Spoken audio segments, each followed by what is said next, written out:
Suruh naik dulu semuanya bang. Iya nanti bakal naik tapi di tap-tap dulu minimal 40k. Baru kita naikin semuanya supaya komalnya kuat. Makanya dari itu sebelum kita mulai diskusinya, sebelum dia mulai live-nya, di tap-tap dulu minimal 40k. Jangan lupa di share dan juga love orange-nya gitu. Bang Sadi kan sekarang owner skincare, amin.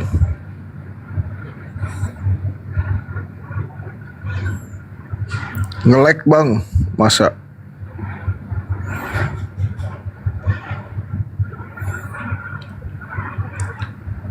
Sadly cek kodamku, cek kodam hari ini ditutup dulu karena pengawal kodamku juga lagi banyak kegiatan. Jadi untuk malam ini kita tidak ada cek kodam.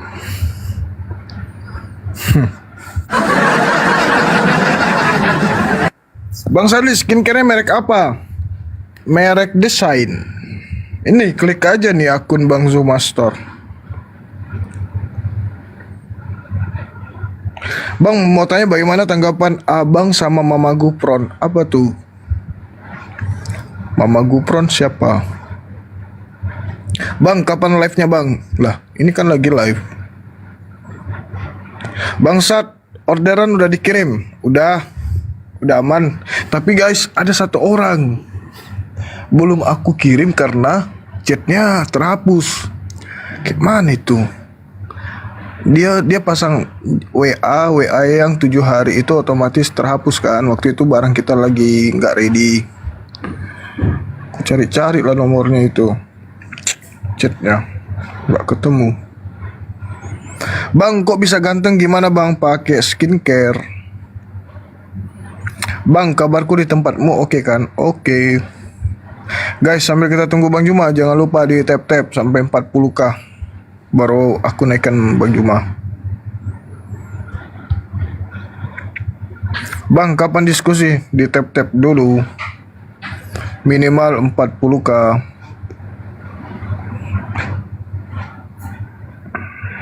Gimana itu ya cari chatnya itu orang. Ada satu orang belum dikirim skincare-nya. Pasti dia nunggu-nunggu ini. Berdosa aku ini. Karena chatnya terhapus.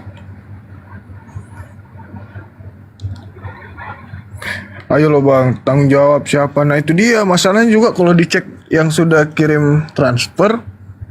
Wih banyak itu, gak tahu yang mana.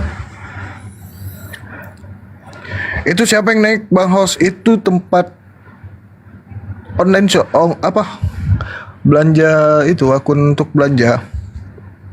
Yang nanyain skincare pakai keranjang kuning di akun ini nih Bang Zuma Store. Gitu. Dicatat bang kalau ada yang pesan. Iya aku catat, tapi pada saat itu aku nggak langsung, kan orang kalau WA besoknya baru aku catat di laptop gitu kan. Kayak kalian misalnya chat aku pesan skincare malam ini, besok pagi baru aku rekap di laptop, aku catatin semua. Nah pada saat aku mau catat itu chatnya terhapus satu orang, nggak tahu siapa namanya. Host debat offline kemarin diupload YouTube siapa? Emang kapan debat offline-nya? Mana Bang Zuma bang? Di tap-tap dulu minimal 40k baru dinaikkan Bang Juma. Matikan timer WA-nya. Iya yang akun yang pesan itu WA-nya pakai timer. Seharusnya dia matikan dulu timernya. Bang Zuma katanya mau debat offline host. Iya, tapi kan di Jakarta kan belum dimulai debat offline-nya.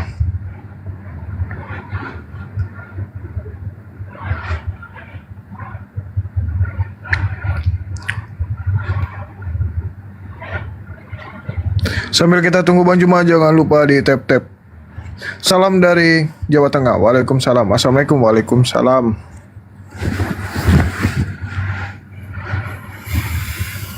Bagaimana tap-tapnya? Tap-tapnya itu layarnya tuh ditekan-tekan sampai muncul love warna merah. Dan juga jangan lupa love orange-nya ya teman-teman untuk memperkuat room. Cek Kodam. Kodam lagi keluar malam ini. Katanya lagi banyak kegiatan, jadi kita nggak bisa cek Kodam malam ini ya. Soalnya si Kodam lagi pacaran. Jadi dia nggak mau dicek. Ongkir ke Solo berapa Bang Sarli? Kurang lebih 36-38 gitu. Cek Roh Kudus kalau gitu Bang. Kalau Roh Kudus lagi melayang-layang. Coba nanti kita panggil ya. Katanya tadi dia lagi bosan di rumah, terus dia pengen terbang-terbang. Oke, sudah 40k. Kita naikkan Bang Juma. Mana ini Bang Juma?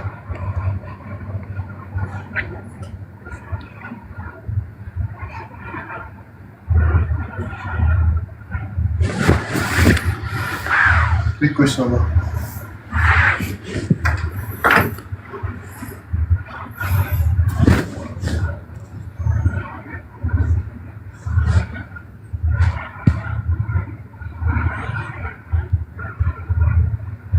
Assalamualaikum warahmatullahi wabarakatuh.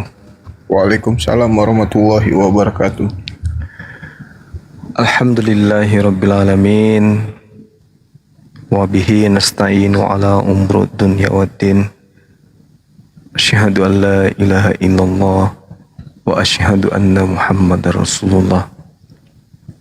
Qala Allah Ta'ala fi Qur'anil Karim, a'udzu billahi minasyaitonir rajim. Bismillahirrahmanirrahim. Wa minal ladzina qalu inna nasara akhazna mitsaqahum fanasu hazzam mimma sukkiru bih wa qarayna bainahumul adawah wal ba'da ila yaumil qiyamah wa sawfa yunabbi'uhumullahu bima kanu yasna'un.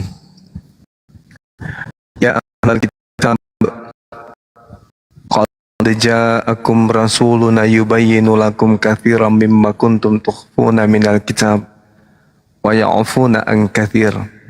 Qad ja'akum minallah nuru wa kitabun mubin. Yahdi bihillah manittaba'a ridwanahu subulas salam wa yukhrijuhum minaz zulumati ilan nuri biiznih wa yahdihim ila siratim mustaqim. Laqad kafara alladhina qalu innallaha huwal masihu ibnu maryam qul faman yamliku minallahi syai'a in arada ayyuhlikal masih ibnu maryam wa ummah wa man fil ardi jami'a walillahi mulkus samawati wal ard wa ma bainahuma yakhluqu ma yasha wallahu ala kulli syai'in qadir. Sadaqallahul azim. Sahabat yang dimuliakan oleh Allah Subhanahu wa taala, kehadiran Islam di atas muka bumi ini mengajak kita kemudian senantiasa bersyukur kepada pencipta alam semesta. Dan keberadaan baginda Rasulullah Muhammad sallallahu alaihi wasallam sebagai makhluk yang termulia di antara seluruh makhluknya kemudian untuk mengajak kita merasakan nikmat Islam, nikmat iman. Di dalam Al-Quranul Karim diterangkan sebagaimana ayat yang saya bacakan tadi para sahabat. Wa minal ladzina qalu inna nasara, dan di antara orang-orang yang mengatakan kami ini adalah orang Nasara. Akhazna mitsaqahum fanasu hazzam mimma tukiru bih. Kami telah mengambil perjanjian mereka, akan tetapi kemudian kata Allah, mereka sengaja melupakan sebagian pesan yang telah diperingatkan kepada mereka. Akhazna mitsaqahum fanasu hazzam mimma tukiru bih. Jadi Allah mengambil perjanjian kepada orang-orang yang konon ceritanya mengaku sebagai Nasrani, akan tetapi mereka sengaja melupakan sebagian pesan yang telah diperingatkan oleh Allah kepada mereka. Fa'agrayna bainahumul adawa wal ba'da'a ila yaumil qiyamah. Maka Allah timbulkan permusuhan dan kebencian di antara mereka ila yaumil qiyamah, hingga sampai hari kiamat. Wa sawfa yunabbi'uhumullahu bima kanu yasna'un, dan kalau Allah akan memberitakan kepada mereka apa yang mereka telah kerjakan. Jadi kenapa Nabi Isa alaihissalam ditanyai oleh Allah? Karena nanti setelah Allah bertanya kepada Nabi Isa tentang penyangkalan Nabi Isa terhadap mereka, mereka kemudian akan diajarkan, akan diberitakan oleh Allah apa yang telah mereka kerjakan, kesalahan apa, keabsahan apa yang mereka lakukan di dalam kehidupannya sebagai orang Nasrani. Pekerjaan-pekerjaan apa saja yang telah membuat mereka itu lupa akan Allah, itu semuanya akan diperlihatkan oleh Allah kelak. Termasuk diperlihatkan kepada mereka bagaimana Nabi Isa menyangkali apa yang mereka lakukan ketika di atas muka bumi. Bahkan Nabi Isa alaihissalam kemudian menyangkal atas apa yang telah mereka perbuat ketika hidupnya di atas muka bumi. Nabi Isa menyangkal, bahkan kemudian Nabi Isa menolak mereka. Wa idza husyiran nasu kanu lahum a'da wa kanu bi ibadatihim kafirin. Nabi Isa kemudian menjadi musuh. Yang tadinya mereka sembah, yang mereka puja-puja, yang mereka rela kemudian menghina Allah, menghina Rasulullah, menghina Al-Quran, menghina umat Islam. Akhirnya pada saat itu juga di mana hari kiamat sudah dikumpulkan manusia, Nabi Isa alaihissalam justru menjadi musuh mereka. Itu juga terekam dalam kitab mereka Matius 7 nomor 22 sampai 23. Apa yang mereka lakukan terhadap Nabi Isa, apa yang mereka lakukan terhadap sembahan mereka, itu diingkari semuanya. Makanya Nabi Isa alaihissalam mengatakan, qala subhanaka ma yakunu li an aqula ma laysa li bihaq. Maha suci Engkau ya Allah, tidaklah pantas aku mengatakan sesuatu kepada mereka yang bukan hakku untuk aku katakan. Sekiranya aku mengatakannya hal demikian, kata Nabi Isa, maka Engkau lah yang maha mengetahui. Engkau mengetahui apa yang ada pada diriku, sedangkan aku tidak tahu apa yang ada pada dirimu ya Allah. Nah ini dia sahabat-sahabat sekalian, yang mungkin materi kita pada malam hari ini terkait dengan sang pembinasa keji. Siapa yang ditemui oleh Paulus ketika Paulus berada di Damsyik, di mana beliau bertanya kepada sosok roh, siapakah engkau? Apakah engkau Tuhan? Lalu kemudian roh itu menjawab, akulah Yesus yang kau aniaya. Nah ini akan kita kupas beberapa jam ke depan untuk membuktikan bahwa apakah betul yang mengaku Yesus itu adalah Yesus, atau jangan-jangan yang mengaku Yesus itu adalah roh jahat, dikarenakan di dalam Bible itu sendiri bahwasanya roh jahat itu pun bisa menyamar menjadi malaikat terang. Sekira begitu sebagai pengantar para sahabat. Di sini kita sudah ada tamu. Waktu dan tempat saya persilahkan. Silakan. Waalaikumsalam warahmatullahi wabarakatuh. Suaranya tenggelam bang. Maaf, Bunda ini baru bisa gabung nih, baru ada waktu. Iya, masya Allah. Menang di koma lain, iya. Iya. Allahu Akbar, masya Allah.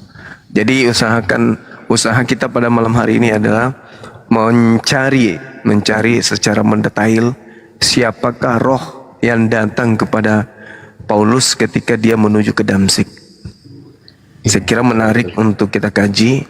Yang mengaku Yesus itu siapa sebenarnya? Apakah betul Yesus, atau jangan-jangan yang mengaku Yesus ini justru makhluk jahat yang kemudian menginginkan Paulus menjadi wakilnya untuk membawa orang-orang percaya kepada ajaran Paulus atau ajaran suara yang datang kepadanya. Iya, silakan. Ya kan sebenarnya ini Gurunda ini kan sebenarnya sudah pernah dibahas ini masalah ini. Kan di situ kita tidak tahu pasti sebenarnya, bahkan literasi sejarah tidak membuktikan itu bahwa sebenarnya siapa sebenarnya yang ditemui Paulus pada saat jalan menuju ke Damsyik itu.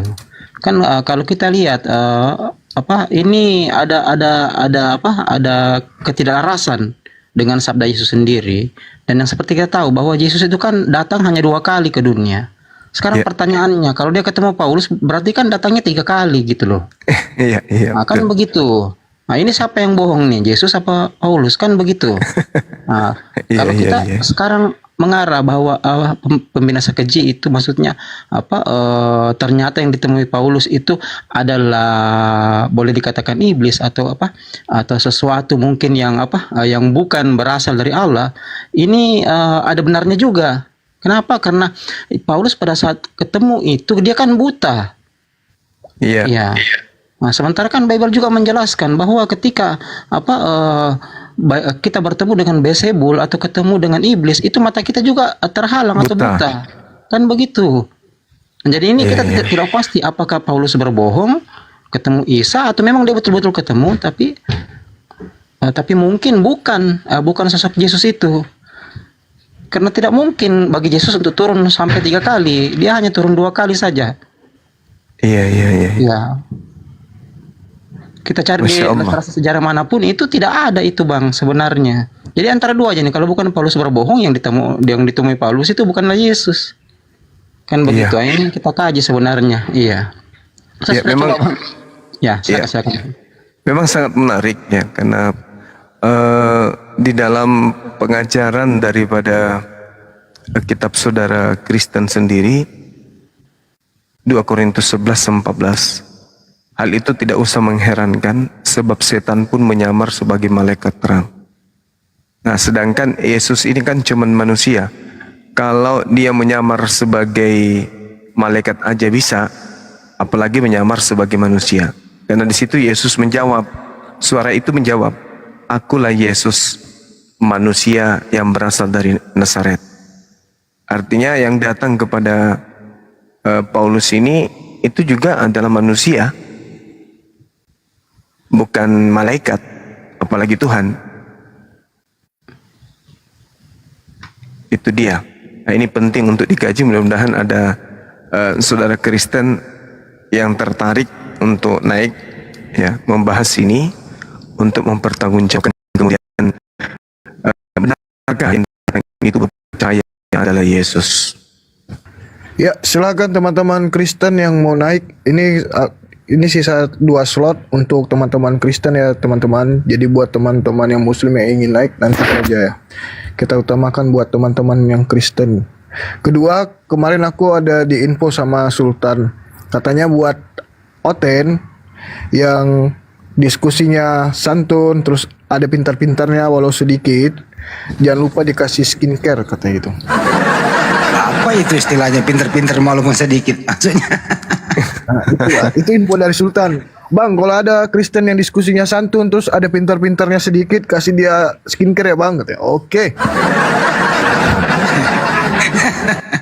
Kalau pintarnya banyak, kan? Kalau dia pintarnya banyak, kasih 2 skincare. Allah. Mudah-mudahan ya insyaallah. Assalamualaikum warahmatullahi wabarakatuh Bang Zuma. Waalaikumsalam warahmatullahi yang wabarakatuh. tertampan Dengku Bang Handi Goot dan Bunda Nora. Lanjut. Waalaikumsalam. Assalamualaikum warahmatullahi wabarakatuh. Waalaikumsalam warahmatullahi Semoga wabarakatuh. selalu sehat semua yang di Komal ini. Saya cuma Amin, mau amin. menyapa saja, bertanya kabar. Alhamdulillah sehat ya semua. Saya izin Amin. turun lagi Bang Zuma. Alhamdulillah. Hanya Mau menyapa kemana? Mau saja. kemana? Mau kabur? Biar kok kabur. Biar ada slot untuk Kristen juga. Nanti kalau ada Muslim yang naik kita kan gantian. Mana tahu juga pengen menyapa Bang Zuma kan, guru kita ini. Sehat selalu ya Bangku, semuanya Bang Handi. Sehat, insya Ya Allah. Bunda Rahma, semuanya. Ya Assalamualaikum warahmatullahi wabarakatuh. Waalaikumsalam warahmatullahi wabarakatuh. Mau kemana Bunda? Nggak ada Oten tempat lain.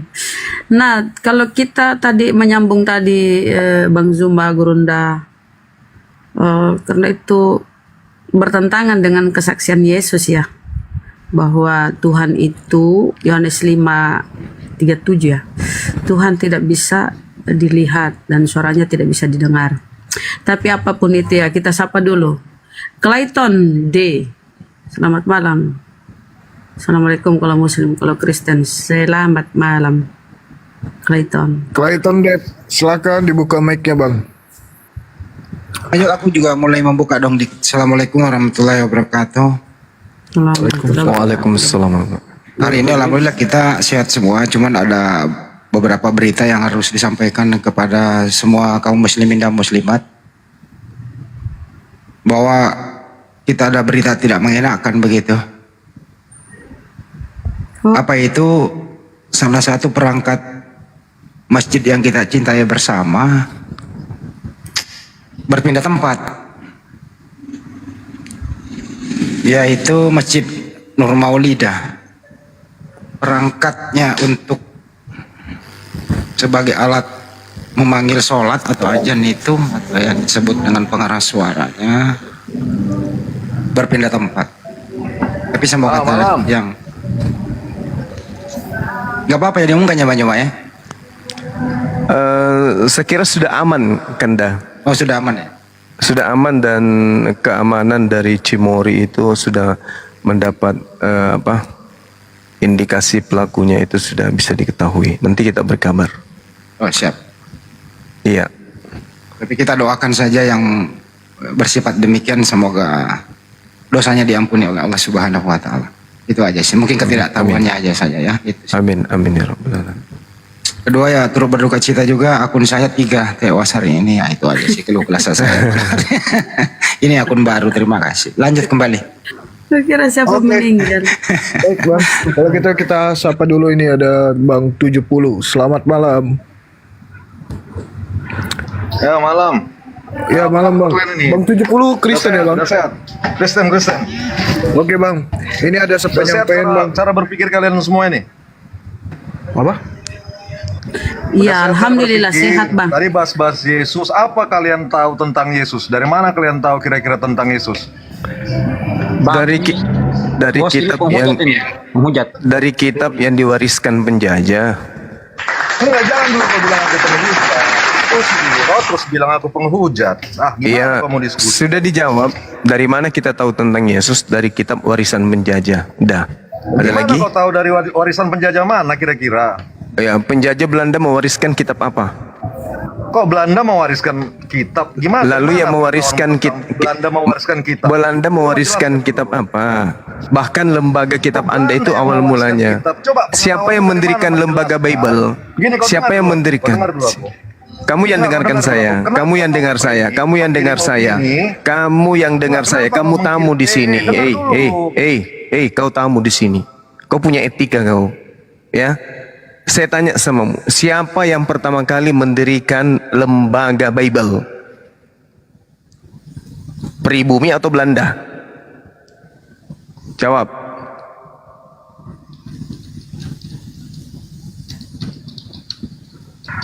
Dibuka mic-nya 70.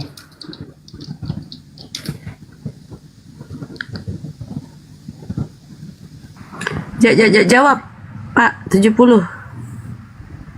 Enggak, kau gimana kau ini? Belanda mewariskan kitab. Saya tanya samamu, siapa yang mendirikan lembaga Alkitab di Batavia tahun 1814?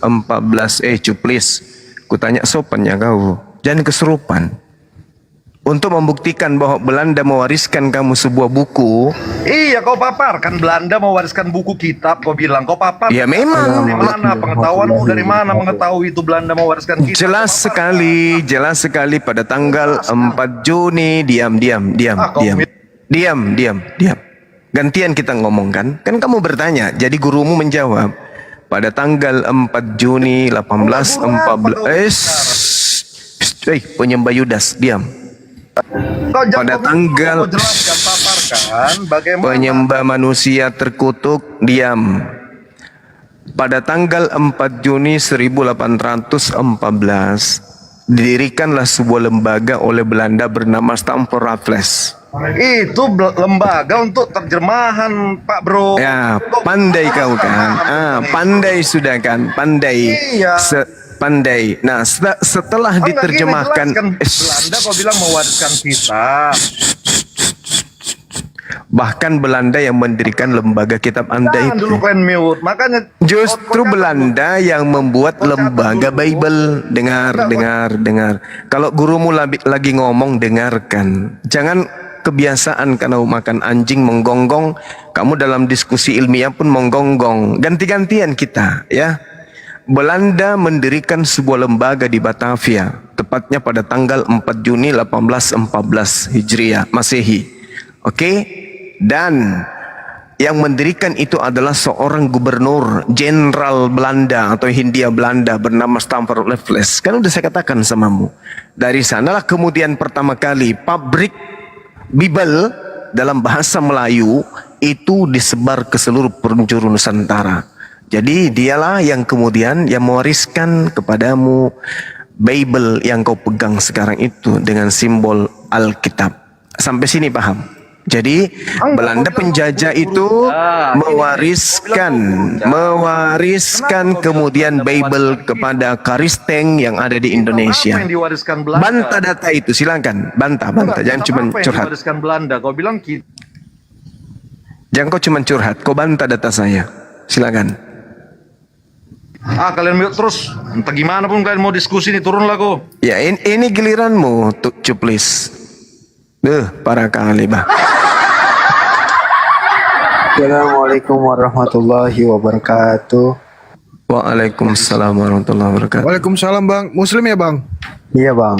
Bang, untuk yang Muslim kan tadi saya sudah sampaikan. Yang Muslim nanti dulu, kita terima dulu yang Kristen dulu ya Bang. Oke bang. Baik, makasih Bang. Bang, maaf bang, saya potong. Tadi Deturuk itu bang, Deturuk tadi itu. Saya sudah ketemu tadi. Saya debat dengan beliau di roomnya Singala tadi itu. Beliau lari turun karena saya harus bicara. Beliau marah-marah itu. Deturuk itu bang. Oh, yang nyamar-nyamar Islam. Iya. Jadi jangan dinaikkan itu akun Deturuk itu yang kedua. Bang. Oh, iya. Menghujat itu. Menghujat. Iya. Oke, lanjut. The truth tuh paling dia benci tuh ya. Jangan dinaikkan. Yes. Ya, selamat malam Anda. Yes. Iya, selamat malam. Ya, Kristen ya? Saya dari pihak Muslim. Kan saya bilang Dari yang pihak Muslim. Oh, Mau mengajukan. Oh iya. Iya baik, saya tunggu.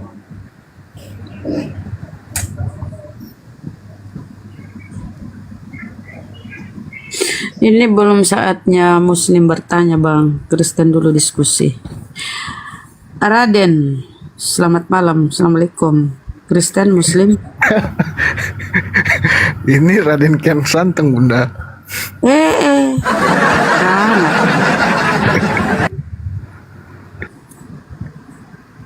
Assalamualaikum. Bukan.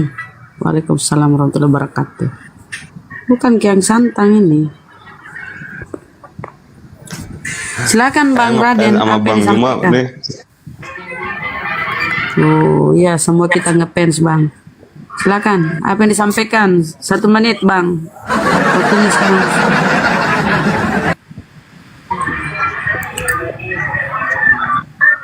Halo, Raden. Selamat malam semua. Salon.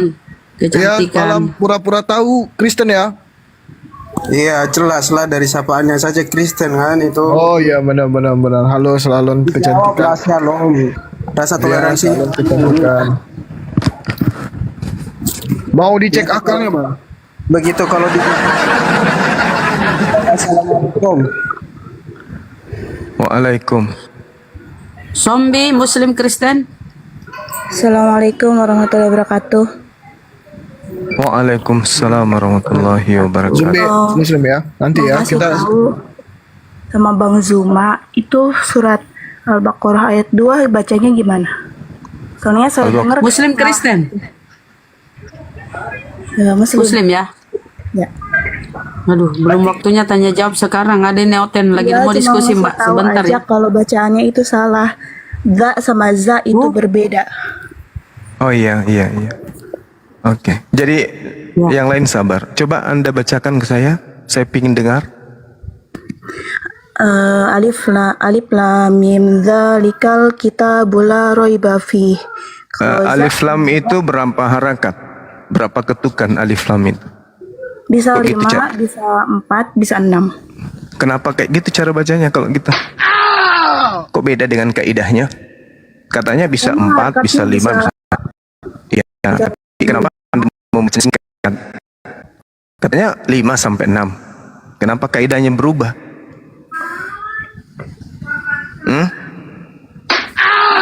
Aku cuma kasih tahu itu aja.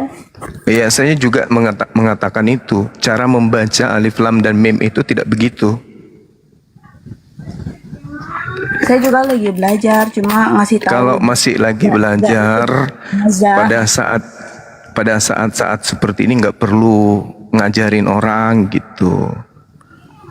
Bukan ngajarin, ngasih tahu. Ya nggak perlu kalau kamu sendiri belum tahu. Tadi cara bacamu keliru. Coba Bang Juma gimana kalau dari Saya mau belajar sama kamu, saya mau belajar samamu. Gimana yang benar? Tadi 5 ketukan dan 6 ketukan. Ya sudah, silakan Anda baca. Biar saya ulangi. Alif lam mim. Itu 2 ketukan. Itu cuma 2 ketukan itu. Itu bukan 3 apalagi 4. Lagi kerja bukan lagi belajar mengaji. Oh gitu. Jadi kalau negur bisa, tapi mempraktekkan nggak bisa. Dan Gitu. negur itu ngasih tahu. Oh gitu. Itu ngasih tahu. Biasanya yang kasih tahu itu biasanya lebih paham dari yang dikasih tahu, betul? Enggak, Lalu? cuma ngasih tahu aja. Dari za Oke. sama za itu berbeda. Ya saya tahu berbeda. Terus masalahnya apa? Dibacanya kayak za. Saya baca za. Pernah dengar dibaca waktu ngebahas apa ya, terus dibacakan kayak za kedengarannya. Iya ngerti. Tapi kalau di dunia di sosmed kayak begini, kadang kita menyebut huruf za kedengaran di HP kamu itu so atau sya atau za. Kenapa? Karena jaringan. Kalau mau belajar, kalau mau tegur saya langsung aja ketemu saya ngaji di depannya gitu loh Mbak. Kalau yang kayak gini-gini kan biasanya jaringan itu huruf za, bisa jadi huruf za, bisa huruf sya, bisa huruf so, tergantung jaringan. Karena tampilan suara saya kan tidak mungkin sama yang saya lafazkan keluar, yang Anda masuk di kuping Anda. Karena kita menggunakan songkat. Saya tiap hari juga menyebutkan skincare, tapi masuk di kuping teman-teman cuman skincare. Jadi nggak bisa dijadikan sebagai sandaran. Apa yang Anda dengarkan itu sudah sesuai dengan kaidah yang saya ucapkan gitu loh. Tapi kalau tadi mat yang Anda sebutkan alif dan lam itu sudah salah ketukan itu. Terima kasih sudah diingatkan. Tapi kelihatannya forumnya lagi tidak tepat gitu loh Mbak. Ini diskusi lintas agama, bukan belajar makhraj huruf. Gitu ya. Oke, jadi gitu ya, Mbak ya. Silakan turun nanti lain kali naik mengajar. Iya. Kita sapa pura-pura. Pura-pura, kau pura-pura apa ini? Silakan, pura-pura apa yang ingin kau sampaikan? Pura-pura tahu, silakan dibuka mic-nya. Oh ya, sekedar informasi ya, pura-pura jika kamu diskusinya malam ini bagus, kamu akan diberikan giveaway oleh Sultan. Silakan pura-pura. Mohon maaf dulu bapak-bapak di sini, saya mau ikut diskusi di sini bukan karena ada giveaway-nya, tapi kan Ya, cuman ini kan ada pemberian langsung dari Sultan. Kalau nggak Reward lah. masalah, Reward. reward kayak gitu. Kalau nggak mau diterima ya nggak masalah. Ini kan hanya ya sebagai informasi bukan aja. masalah itu, maaf bang, bukan siapa juga yang ingin menolak rezeki kan, cuman kan kita minta diskusi aja di sini. Oke, baik. Oh, dia Oke, tidak kita mau. next. Ya, Cukup, oke. cukup. Cukup, kita diskusinya aja dimulai. Apa pertanyaannya? Silakan. Materinya kan sudah ada, makanya judulnya itu ini dibahas siapa yang ditemui kemudian Paulus. Sebenarnya kalau saya bang bukan soal itu. Kalau misalkan agama saya cuma mengimani aja, saya cuma percaya aja. Cuman saya tadi ada yang Bang Juma ngomong tentang ini penemuan Alkitab. Maksudnya bang? Yang kami tahu bahwa Iya. Tadi yang Bang saya Juma ngomong itu kalau Alkitab itu yang ditemukannya berasal dari penjajah. Nah, itu bisa diterapkan ke kita. Soalnya kan kalau udah begitu kan saya rasa itu jauh dari pengalaman kita, Bang, dari ilmu kita sebagai keimanan kita kekristenan itu bukan berasal dari situ, Bang, dari penjajah itu. Jadi sekarang juga saya pengen tahu itu Abang dapat datanya atau keterangan itu yang benar-benar real itu dapat dari mana? Iya. Jadi seorang gubernur pada tanggal 4 Juni Gubernur siapa, 18, Bang? Gubernur Jenderal Hindia Belanda bernama Stamford Place yang mendirikan dan meresmikan sebuah lembaga Bible di Batavia waktu itu. Batavia sekarang Batavia jadi yang mana tuh? Batavia yang di Indonesia apa di mana ini, Bang? Jakarta itu nama dulunya itu Batavia. Jadi pertama kali didirikan lembaga Bible di Batavia atau di Jakarta itu oleh seorang pimpinan gubernur. Sampai sekarang masih berdiri itu lembaganya, Bang. Nah, lembaga itulah yang diwariskan kemudian ke agama Kristen.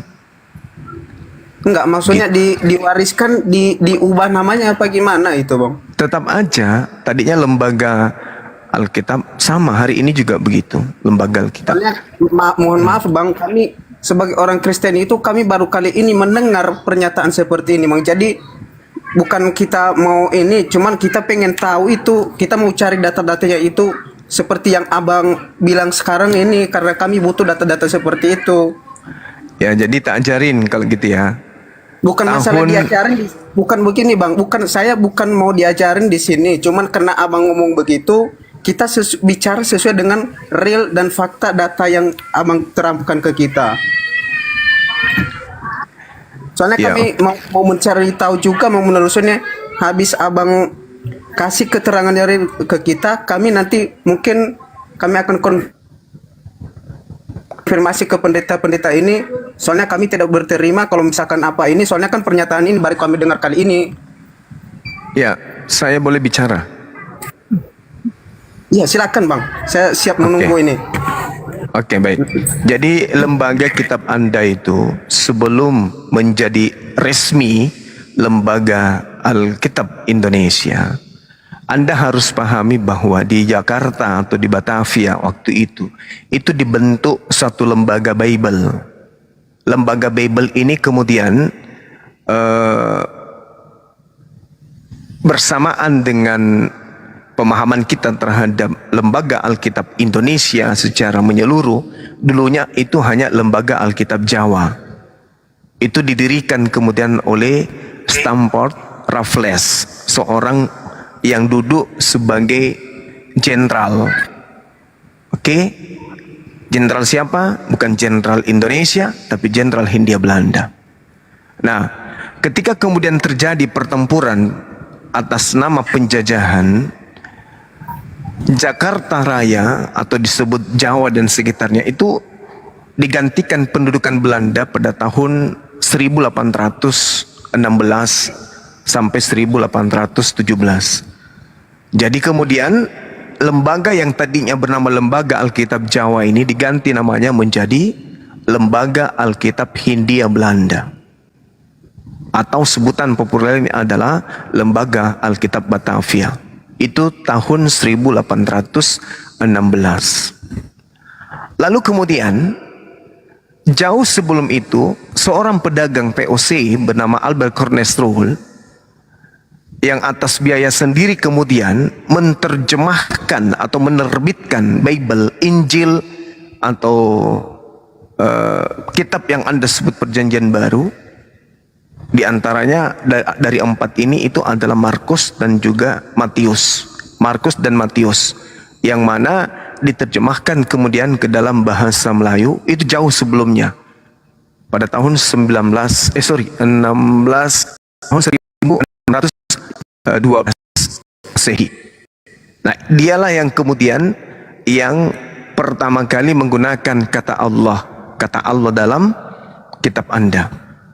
Nah, bersamaan dengan diterimanya Republik Indonesia menjadi anggota Perserikatan Bangsa-Bangsa, tepatnya di tahun 1950, mulailah kemudian Protestan, beberapa tokoh-tokoh dari Protestan ini itu memiliki kemudian keinginan untuk mendirikan Lembaga Alkitab Indonesia, yang tadinya Lembaga Alkitab Batavia, Lembaga Alkitab Jawa, Lembaga Alkitab Hindia Belanda. Itu tahun 1950 mereka memiliki prakarsa kemudian untuk mendirikan sebuah lembaga yang disebut Lembaga Alkitab Indonesia. Resminya kemudian memiliki akte notaris sebagai satu lembaga atau yayasan itu 1954, tepatnya bulan Februari tanggal 9. Dari mana kemudian peresmian Lembaga Kitab Indonesia ini dibentuk, yang diresmikan tanggal 9 Februari tahun 1950 ini? Dari Belanda, yang saya uraikan tadi dari tahun 1960, tahun 1612, lalu kemudian berubah tahun 1814, lalu kemudian 1816, lalu kemudian berubah 1950, dan resminya ketika Indonesia sudah merdeka yaitu tanggal 9 Februari 1954. Sampai di sini paham? Jadi ketika saya mengatakan Bible itu adalah sebuah kitab yang diwariskan penjajah Belanda, itu tidak bisa Anda bantah karena itu adalah fakta sejarah. Silakan.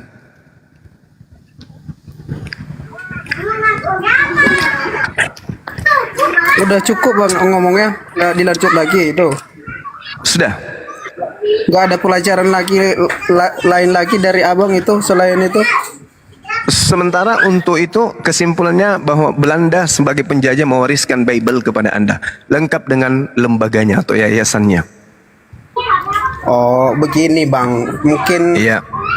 secara kemanusiaan abang berpikiran seperti itu. Makanya saya bilang tadi di sini, abang itu berpikiran secara kemanusiaan, bukan soal tata keimanan abang. Mungkin kalau misalkan abang berpikiran secara keimanan abang tidak memperdulikan itu secara itu apakah secara itu benar-benar iya atau tidak. Nah, seperti itu bang. Cuman Anda taunya itu secara kepikiran kemanusiaan aja, itu secara itu merupakan secara yang benar-benar, tapi sementara secara itu belum Anda lahir pada saat itu. Anda hanya cuma ngomong sesuai data yang sudah diterapkan, sementara dalam keimanan kami Kristen itu bukan secara itu secara belum tentu iya. Yang penting kita mengimani kepercayaan kita masing-masing, seperti itu bang. Iya. Cara berpikirnya abang itu secara pikiran kemanusiaan aja, seperti itu bang. Iya. Saya bukan bangsa, kesimpulannya seperti itu. Kalau pemikiran manusia, apalagi pemikiran kita di Indonesia ini, memang seperti itu dianya bang. Iya. Jadi secara manusiawi mendudukkan perkara informasi, dan informasi itu adalah sebuah fakta, maka secara ilmu itu adalah sejarah. Jadi kita jangan pura-pura tidak tahu. Yang sudah ditorehkan kemudian secara tertoreh di dalam perjalanan kehidupan manusia, maka secara ilmu itu jelas adalah sejarah yang tidak bisa kemudian secara manusia kita ngarang-ngarang dan pura-pura tidak tahu. Sebab secara keadaan di tahun 1612 Masehi itu orang Belanda sudah lebih dulu kemudian dari VOC bernama Albert Cornelis Rule ini secara langsung ditulis oleh sejarah, beliaulah yang pertama menerjemahkan kemudian Bible secara bahasa Indonesia atau Melayu. Jadi secara ini ya kita harus memahami bahwa bagaimanapun kita mau mengingkari, secara kebenaran itu adalah tidak bisa kita pungkiri. Meskipun secara manusiawi Anda menolak dan Anda pura-pura tidak tahu keadaan itu. Ya, secara Anda sebagai seorang Kristen ya saya maklum Anda pasti mau mengingkari secara sejarah. Tapi secara Anda mau ngomong sembarang atau ngomong tidak berdata ya secara Anda Kristen, apapun boleh Anda sampaikan. Tapi secara sejarah Anda tidak bisa ngingkari itu. Begitu, Bung. Silakan. Oke, Bang Juma. Bang Juma ngomong sejarah itu bisa kita realkan sesuai dengan datanya. Namun saya mau katakan kepada Bang Juma di sini, kalau memang benar Abang itu mengatakan sejarah itu kita terapkan dalam kehidupan kita di bumi ini, maka Tuhan Yesus itu berarti Abang yakinkan itu sebagai gimana ya? Tuhan Yesus itu benar-benar ada, Abang, seperti itu. Mungkin dari agama Abang Tuhan Yesus itu tidak meyakinkan, tapi Abang ngomong sesuai dengan secara itu kita terapkan juga. Jadi makanya saya bilang tadi ke Abang, secara itu jangan jadikan itu patokan hidup Anda, Bang. Karena itu secara kita belum lahir di saat itu. Yang penting sekarang saat kita masih hidup, disitulah kita terapkan kehidupan kita. Itu yang perlu kita terapkan dalam kehidupan di sini. Jangan kita ngomongkan sejarah-sejarah, jangan kita bicara yang belum pasti kita lihat, belum pasti kita dengar, belum ada kita pada saat itu, belum ada nafas kita, belum lahir kita di saat itu, Bang. Seperti itu. Ya. Jadi seperti itu, Bang. Berarti kalau misalkan Abang berdasarkan sesuai dengan yang Abang ucapkan itu sejarah itu kita jadikan hal yang real, berarti seakan-akan Abang itu mengakui, Abang itu meyakinkan Yesus itu benar-benar ada saat itu. Tapi cuman karena saya yakin Abang tidak pernah meyakinkan Yesus itu ada. Berarti kalau misalkan Abang mau mengaku Yesus itu ada, berarti Abang mengikuti sejarah itu. ya jadi gini, Bang. Abang ini jangan pura-pura tahu. Jangan pura-pura tahu apa yang saya jelaskan kalau Abang tidak tahu. Secara yang saya jelaskan itu kan runutan sejarah terkait bahwa saya katakan agama Kristen secara histori itu adalah agama yang diwariskan penjajah. Secara fakta itu tertulis, secara sejarah itu tertoreh. Yang namanya sejarah adalah kejadian yang terjadi, itu sejarah. Apa yang kita lakukan hari ini itu adalah sejarah. Jadi secara akal sehat ya Abang ini jangan pura-pura tahu kalau memang tidak ngerti, karena saya tidak sedang membahas Yesus. Yang kita bahas ini tentang apa yang diwariskan penjajah kepada agama Kristen. Secara fakta kita lihat bahwa Kristen ini memang adalah agama yang diwariskan penjajah. Begitu. Jadi secara sejarah betul. Ya, secara keadaan situasi betul. Secara iman betul, secara runutan betul, aliran kepercayaannya betul. Jadi secara yang saya maksud ini tidak bisa Anda pungkiri. Ya, Anda jangan pura-pura tahu apa yang saya jelaskan, pura-pura Anda tahu padahal Anda tidak ngerti gitu loh. Materi yang ingin kita bahas pada malam hari ini sebenarnya bukan itu. Yang kita mau bahas ini adalah siapa yang datang kepada Paulus ketika dia menuju ke Damsik yang mengaku Yesus. Akulah Yesus, manusia dari Nazaret yang kau aniaya. Itu loh yang ingin kita bahas. Secara itu sangat penting untuk mendasari kok bisa Paulus ini merubah dunia dengan mengajak manusia sesamanya menyembah kepada manusia. Sebenarnya siapa yang ditemui Paulus itu? Itu saudaraku. Silakan. Oh, berarti Abang ini sama halnya Abang ngomong pura-pura tahu, sementara Abang mengajak ini untuk mau tahu seperti itu. Jadi kalau Abang mau tahu seperti itu, abang itu harus perlu yakin dulu, abang harus yakin dulu, ya, yakinin dulu bahwa itu benar-benar ada. Kalau misalkan Paulus seperti abang yang tanyakan tema kita malam ini itu benar-benar ada, berarti Anda itu tidak perlu membahas seperti itu karena itu semua sejarah, Bang. Jangan terapkan hal-hal seperti menurut kita. Jadi begini, Bang, saya juga sebagai, mohon maaf, sebagai agama Kristen, saya tidak perlu banyak berbicara seperti ini, Bang, karena menurut saya kalau saya banyak membantah atau apa, karena yang saya tahu di sini dalam keimanan saya juga, saya cuma tahu kepercayaan dan keyakinan saya untuk siapa seperti itu, Bang. Tapi untuk masalah agama-agama lain saya juga tetap menghargai, Bang, karena saya tahu itu mereka punya kepercayaan pribadi masing-masing seperti itu, Bang. Jadi intinya kalau menurut saya begini, Bang, saya bukan mau mau memberikan ini ke Abang, mau mengatakan sesuatu. Kalau boleh, kalau misalkan orang lain punya kepercayaan masing-masing, cukup kita lihat dan cukup kita dengarkan saja, Bang, karena perbedaan keyakinan itu kita tidak bisa pungkiri apakah keyakinan itu dia yang benar atau saya yang benar seperti itu, Bang. Cuman yang tahu itu cuma Tuhan yang di surga seperti itu, Bang. Saya bukan mengajarin abang, saya tahu mungkin abang senior dalam keagamaan. Saya tahu sebenarnya abang senior dalam keagamaan abang. Cuman kalau misalkan di saya, mungkin saya bisa terapkan ke abang, tapi jangan seperti di live seperti ini, ya. Saya bisa jelaskan seperti hal-hal yang abang tanyakan ini secara tatap muka ke abang lebih detail. Jelaskanlah dulu keimananmu, Bang. Jangan selalu secara. Coba jelaskan keimananmu biar kita tahu di sini semua. Diskusi aja yang ringan, Bang. Oh, tambah panjang deh, Bunda. Ini giliran Banyuma ini. Gini, Bunda. Kalau saya jelaskan di sini, Bunda, buat apa sebenarnya? Saya mau tanya, buat apa saya jelaskan? Sementara perbedaan keyakinan kita itu sangat. Ya udah diakui. gantian, Bang. Gantian karena udah panjang Banyuma lagi ya. Oke, silakan. Oke, siap, Ya. siap.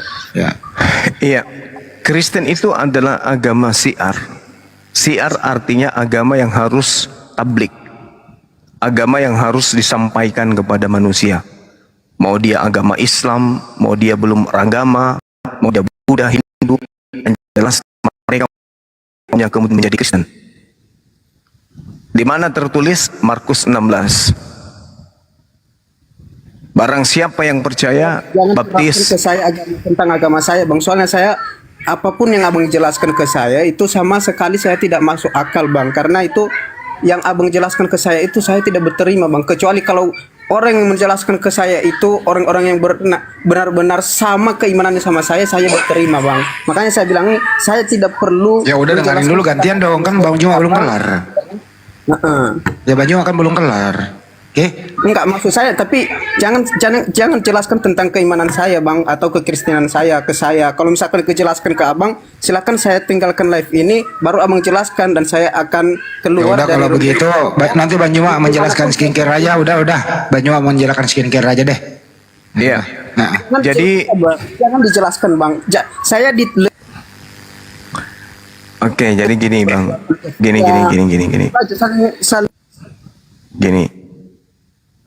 Gini, di Islam itu diajarkan begini. Bismillahirrahmanirrahim. Wa iza husyiran nasu kanu lahum a'da wa kanu bi ibadatihim kafirin. Apabila manusia dikumpulkan pada hari kiamat, sesembahan itu menjadi musuh mereka dan mengingkari pemujaan-pemujaan mereka lakukan kepadanya. Di sini orang-orang yang menyembah selain daripada Allah itu sesembahannya nanti akan menjadi musuh bagi mereka. Dan sesembahan yang mereka sembah selain daripada Allah itu akan mengingkari pemujaan-pemujaan yang mereka lakukan.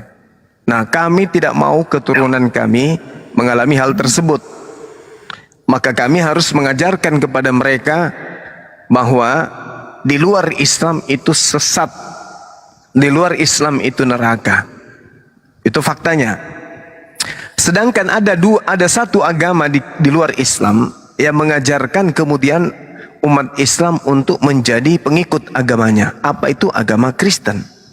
Sedangkan Al-Quran mengatakan iyad'una min dunihi illa inata wa iyad'una illa syaitana marida. Yang mereka sembah di luar Islam. Saya bahas Al-Quran, Anda nggak terima. Bahas Bible, Anda juga tidak terima. Bahas sejarah, Anda juga tidak terima. Jadi mau ngapain kita ini? Tidak pernah masuk di akal saya, Bang, karena Abang itu cuma berbicara sesuai dengan keimanan Abang di sini. Kalau Abang Ya, saya menjelaskan berbicara mengenai keimanan saudara, Anda tidak terima.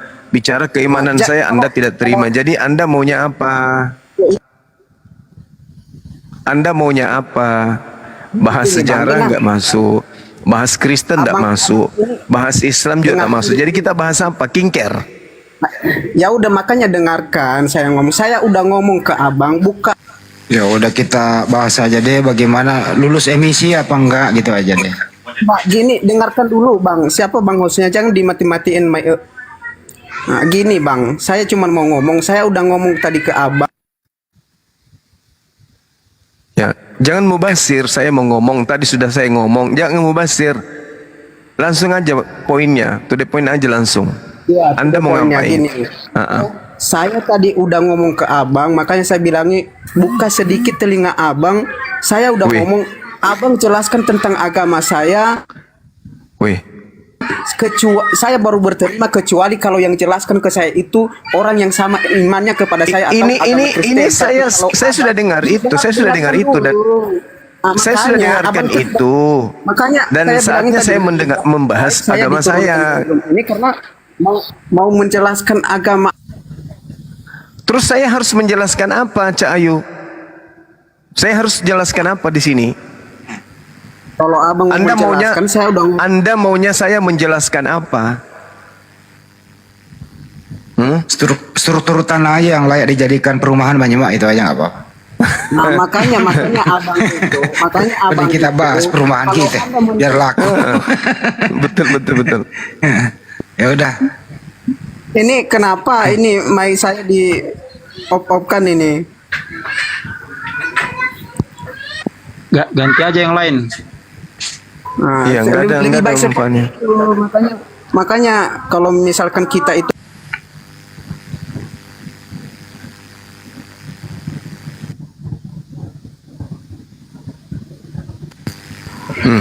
Masih mau aku datang besok. Kita ganti aja yang lain. Karena dia Iya, dijelaskan sejarah nggak masuk. Dijelaskan bagaimana perjalanan Paulus ke Damsik nggak masuk. Dijelaskan Islam nggak masuk. Tinggal dijelaskan bagaimana menggali gudang baik. Masuk.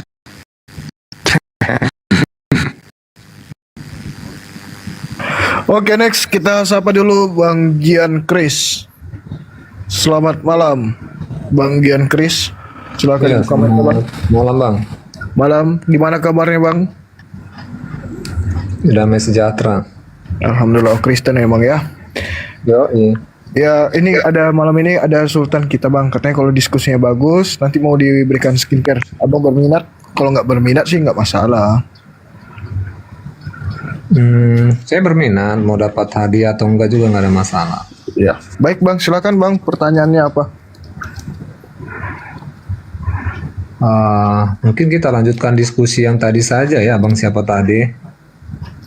Kita bisa bahas sedikit kah mungkin bang terkait tadi, Iya, silakan. terkait dengan tadi kan ada narasi kalau kekristenan itu kan warisan dari Belanda kan kira-kira seperti itu.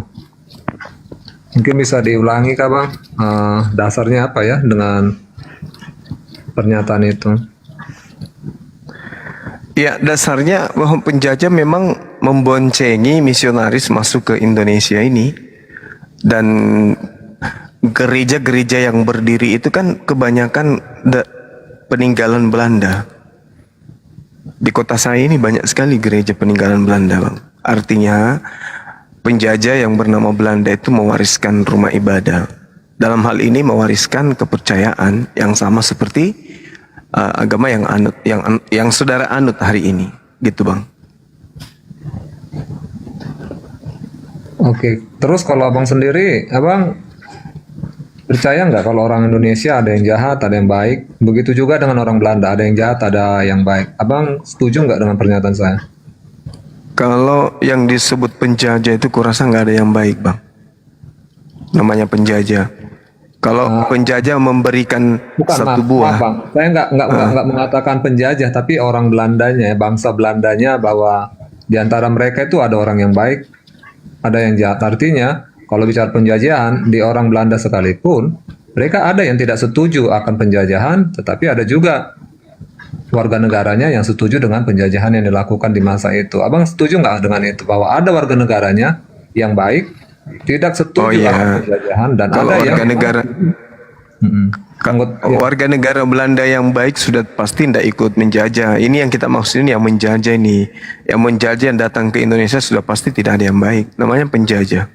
Oke, sepakat Bang ya. Oke, jadi Ya. saya sebenarnya masih belajar juga sih tentang sejarah, baik dalam keimanan maupun juga sejarah perjuangan bangsa. Jadi saya orangnya nggak tipikal ketika ada narasi-narasi yang belum pernah saya dengar, saya coba pelajari. Siapa tahu itu benar, kan begitu.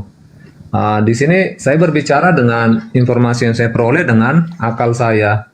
Jadi kalau tadi Abang katakan bahwa kekristenan itu adalah pengajaran yang dibawa oleh Belanda, itu saya jelas nggak setuju Bang. Karena apa? Karena saya sendiri, saya dari Medan, dan kekristenan itu dibawa bukan oleh orang Belanda, tetapi misionaris dari Jerman. Artinya, Alkitab dibawa itu, maupun juga tata ibadah kami, liturginya, itu nggak ada hubungannya dengan orang Belanda, nggak ada tradisi keagamaan Belandanya. Itu memang murni dari Jerman. Jadi untuk itu poin pertama itu saya jelas nggak setuju, karena saya melihat dari latar belakang keimanan saya ya, yang berasalnya dari Jerman, misionaris Jerman. Kemudian yang kedua itu tadi Bang, terkait dengan penjajahan yang dilakukan oleh Belanda. Tetapi kan misi misionaris dengan misi daripada orang-orang Belanda yang melakukan penjajahan itu kan berbeda. Misi misionaris sebelum adanya penjajahan dari negeri mereka pun juga memang mereka kan fokusnya kan untuk melakukan penyebaran Injil itu ke seluruh dunia, termasuk dengan Indonesia. Apalagi mereka sudah masuk sebelum Indonesia merdeka sekalipun, atau ada kata nama sebelum Indonesia resmi ada negara Indonesia. Ya yang saya tahu itu misionaris sudah terlebih dahulu masuk sebelum ada resmi kata Indonesia. Dulu kan Indonesia kan cakupan wilayahnya kan bukan seperti ini kan. Artinya ya tidak bisa kita samakan wilayah Indonesia dengan wilayah dulu yang namanya apa ya. Saya juga lupa untuk sejarah itu. Seperti itu Bang. Iya, baik.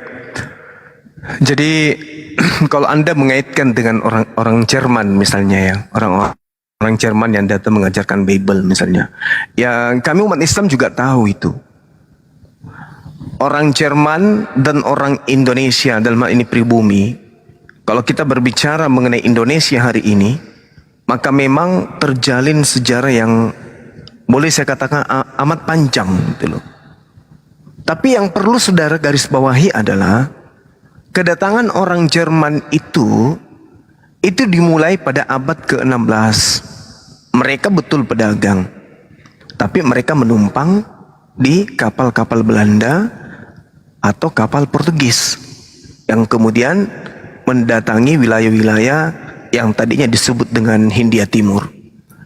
Dengan kata lain bahwa antara orang Jerman dan orang Indonesia terjalin sejarah itu dikarenakan adanya bantuan Belanda dan Portugis. Mau tidak mau itu harus Anda akui kebenarannya. Jadi Belanda ini berjasa terhadap adanya Jerman yang datang yang mengajarkan kemudian agama saudara. Dengan kata lain, penyebaran agama yang dibawa oleh Jerman itu tidak lepas dari peran serta dari Belanda itu sendiri. Jadi Anda mau lari mundur juga sama aja, kena juga ya. Karena kita umat Islam itu paham sejarah. Ini kenapa sih sebenarnya agama-agama ini kok bisa seirama satu not dengan agama yang dianut oleh penjajah.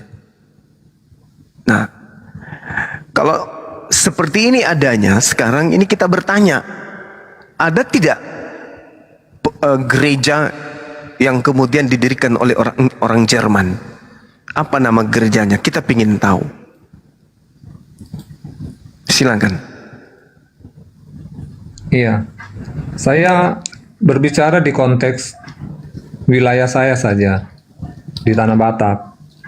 Ya, gereja yang gereja yang didirikan oleh Nommensen, warga negara Jerman ini, ya HKBP, Huria Kristen Batak Protestan, itu gereja yang pertama kali didirikannya untuk di wilayah Indonesia, karena memang misinya memang masuk untuk ke Tanah Batak. Kemudian tadi sedikit Bang ya, sedikit saya mau Iya. menanggapi terkait dengan misionaris Jerman itu menumpang kapal Hindia, Belanda, dan Portugis itu tadi. Ya memang karena di masa itu kan mereka yang berkuasa. Jadi kita harus bedakan Bang antara penjajahan kemudian dengan misionaris.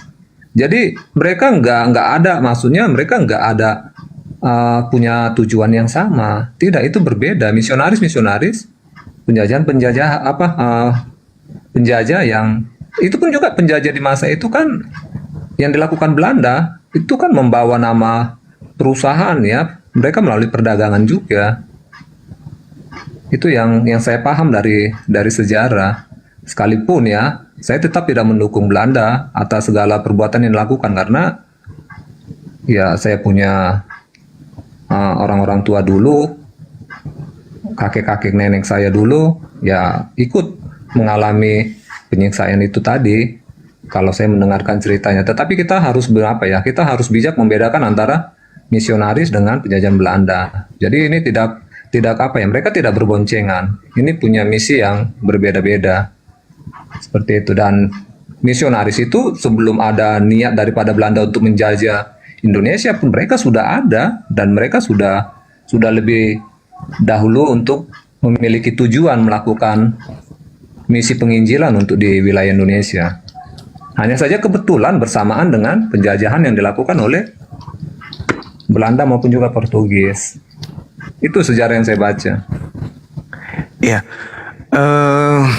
kita tahu ya bahwasanya Belanda itu masuk ke Indonesia itu di kisaran abad ke-15, tahun 1500 sekian gitu ya. Kemudian nanti gencar-gencarnya itu di abad ke-16. Anda tahu nggak?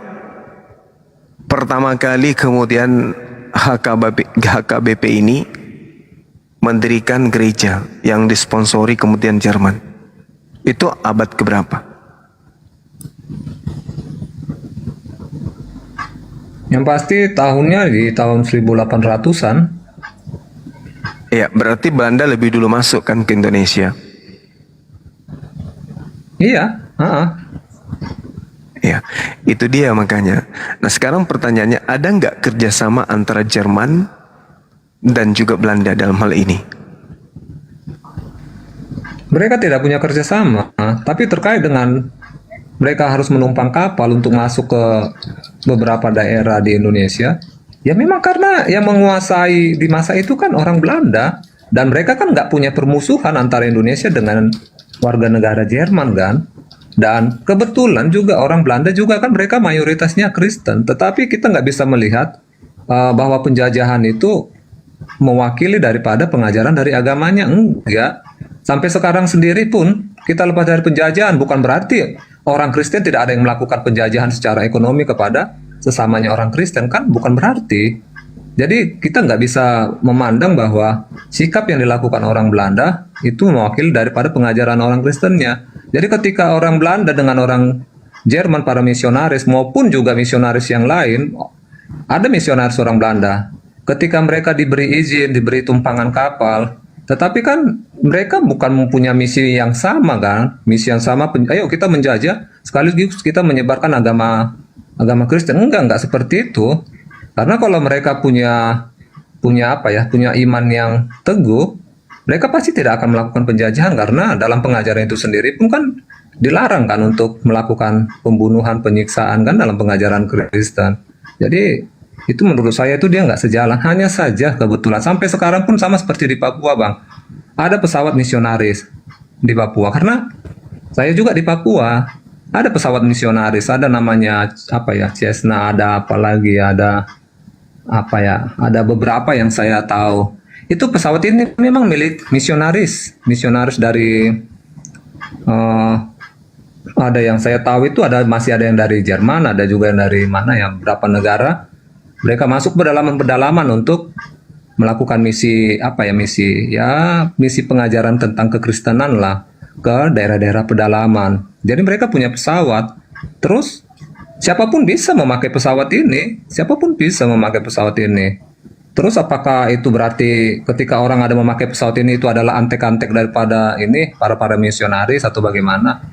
Tetapi saya di sini mau mengatakan bahwa ketika dipakai alat transportasi mereka, bukan berarti mereka dibonceng oleh pemilik itu atau dibonceng oleh orang Belanda. Enggak kan?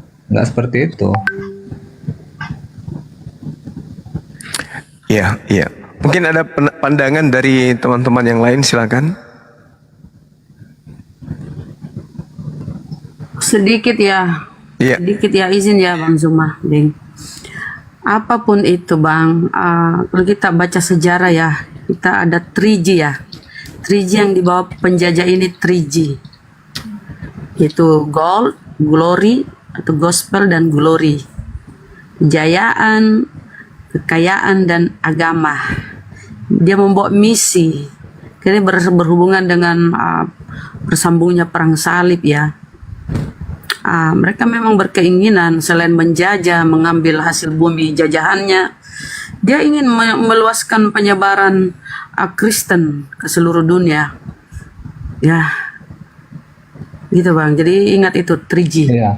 Maaf Kak Bunda, Kakak punya data nggak? Atau mungkin ada catatan dari pihak Belanda? Jadi ada tulisan, ada bukunya, kemudian yang surat ini, ayo kita lakukan penjajahan ke Indonesia dengan membawa misi 3G atau 4G itu. Ada nggak catatannya itu? Loh, Kemudian disepakati sama orang pernah baca lain. sejarah. Iya, Anda mana nggak pernah datanya? baca sejarah. Jangan Ini kita katakan nggak lihat pernah ya. baca sejarah. Iya, mana bukunya Kak? Coba. Ya kalau sudah pernah baca sejarah, Anda pasti tahu itu glory 3G. Gold, gospel dan glory. Nah nih, bisa dibesarkan host nih.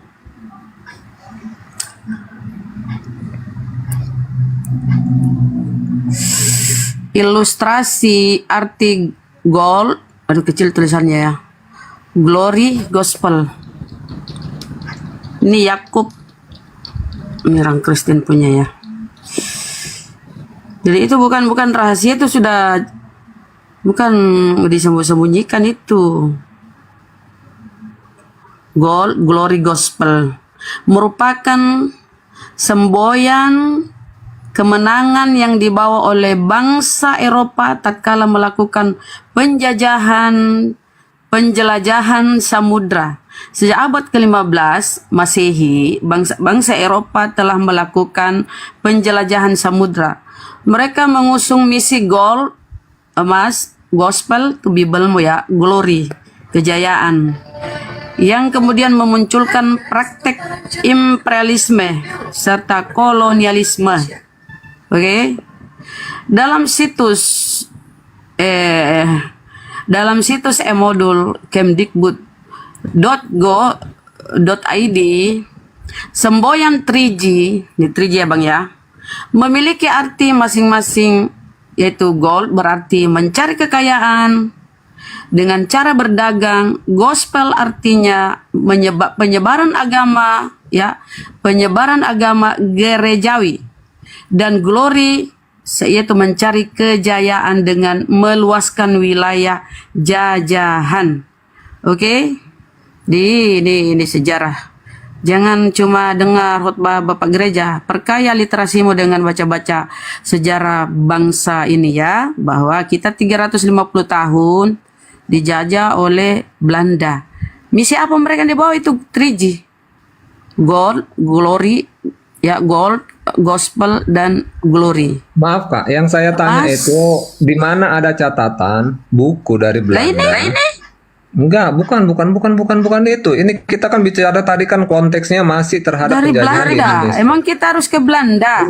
Di mana ada tertulis di situ Belanda melakukan misi 3G ya kan ke Indonesia. Loh, ini kita baca nih.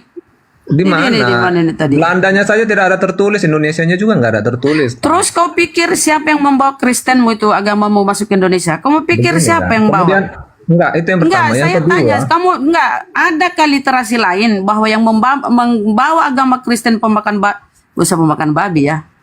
Yang membawa agama Kristen masuk ke Indonesia itu siapa kalau bukan penjajah? Ada literasimu?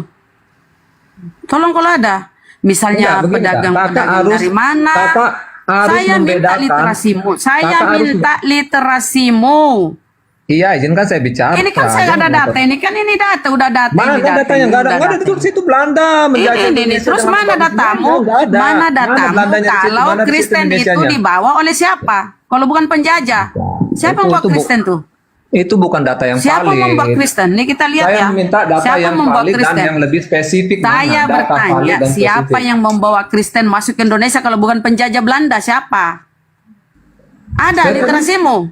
Saya tadi sudah Saya cerita. minta siapa yang membawa? Enggak, saya minta data-data dari kau. Saya tuh udah tunjuk Ini, data. kalau kau. bicara sama saya ibu-ibu, minta siapa sini yang yang membawa paling Kristen ke Indonesia kalau bukan penjajah? Bisa Ya, kau jangan tunjukkan saya datanya bicara. selain penjajah Jangan siapa? ngotot. Ya, Jangan-jangan sini kau saya ini bicara. keturunan penjajah kau ini. Saya tanya datamu, siapa yang Kamu, membawa Kak. Kristen masuk ke Indonesia? Tadi diskusinya baik-baik. Jangan bicara keturunan penjajah. Jangan Lah begitu. kan Itu kau jaga minta mulut udah Anda. dikasih Itu jaga mulut data-data. Anda. Tapi kau ngeyel mau dari pihak Ngeyel. Belanda. Ya dari pihak Belanda pasti di negara Belanda sana. Dari mana Kau Anda mau ke Belanda sana, pembuktiannya? carilah kau ke sana. Begini Saya ya, saya minta bukan- data. minta Data di data-data. mana selain penjajah yang membawa agama Kristen? Kalau bukan Belanda yang bawa siapa? Kan nggak pernah mengenal sejarah itu Belanda membawa itu, nggak pernah. Orang Belanda tuh. Di mana yang kamu masuk tunjukkan ke- datanya? kita lihat ya. Di sejarah Indonesia pun tidak ada. Di mana? Loh, Jadi ini Anda- baca tadi tuh. Mana Oke. Belandanya di situ ditulis? Mana Sekarang Belandanya kamu di mana pakai situ penjajahan ke Indonesia Sekarang mana? kamu pakai data. Sekarang kamu pakai data. Siapa yang membawa karis?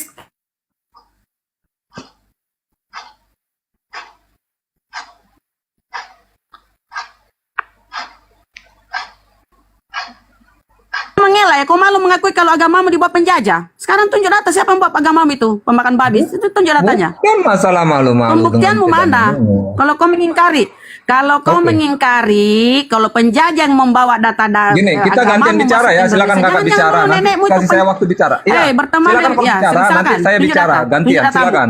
Saya minta data ya. Saya nggak mau dengar ucapanmu. Saya minta data. Selain Belanda yang membawa Kristen masuk ke sini, ingat Belanda menjajah kita 350 tahun. Jangan-jangan dulu nenekmu pengkhianat, pengikut Belanda. Kau membela mana sekarang? Mana Kristen itu dibawa masuk ke Indonesia bukan oleh Belanda? Tunjuk datamu. Oh, Kristen masuk ke Indonesia, kita buka data siapa yang menerjemahkan tuh ya? Dari Belanda Sudah, kamu sudah bisa gantian bicara. Bicara tapi minta data ya. Kalau kau nggak ada data, kau diem. Anda pun juga nggak punya data. Data kok. di mana Kristen? Di mana datamu? Coba Lah tunjukkan di saya situ minta bahwa datamu Belanda kan kau datang ke tidak mau. Indonesia. Saya membawa bilang, pengajaran saya Kristen di mana? bilang Glory itu 3G. Saya kan udah tunjuk data tadi 3G. Gold, Glory. Itu kamu hanya Gold, berusaha untuk Gospel, mencocok-cocokkan dan data Glory. saja. Lah sekarang perbandingan datamu mana? Pembandinganmu ya, penyangkalanmu mana? Tunjuk. Untuk membantah data saya, tunjuk kau. Jangan cuma bacot kau, Oten. Terus dasar kau kafir.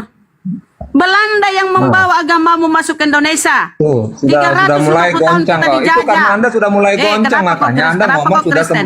sembrono. Tanya, gini, tanya nenekmu dulu. Tanya nenekmu. Nek, kakek, kok kita Kristen ya? Jangan-jangan kakek dulu teman Belanda.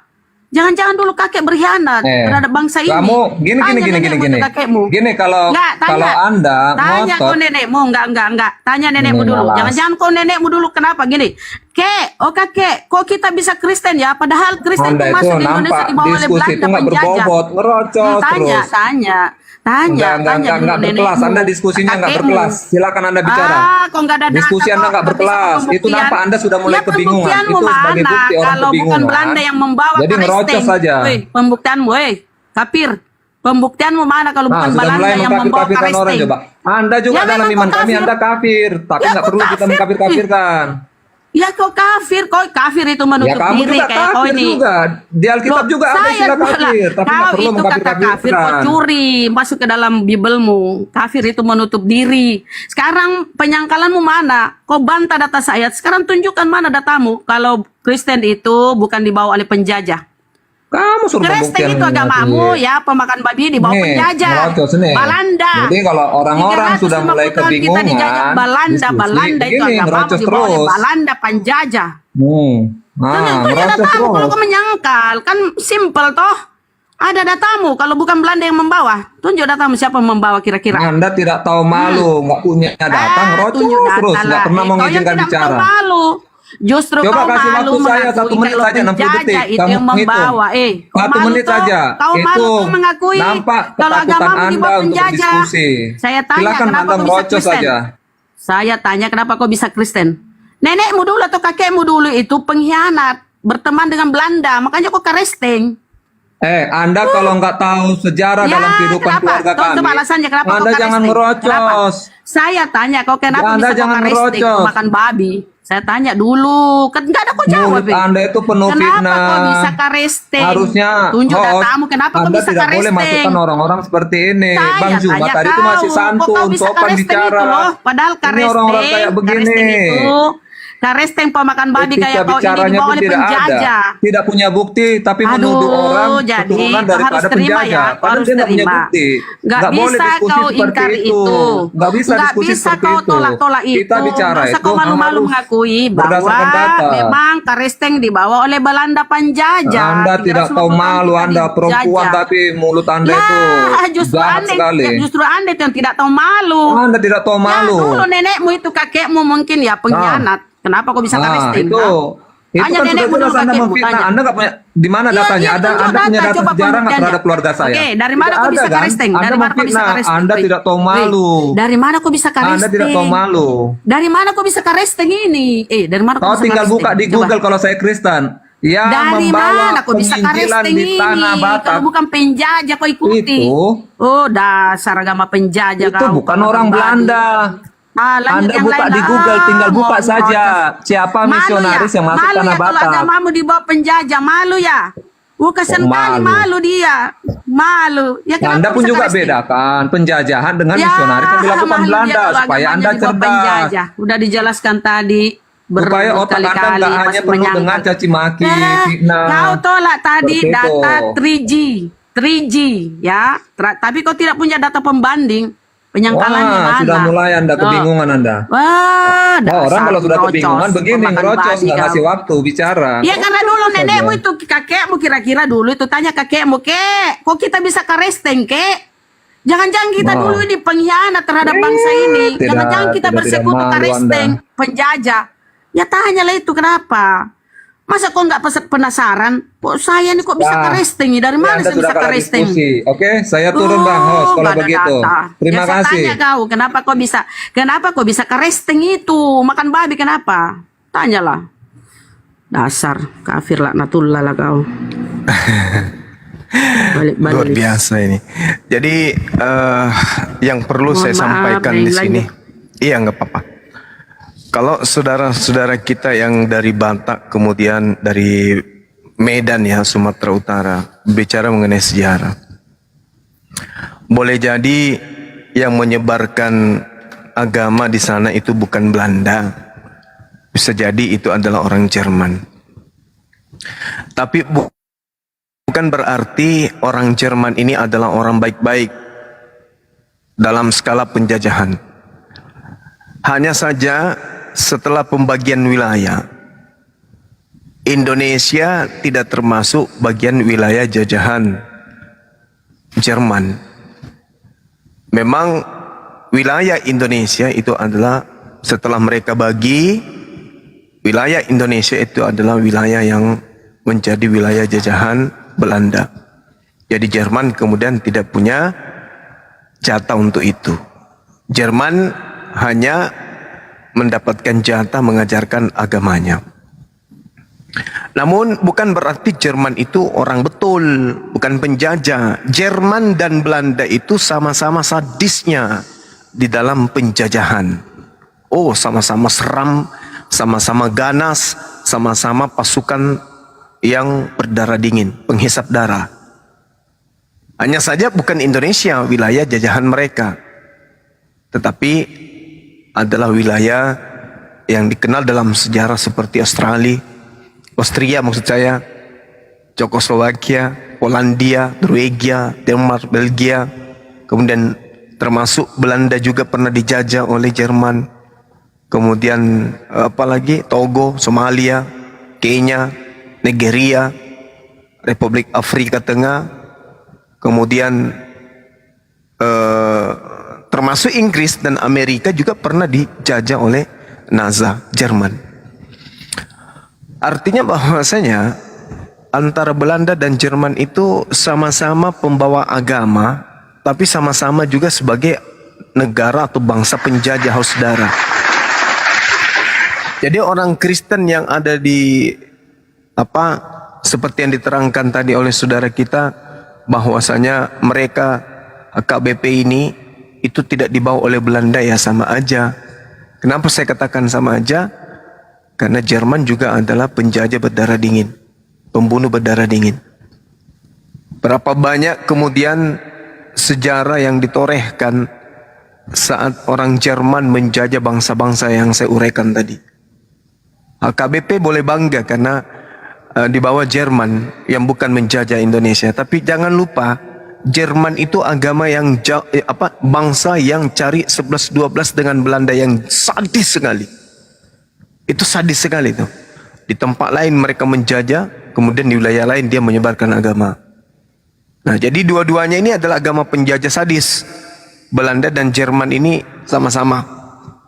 Kamerun juga pernah dijajahnya, Burundi negaranya Bang Handi pernah dijajah, Belgia pernah, Denmark pernah dijajah juga, Prancis, Yunani, Yugoslavia itu semua pernah dijajah oleh Jerman. Tanzania, kemudian Kenya, Mosambik, Nigeria, kemudian Republik Kongo juga pernah dijajah oleh Jerman. Habis rata dengan tanah, sadis itu. Jadi tidak ada pembenaran agama kami enggak bawa penjajah. Siapa bilang? Jerman itu penjajah. Oh, sadis itu, lebih sadis lagi dia. Cari 1-2 dengan Belanda. Ya. Nah, sementara kalau teman-teman mengatakan agama kami tidak dibawa oleh penjajah, siapa bilang bahwa Jerman bukan bangsa penjajah? Jerman itu bangsa penjajah. Mereka sudah membagi wilayah, ini jatahmu, Belanda jatahnya ini, dan seterusnya, bla bla bla bla bla bla. Jadi apa yang disampaikan oleh Bunda Rahma itu tidak salah. Saya mendukung itu, bahwa agama yang dibawa Belanda itu bukan Islam, tapi Kristen. Begitu juga Jerman, negara penjajah ini. Jerman dan Belanda itu sama-sama negara penjajah, ya. Jadi yang membawa kemudian agama yang masuk ke Indonesia ini adalah agama Kristen Katolik juga. Itu adalah bangsa penjajah. Meskipun Jerman tidak menjajah Indonesia, tapi Jerman menjajah di luar sana, meratakan bangsa-bangsa yang lain. Seperti itu. Silakan yang lain. Mungkin ada Kristen, kita pindah tema karena ini sangat menyakiti kuping saudara-saudara Kristen. Ya, saya tambah sedikit mungkin ini. Ya, silakan Mas. Mungkin tadi teman dari sebelah tidak ngerti sejarah. Jadi begini, sebenarnya semua aliran Kristen itu disebarkan melalui penjajahan. Ini kan awal mulanya dari perang salib yang dicetus Paus Urbanus II tahun 1095 itu, di mana beliau memerintahkan untuk menyebarkan Kristen melalui kekerasan. Kan begitu. Apa yang tadi dijelaskan Bulan Rahma itu betul. God Glory Gospel itu. Jadi begini, agama Protestan masuk itu memang dibawa oleh penjajah Belanda, Jerman. Sementara agama Katolik dibawa oleh Portugis pertama kali itu masuk ke daerah Tapanuli. Jadi semuanya ini ada kaitannya dengan penjajahan. Jadi Belanda itu dengan nama lembaga perdagangannya VOC memang menggandeng misionaris dengan membawa konsep C1 sampai C6. Saya kira kita tahu semua. Mungkin tadi teman-teman di sebelah tidak tahu konsep C1 sampai C6 itu konsep misionari yang sudah lama, masih zaman penjajahan dulu. Jadi di mana ketika bangsa luar masuk di Indonesia itu membawa konsep ini dan menerapkan konsep ini. Hanya mungkin tadi teman Kristen tidak mengerti sejarah gitu. Jadi semuanya masuk dibonceng oleh penjajah. Jadi semuanya misionaris masuk itu atas persetujuan penjajah. Mereka tidak bisa masuk kalau tidak ada persetujuan dari Belanda pada saat itu dan Portugis yang pada saat itu yang mengambil alih kekuasaan di Indonesia pada saat itu. Itu sebenarnya hanya kalau mau dicerita itu terlalu panjang itu mungkin Gurunda Suma mungkin pindah tema aja, pindah tema. Tidak mengerti. Iya, nyakitin hati teman-teman kita juga kalau dibuka aib mereka itu. Pindah tema aja tuh. Iya. Betul, sejarah kelam itu. Karena pembunuhan, pembantaian. Iya, saya tahu sejarah, tapi saya tadi tidak komen-komen, saya malas juga bahas ini karena ini sejarah kelam. Menurut saya ini pemberitaan atau warta ini dari sebelah ini penuh dengan kekejaman, pembantaian. Kalau saya mau jelaskan semua ini, wah, ini nanti tidak ada yang bisa tidur. Iya, sakit Ya, betul. betul. Sebaiknya Sebelum pindah tema. kalau boleh sebelum pindah topik, saya ingin memberikan sedikit tambahan bahwa memang ini sakit sih kalau mau diungkap. Tapi sesakit-sakitnya ya pemeluk Kristen ya harus jujurlah mengakui itu bahwa pada dasarnya bukan orang Arab yang membawa Kristen ke Nusantara, bukan. Orang bule, baik Portugis, Inggris dan Belanda itu semuanya mempunyai lembaga. Dia menjajah, dia punya lembaga, mendirikan gereja dengan ya kerja rodi dan seterusnya. Kemudian setelah hengkang dari Republik ini, lembaganya yang disebut tadi Bang Juma, Lembaga Alkitab Hindia Belanda, diwariskan menjadi sekarang Lembaga Alkitab Indonesia. Jadi LAI ini warisan dari Belanda penjajah, nggak bisa dipungkiri, itu sejarah loh. Memang sakit, tapi apa boleh buat, harus diterima. Itu sih dari saya tambahannya. Mohon maaf telah menyakiti Anda dengan sejarah. Makasih. Saya mau datang besok.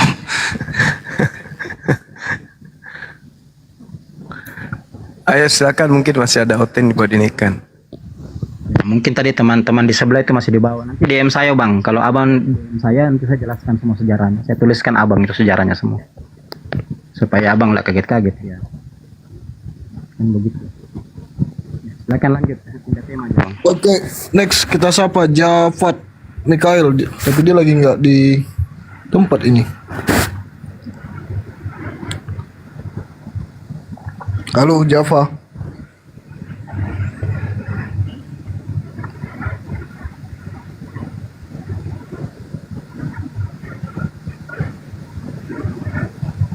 Halo. Atau kita sapa dulu Sera Roger. Selamat malam Sera. Assalamualaikum Waalaikumsalam warahmatullahi wabarakatuh. Bang, maaf kita terima yang Kristen dulu ya, karena kita mau diskusi dulu. Nanti yang Muslim sesi sedikit bang, tambah dikit ya. Intinya tadi Kristen itu dia tidak mau dikatakan bahwa agama Kristen itu agama penjajah, itu aja esensinya. Iya. Dia cuma mau ngeles. Kalau dia mau jujur mau nggak jadi Kristen, bakal mualaf itu. Lanjut.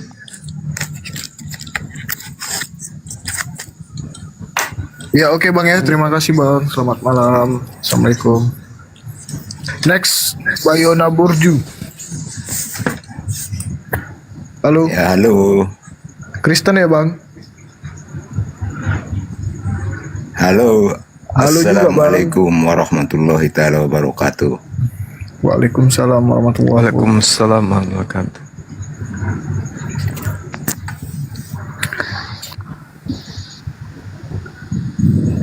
Assalamualaikum. Waalaikumsalam warahmatullahi wabarakatuh. Bang Jumannya sehat? Sehat Bang. Alhamdulillah. Bang ini Bang Suma, aku cuma sekedar informasi. Ya, halo Bang Suma. Iya, dengar Bang, dengar. Nah, tadi aku tengok di grup ini kan, kalau yang masuk punya marga Jadi anggapannya udah oten, tidak Bang Suma. Di Sumatera Utara ada dua suku, yang satu suku Batak, satu suku Mandailing. Kalau suku Mandailing ini Bang Suma mayoritas Islam. Kami di Mandailing ini juga punya marga sama dengan orang Batak. Lantaran kami berdampingan dengan suku Batak. Iya bang, maaf saya izin jawab. Mama saya juga Mandailing, jadi saya tahu juga sih bang. Cuman rata-rata karena kebiasaan setiap malam banyak bermarga, kan ditanya juga sebelumnya agamanya apa, Kristen atau Islam gitu. Kita nggak tanya marganya gitu. Ini cuma sekedar info bang. Iya bang. Sip. Masya Allah, makasih bang. Bang Juma tahu kan pesantren Mustafawiyah terbesar di Sumatera Utara? Biasa dengar. Itulah di tempat kami lah itu Bang Juma, di Mandailing Natal. Mandailing Natal, oh Masya Allah. Iya, kalau bisa Bang Suma pun nggak apa berkunjung dulu ke Mustafawiyah, jumpa sama santri-santri Mustafawiyah. Biar Bang Juma tahu Mandailing Natal ini kan. Di sini mayoritas Bang Juma. Memang di sini orang bermarga semua Bang Juma. Iya, Insya Allah. Iya Pak, oke Pak, terima kasih Pak ya. Luar biasa bang. Makasih informasinya bang. Mudah-mudahan sehat terus dalam lindungan Allah Subhanahu Wa Taala. Amin. Dilancarkan segala urusan, dijauhkan dari malapetaka. Amin. Amin ya Rabbal Alamin. Assalamualaikum warahmatullahi taala wabarakatuh. Waalaikumsalam warahmatullahi wabarakatuh. Next kita sapa dulu Bapak Zai. Zai, selamat malam. Nggak ada orangnya ya. Oke, next kita sapa Pak Esau aja kalau gitu. Selamat malam Pak Esau. Ya, selamat malam. Ya Pak, gimana kabar Pak? Baik-baik. Assalamualaikum Bang Juma. Ya, silakan Bang Esau. Iya Pak, ya gini Pak, saya menanyakan suatu tentang hal yang memang agak sedikit merujuk kepada suatu pemahaman. Saya mengambil memang dari suatu hadis ya Pak ya. Cuman yang saya pahami hadis ini memang selalu berdasarkan kepada kitab suci yaitu Al-Quran. Di dalam tafsir Ibnu Katsir ini Pak, yang berdasarkan hadis apa? Ibnu Katsir Pak, dari Ibnu Katsir yang menyatakan dari dasarnya surat Al-Falaq 13-14 di mana ada suatu diksi informasi yang yang menyatakan bahwa baginda itu kena sihir. Nah, apakah literasi ini adalah suatu pemahaman yang benar atau memang sesuatu yang sifatnya ambigu? Karena berdasarkan apa yang saya pahami dari apa yang saya dapatkan untuk informasi tentang suatu bentuk sihir itu adalah sesuatu yang memang sifatnya magic gitu ya, atau ya Anda tahu sendirilah. Dan apakah ini memang benar peristiwa ini terjadi atau memang hanya suatu tafsir aja yang memang tingkatannya apa benar atau hasan atau maudu gitu dari suatu pemahaman ini? Karena seorang yang memang beriman, pemahaman saya, kalau orang memang menyatakan dirinya adalah sebab yang saya tidak tahu itu apakah peristiwa itu terjadi itu sebelum beliau diangkat jadi nabi atau memang sesudah jadi nabi, dari tafsir yang disihirnya ini begitu Bang Juma. Ya. Jadi terkait dengan hadits yang menerangkan kemudian Nabi Muhammad Sallallahu Alaihi Wasallam itu kena sihir. Jadi Di dalam hadits memang diceritakan itu ya, bahwasanya Rasulullah Muhammad sallallahu alaihi wasallam itu sakit ya, dan kemudian sakitnya itu dikarenakan kena sihir. Tapi bukan berarti Nabi Muhammad sallallahu alaihi wasallam itu gagal dari kenabian. Ya. Justru itu menguatkan kami umat Islam bahwa Rasulullah Muhammad sallallahu alaihi wasallam ini itu pernah mengalami gangguan di dalam misi dakwanya. Musuh-musuhnya kemudian tidak mampu menghalau dakwah yang ia bawa secara fisik, maka mereka melakukan sihir. Itu Pak yang perlu kami sampaikan. Artinya bahwasanya Rasulullah Muhammad sallallahu alaihi wasallam itu juga adalah manusia biasa. Ya. Tidak ada masalah dengan itu. Hanya perlu pendalaman materi terkait ini, bahwasanya peristiwa tersihirnya Nabi Muhammad sallallahu alaihi wasallam itu disebut dalam surah Al-Falaq seperti yang saudara sampaikan. Maka satu-satunya cara kemudian bahwasanya umat Islam untuk berlindung kepada sihir itu harus selalu senantiasa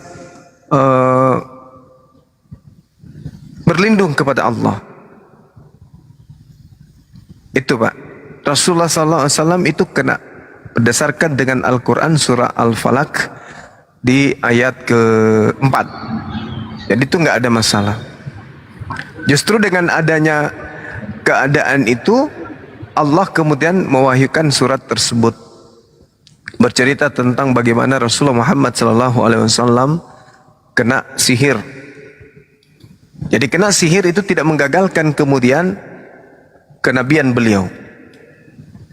Nah, sedangkan yang ingin dibahas atau yang ingin kemudian dipecahkan atau ingin disampaikan kemudian oleh orang-orang yang menghujat baginda Rasulullah Muhammad SAW itu adalah bagaimana menggugurkan kenabian beliau. Padahal itu tidak sama sekali.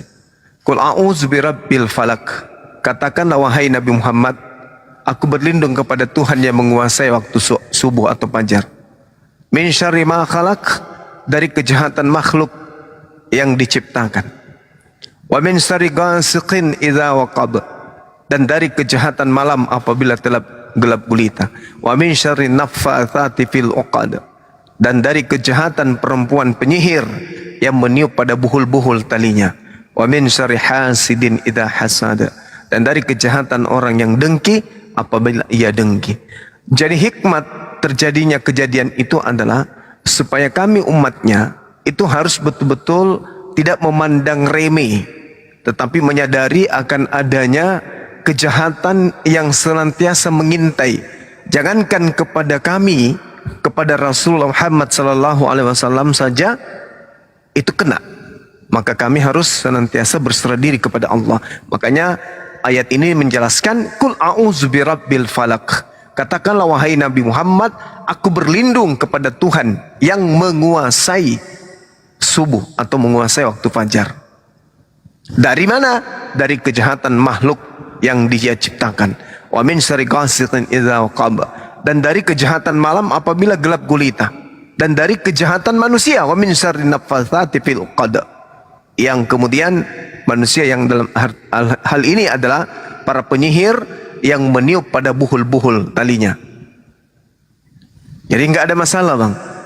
Kalau Rasulullah kena sihir itu pelajaran kepada kami bahwa jangankan kita, Rasulullah aja kena, maka kami umat Islam harus senantiasa berserah diri kepada Allah. Jangan sombong, jangan ponga, jangan merasa diri hebat, tetapi harus bersandar kepada Allah. Jadi kalau Nabi kami kena sihir, sekali lagi itu wajar. Kalau ada yang menghina, ada yang menghujat tentang itu, ya kalau Nabi kami kena sihir itu wajar, maka saya katakan apakah wajar Tuhan dibunuh oleh manusia? Nah itu, silakan. Baik Pak Yuma. karena saya berpikir begini, saya tidak akan suatu hal yang memang sifatnya mujizat, tidak. Justru menguatkan saya bahwa ada satu metode yang memang beliau ajarkan dan sampai sekarang juga masih digunakan tentang untuk menolak sesuatu magic atau sihir ini. Di mana yang saya pahami, umat muslim itu mengenal dua metode penyembuhan, yaitu ruqyah dan bekam.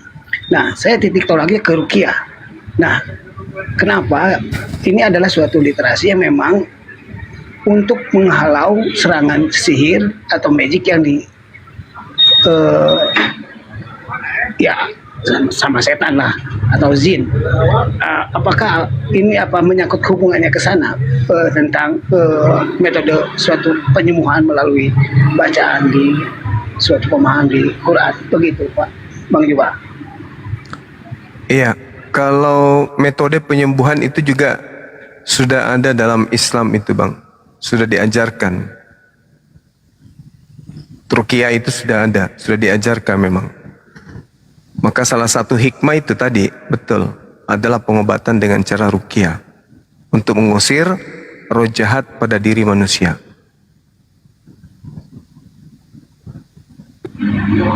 Ya, memang. Kalau saya berpandangannya ke sana, tidak menistakan.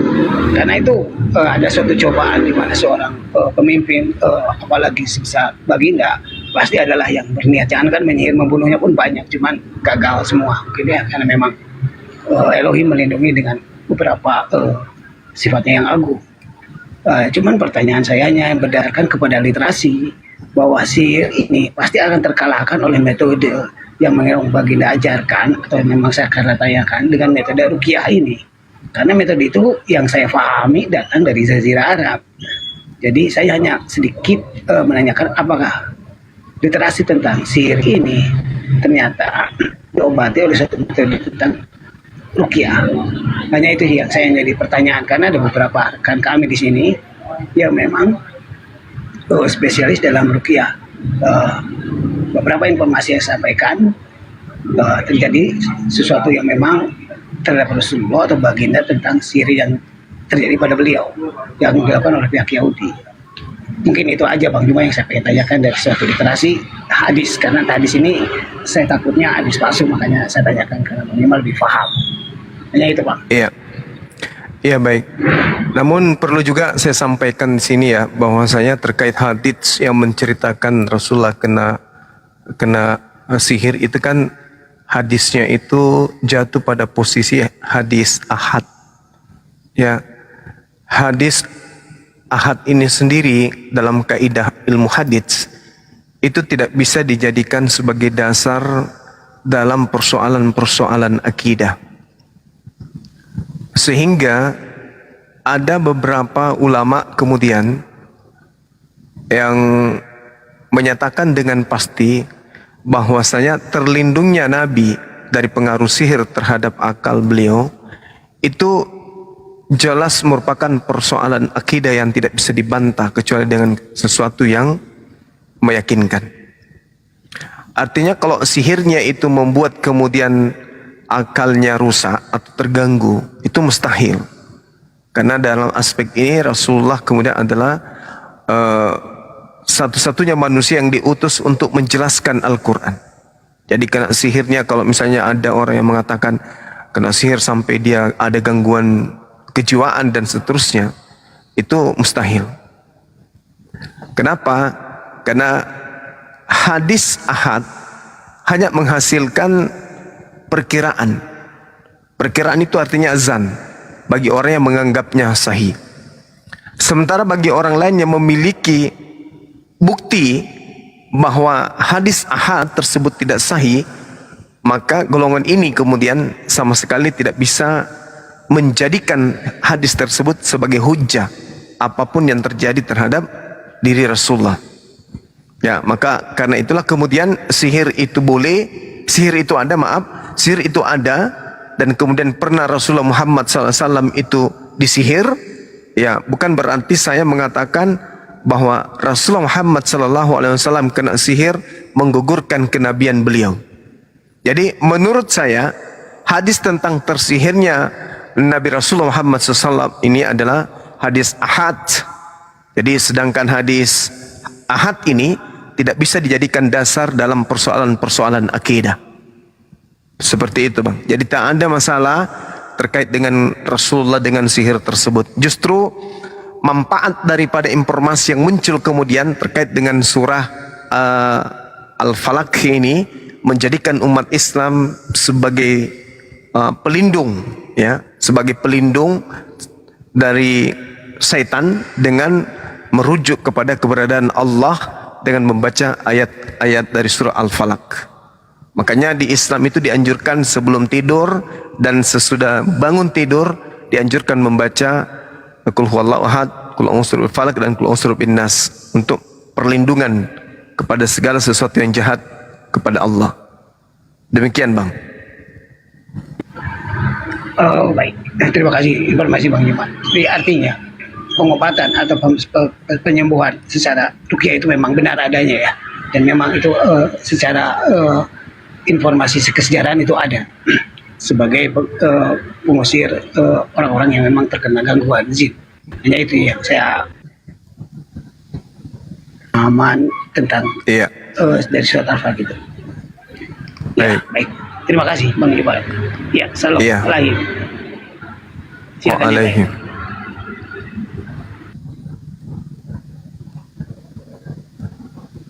Oke, silakan kalau masih ada. Jadi hadis ahad ini teman-teman, hadis yang sumbernya hanya satu ya, yang tidak diceritakan oleh sahabat yang lain.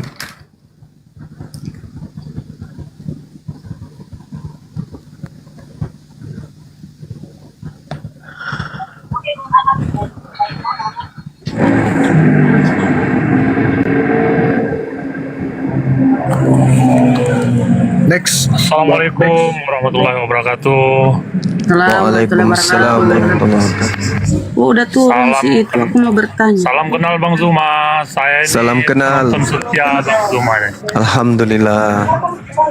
Alhamdulillah gara-gara nonton debat Bang Zuma dan rekan-rekan saya mulai tertarik juga dengan berdebat ini. Salam kenal Bang, saya dari Bengkulu Bang Zuma ya. Bengkulu, ya, ya. Sumatera apa itu Bang? Sumatera Utara bukan? Sumatera bagian selatan. Oh iya, baik. Iya. Abang di Makassar Bang ya? Iya, betul. Iya Bang. Ya Bang, alhamdulillah udah, terima kasih dengan host sudah mengundang saya. Saya memang dari kemarin ini mau ngobrol-ngobrol dengan Bang Zuma ini. Cuman belum ada kesempatan gitu. Ini alhamdulillah udah bisa ngobrol malam ini Bang. Insya Allah. Ya, saya tinggal di Tangerang Bang. Kalau ada ke Jakarta, boleh kita ketemu-temu Bang. Baik, baik. Insya Allah. Tangerang, dekatnya Jakarta. Iya. Salam sama keluarga di sana Bang. Baik, baik. Insya Allah. Tangerang itu dekatnya Samata. Iya, betul. Kita tetap semangat ini mendukung abang-abang nih. Amin. Pokoknya maju terus Bang. Jangan gentar. Ribu kona balat na Bunda Rama. Dengkulek. Iya.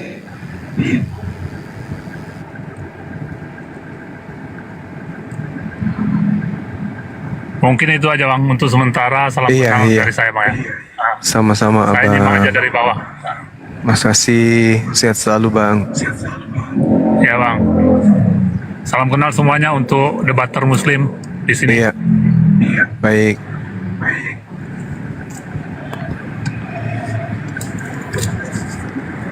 Saya izin turun dulu Bang Zuma ya dan rekan-rekan ya. Iya, makasih Bang. Hati-hati di jalan. Oke Bang. Assalamualaikum warahmatullahi wabarakatuh. Waalaikumsalam warahmatullahi wabarakatuh.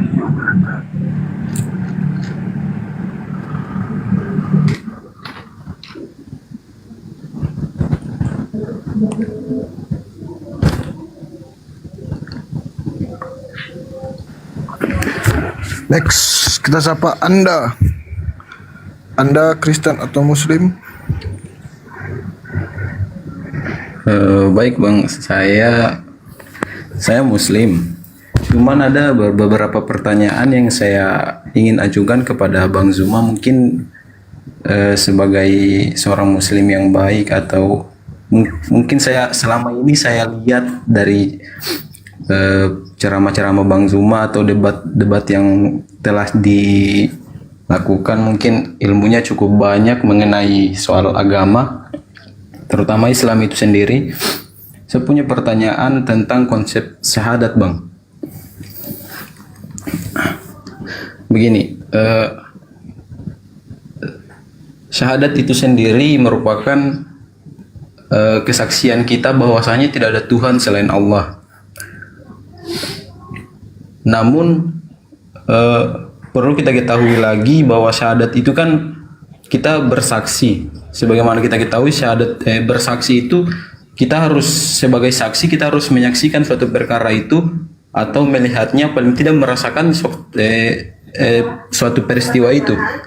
Nah, terus bagaimana dengan konsep ketuhanan ini? Kita bersaksi bahwasanya tidak ada Tuhan selain Allah, namun kita tidak pernah menyaksikan atau melihat secara langsung bahwa wujud dari Tuhan itu sendiri. Bagaimana ya tanggapannya itu, Bang? Sekian. Iya, baik. Yang Anda takar barusan itu adalah kesaksian terhadap makhluk, betul? Iya, betul, Bang. Ya, sekarang Allah makhluk atau bukan? Kan itu poinnya. Jadi kalau kita umat Islam bersaksi tentang Allah, kita tidak sedang bersaksi tentang makhluk.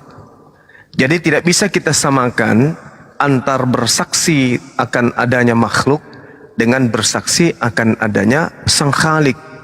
Karena Allah Subhanahu wa taala kemudian itu bukan makhluk. Makanya kita sebagai orang yang beriman kan sudah diajarkan kemudian bagaimana kita ini memahami tentang Tuhan, memahami tentang Allah.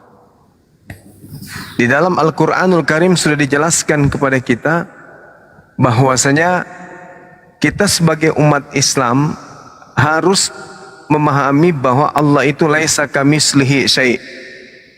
Innal ladzina yakhshawna rabbahum bil ghaib lahum maghfiratun wa ajrun kabir. Sesungguhnya orang-orang yang takut kepada Tuhannya, yang mana Tuhan itu tidak terlihat oleh mereka, mereka memperoleh ampunan dan pahala yang besar. Sama seperti Nabi Musa, yakin akan adanya Allah, tahu bahwa Allah itu ada. Tapi kemudian Nabi Musa minta untuk bagaimana Allah ini memperlihatkan wujudnya, memperlihatkan wajahnya. Allah mengatakan lantarani, kamu tidak akan sanggup melihat wajahku. Nah, keyakinan akan adanya Allah itu seakan-akan kita melihatnya. Saking yakinnya kita, maka kita itu lebih yakin ketika kita lebih yakin kemudian akan lebih yakin kita ini akan adanya Allah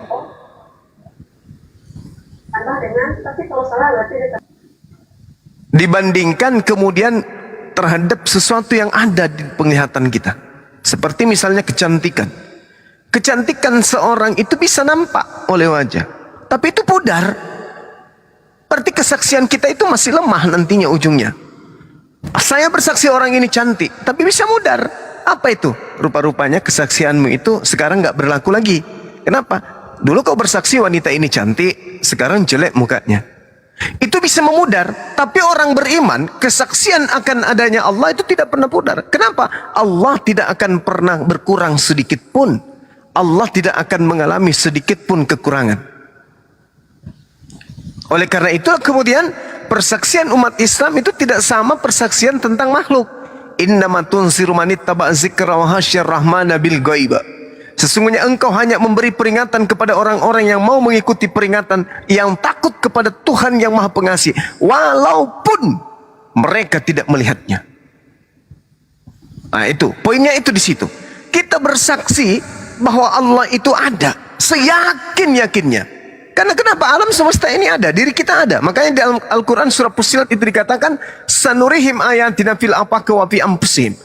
Kami, kata Allah, memperlihatkan tanda-tanda kebesaran kami di segenap penjuru dan pada diri manusia itu sendiri.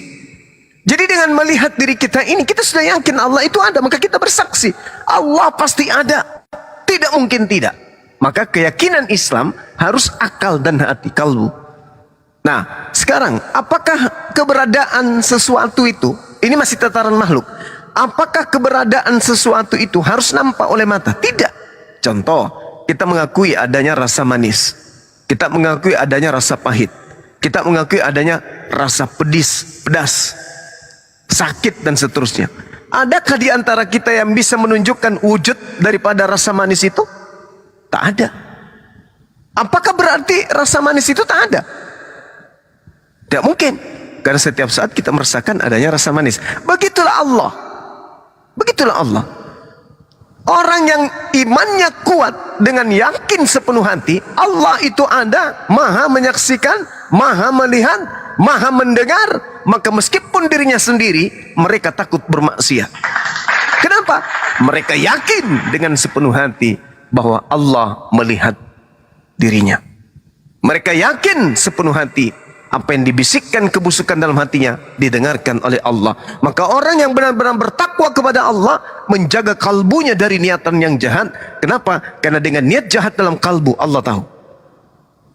Nah, itu keadaan umat beriman. Kalau saudara kita di luar Islam itu kan mereka tidak beriman, mereka hanya percaya, mereka hanya yakin. Tapi tingkat iman itu hanya ada di Islam. Itu hanya ada di Islam. Di agama lain itu iman itu nggak ada.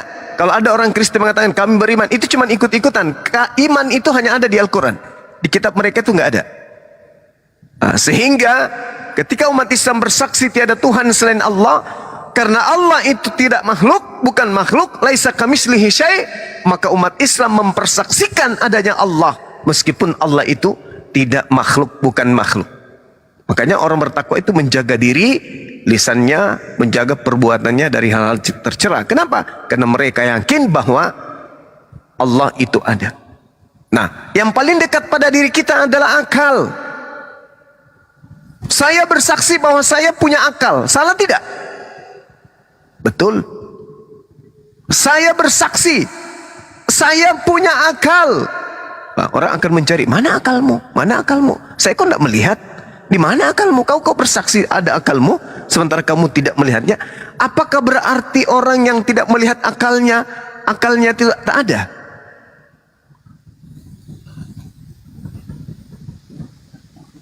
Apakah berarti karena akalnya tidak dilihat maka orang-orang itu tidak punya akal? Buktinya dia mampu mengurai kata-kata, buktinya dia mampu kemudian berkarya, artinya dia punya akal. Meskipun akal itu tidak dilihat, maka akal itu ada. Maka bersaksi akan adanya sesuatu tidak hanya dengan panca indera, tapi dengan perasaan, dengan pikiran, dengan iman. Contoh, kita tidak pernah melihat Nabi Adam, kita percaya. Kita tidak pernah melihat Nabi Abraham, kita percaya. Kita tidak pernah melihat Nabi Musa, kita percaya. Bahkan kita tidak pernah melihat kakek kita keturunan ketiga ke atas. Bahkan kakek kedua dari bapak mungkin kita nggak pernah lihat, tapi kita yakin mereka ada. Masakan yang menciptakannya itu kita tidak pernah lihat, tetapi kita ragu, sementara dialah yang menyebabkan semuanya ada. Yakin tidak percaya kita bahwa yang melahirkan bapak adalah nenek? Yakin dan percaya kita? Yakinkah kita bahwa yang melahirkannya adalah buyut? Pasti yakin. Pernahkah kita melihat mereka? Tidak. Demikianlah Allah. Maka orang beriman cukup bersaksi tiada Tuhan selain Allah, itu sudah mencakup akal dan wahyu. Demikian. Assalamualaikum warahmatullahi wabarakatuh. Waalaikumsalam warahmatullahi wabarakatuh. Bang Zuma dari Makabar, Bang. Host Bang Handi. Mohon izin, Bang. Bentar, Bang. Iya. Iya. Naon. Bang Anda mengaku muslim. Iya. Tapi masuk-masuk Anda tak ucapkan salam. Saya curiga, jangan-jangan Anda ini jangan-jangan. Saya boleh nanya enggak? Iya, boleh. Abang hafal doa setelah wudhu, Bang?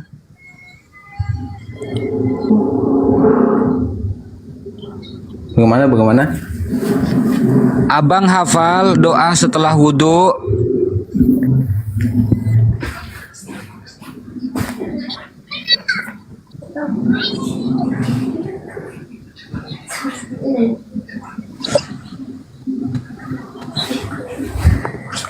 Pertanyaan saya enggak didengar ya? Ya, sabar. Asyhadu an la ilaha illallah wa asyhadu anna Muhammadan abduhu wa rasuluh. Terus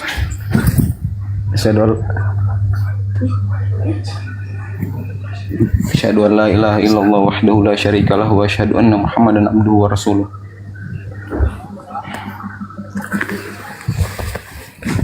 Terus Allahumma ja'alni minat tawabina wa ja'alni minal mutatahhirin. Oh ya, benar. Artinya? nggak usah artinya lah. Maaf bang, Ini Bang Andi. Wudhu itu kan minimal ya, minimal 5 kali sehari. Al-Ayyubi. Saya lulusan dari. Kenapa? Wah, saya lulusan alun-alun. Tapi saya hafal Bang, meskipun lulusan alun-alun saya hafal doa setelah wudhu itu hafal saya, hafal. Oke lah, lanjut Bang Andi, Bang Zuma. Alun-alun, maksudnya Bang?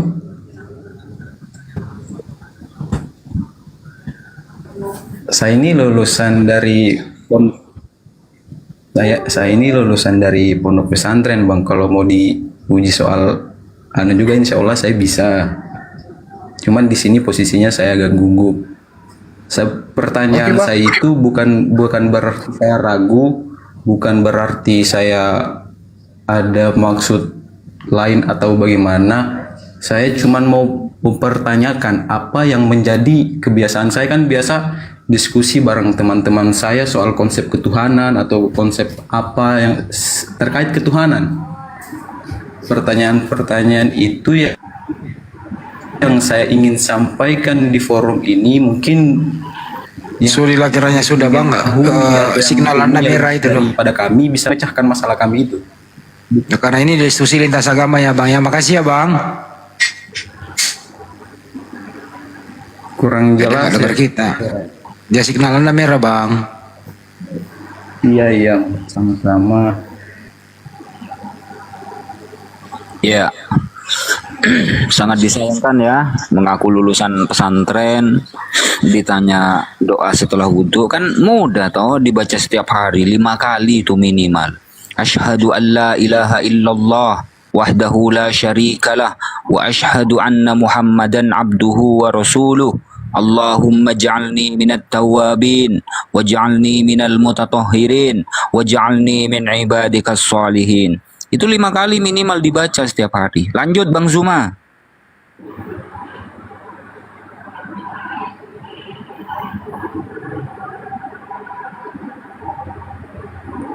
Kita sapa dulu Dasbro 430. Selamat malam, Assalamualaikum kalau muslim. Dasbro. Dikit lagi jadi dashbor ya. Depannya mobil. Dasbro 430. Apa kabar? Apa kabar? Selamat malam. Woi Dasbro. Dasbro.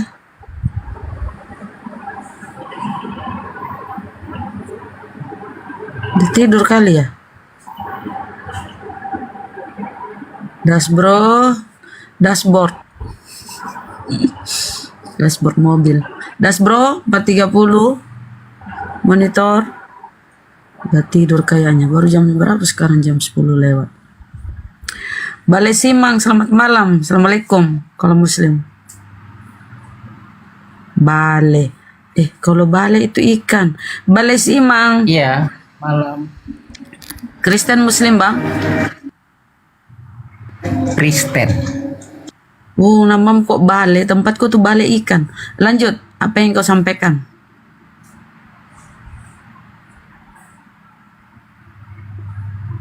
Balai? Iya, mau nanya. Iya, Bunda. Iya, Bunda. Ya silakan bang. Mau nanya Lah dong. balik. Iya, Silakan. iya. Mau nanya dong terkait penyalipan. Ya silakan. Ya ada guru kami Itu, ada ya. Bang Zuma. Silakan tanyalah. Iya, Bang Zuma. Mau nanya dong itu kalau menurut Bang Zuma itu yang disalib Yudas apa Yesus, Bang Zuma? Yang disalib itu orang terkutuk pengganti Nabi Isa alaihissalam.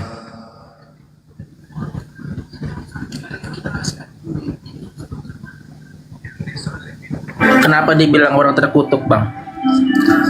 Ya, karena Paulus sendiri mengatakan begitu, karena ada yang ingin dijual, ke Roma, Yunani, yaitu hukum-hukum Tuhannya harus di-stopkan.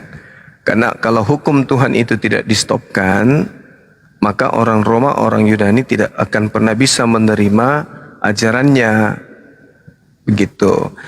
Keinginan untuk menjadikan kemudian dewa mereka sebagai penerus daripada sembahan-sembahan mereka itu ingin digantikan dengan yang bernama Yesus. Makanya mereka mencari akal bagaimana caranya supaya Yesus ini laris. Lahirlah konsep manusia terkutuk di atas tiang salib untuk menghentikan semua perintah-perintah Tuhan yang ada di dalam kitab Taurat. Itu yang terjadi tuh. Makanya nanti ujung-ujungnya yang dijual apa? Kematian orang ini untuk menebus dosa. Seperti itu. Ya benar. Tapi emang tujuannya kan buat disalib ya, Bang ya.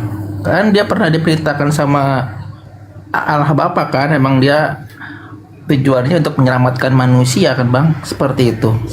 Semua bangsa kan. Ya kita inilah. Benar gak, Bang? Apa ada salah?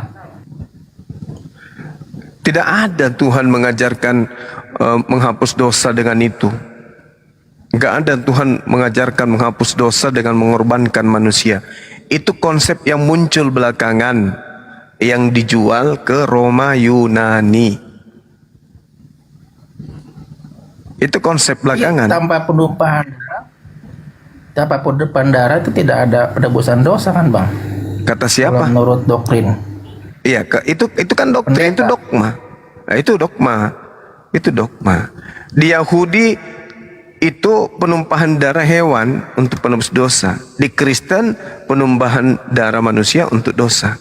Nah, penumpahan darah dengan mengorbankan darah manusia atau darah Tuhan, itu ilmunya dari mana? Kan tidak pernah diajarkan itu. Itu kayak apa namanya? Yang waktu makan itu, Bang, makan roti sama anggur kan itu darah, ibaratkan kayak darah Yesus sama tubuhnya yang diserahkan kepada itu Allah. Iya, itu kan cerita yang muncul belakangan. Semua itu muncul belakangan. Diedit semuanya tuh. Inilah darahku, inilah dagingku. Kan?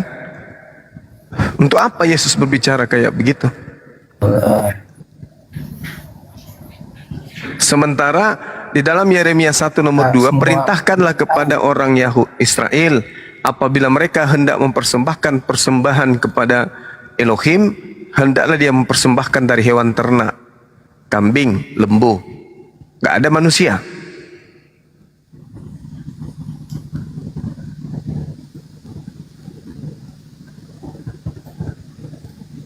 Gimana dong? Di mana perintahnya untuk menghapuskan dosa menggunakan darah manusia itu, di mana perintahnya? Kalau di Alkitab sih ya nggak ada sih, Bang. Cuma kalau dari apa namanya khotbah ya seperti itu sih, untuk penghapusan dosa. Datanglah Mesias Juru Selamat, itu Yesus. Nah, itu kan tidak pernah diajarkan oleh Yesus. Tidak pernah diajarkan oleh Yesus dan tidak pernah diajarkan oleh Nabi Musa. Artinya ada kekuatan yang masuk kemudian di dalam pengajaran Yesus yang mengajarkan sesuatu yang tidak berasal dari Yesus. Inilah yang kita bahas tadi, si pembinasa keji ini. Dia akan menyesatkan manusia lebih kejam lagi. Makanya Yesus mengatakan, apabila si pembinasa keji itu datang di dalam Matius 24, maka dia akan menyesatkan banyak manusia. Pembinasa keji inilah yang kemudian yang berdiri di tempat kudus. Pembinasa keji inilah yang kemudian mengganti hukum-hukum. Kan dikatakan dalam Matius 25, data nomor 15, jadi apabila kamu melihat pembinasa keji berdiri di tempat yang kudus, menurut firman yang disampaikan oleh Nabi Daniel, maka para pembaca hendaklah memperhatikannya. Nah, pembinasa keji ini kemudian mengaku bertemu dengan Yesus di padang gurun dan mengaku bertemu Yesus di dalam bilik penjara, di dalam bilik rahasia. Nah, inilah si Paulus yang mengajarkan dengan berbagai macam teori bahwa dengan matinya Yesus dosa manusia dihapuskan. Padahal itu tidak pernah diajarkan oleh Tuhan.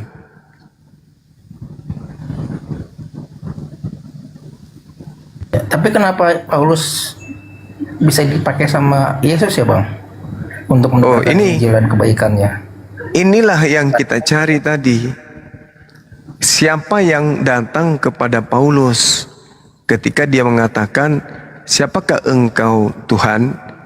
Lalu suara itu mengatakan, akulah Yesus yang kau aniaya. Ini yang sedang kita cari.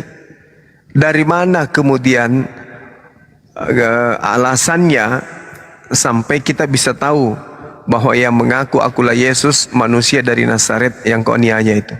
Dari mana bisa kita tahu bahwa itu betul-betul Yesus? Bukankah Yesus mengatakan kedatangannya yang kedua nanti di akhir zaman? Lalu yang datang mengaku sebagai Yesus pada saat Paulus ke Damsik ini siapa? Karena dari sanalah awalnya munculnya ajaran yang berbeda dengan ajaran para nabi.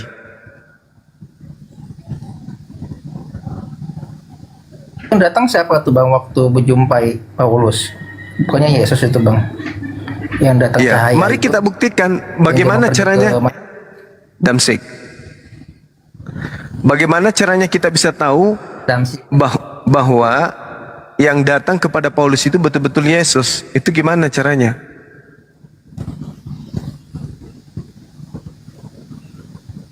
Arahnya bang, kan dia sempat benar kan, Saulus kenapa engkau menganiaya atau apa ya? Suara Tuhan bang. Ya, dari mana kita tahu bahwa itu suara Tuhan? Itu kan pengakuan Paulus saja.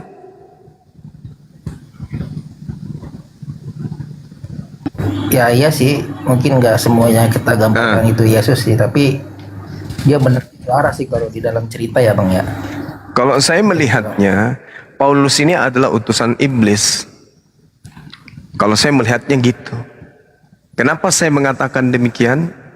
Pertama, Yesus mengatakan pembinasa keji. Yang kedua, kita melihat di dalam Kisah Para Rasul 16 misalnya, bagaimana kemudian Paulus di sana oleh roh jahat itu didukung pengajarannya.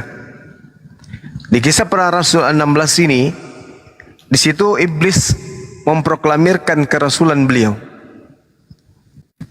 Orang-orang ini adalah hamba Allah yang maha tinggi, kata iblis. Artinya Paulus ini adalah hamba Allah yang maha tinggi. Paulus ini memberitakan kepadamu jalan kepada keselamatan. Hal itu dilakukan beberapa hari lamanya.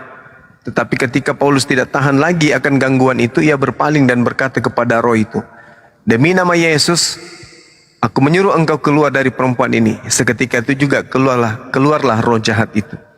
Roh jahat ini teriak, Paulus ini adalah utusan yang maha tinggi. Roh jahat ini juga yang teriak, memberitakan kepada manusia bahwa Paulus ini adalah yang akan memberitakan kepadamu jalan kepada keselamatan. Iblis yang meneriakkan itu. Lalu kenapa kemudian Paulus tidak mau? Alasannya apa? Kalau saya melihat Paulus ini tidak mau ketahuan kalau dia itu adalah utusan setan. Paulus tidak mau diketahui kalau dia ini didukung oleh setan. Karena di Kisah Para Rasul 16 sampai 18 ini jelas sekali iblis yang teriak itu tidak salah, karena dia mengatakan Paulus ini adalah hamba Allah yang maha tinggi. Paulus ini memberitakan kepadamu jalan kepada keselamatan. Harusnya Paulus bangga dong kalau dirinya diproklamirkan oleh malaikat. Tapi yang memproklamirkannya adalah setan, maka dia tidak mau. Kenapa? Karena dia tidak mau diketahui kalau ajarannya itu didukung oleh setan. Nah, makanya saya mengatakan Paulus ini utusan setan. Karena Yesus mengatakan di dalam Yohanes 16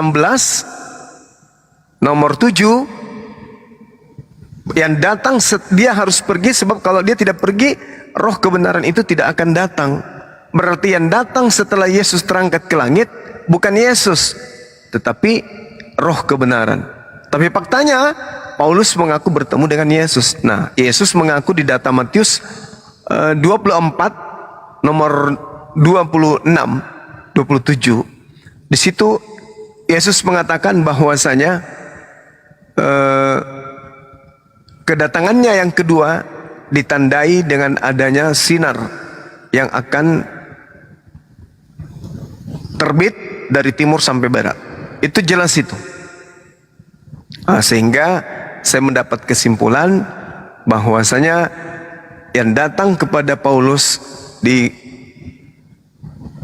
gurun ketika ia ke Damsyik adalah iblis, bukan Yesus. Berarti iblis kalau menurut Bang Zuma, kalau Paulus. Yes. Tapi kenapa dia bisa bangkitkan orang mati, Bang? Sama seperti Yesus dia. Kan mujizat. Kan sudah dikatakan oleh Yesus sendiri di dalam Matius 24 nomor 24. Nabi palsu atau Mesias palsu akan muncul dan mereka akan mengadakan tanda-tanda yang dahsyat dan mujizat-mujizat yang dahsyat. Sehingga sekiranya mungkin mereka akan menyesatkan orang-orang pilihan juga. Berarti Nabi palsu diberi mujizat kan? Nabi palsu diberi tanda-tanda. Gimana? Tapi itu bukan khusus buat orang Parisi, Bang. Yang itu untuk angkatan jahat. Betul, orang Parisi angkatan jahat. Makanya hanya angkatan jahat yang percaya Yesus bangkit dari kematian. Hanya angkatan jahat yang percaya bahwa Paulus itu adalah rasul. Kalau orang Yahudi tidak percaya kepada Paulus, hanya angkatan jahat dan penerusnya lah yang kemudian percaya kepada kebangkitan dari kematian dan percaya bahwa Yesus itu Tuhan, serta percaya Paulus itu adalah rasul. Murid-murid yang lain itu tak percaya. Seperti itu. Berarti Paulus nabi palsu. Bukan nabi palsu, dia utusan iblis. Tapi kalau dia utusan iblis, kenapa dia lahirnya sama ya, Bang ya? Sama Yesus ya? Lahirnya sama. Coba Anda baca kemudian pengakuan beliau. Gitu. Ya, kita nggak tahu apakah itu betul. Sekarang begini, coba Anda lihat di dalam Galatia 1. Di sana dia mengaku bahwa dia telah dipilih dari sejak dalam rahim ibunya. Bagaimana kemudian dipilih dari sejak dalam rahim ibu? Galatia 1 nomor 15. Dialah yang memilih aku sejak kandungan ibuku dan memanggil aku oleh kasih karunia-Nya. Dia di sini siapa? Tuhan. Nah, sekarang ada dua. Dia dipilih sebagai nabi palsu atau dipilih sebagai nabi benar. Karena kalau tidak salah di Mazmur 53 di situ diterangkan dengan sangat jelas bahwasanya Tuhan memilih manusia dari sejak dalam rahim ibunya sebagai penyesat atau sebagai orang yang baik. Gitu, Bang. Oh gitu. Berarti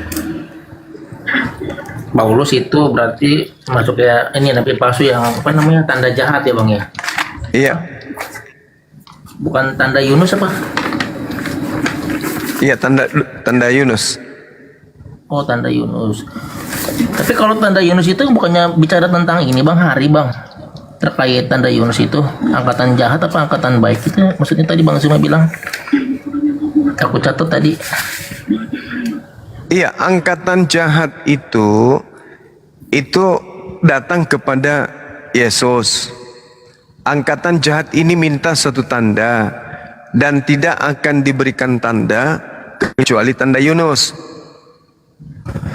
Sebab 3 hari 3 malam Yunus dalam perut ikan, demikian juga anak manusia 3 hari 3 malam dalam perut ikan. Nah itu tanda perut bumi, itu tanda untuk angkatan jahat. Jadi kalau ada yang percaya Yesus mati 3 hari 3 malam, itu adalah angkatan jahat. Kristen percaya, berarti Kristen angkatan jahat.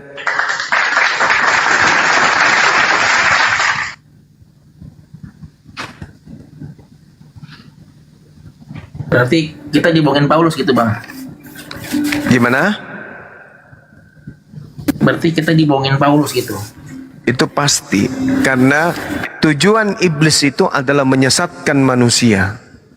Sekarang kalau ajaran Paulus itu adalah ajaran benar, tentu dia berasal dari keturunan yang benar. Boleh tidak kita tahu siapa nama bapaknya? Gak tahu, aku juga sampai selamat ini belum tahu nama bapaknya Paulus ya. Nah itu dia. Sudah kita tidak tahu nama bapaknya, dia memberikan 13 buku. Bagaimana mungkin bisa dipercaya oleh orang-orang berakal, sementara orang ini tidak jelas asal usulnya?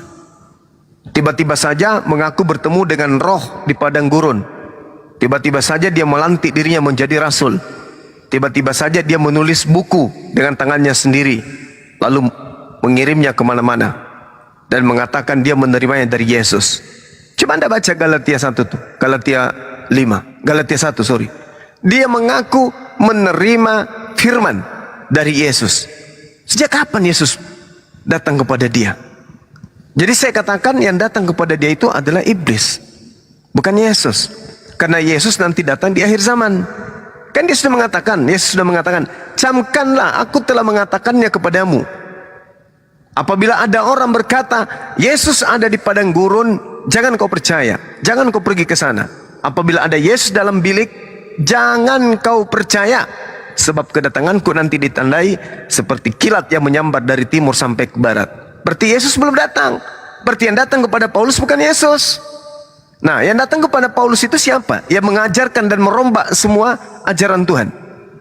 Yesus tak mungkin merombak. Kenapa? Karena Yesus pada saat hidup, dia mengatakan dalam Lukas 16:17, lebih mudah langit dan bumi lenyap daripada setitik dari hukum Taurat itu batal.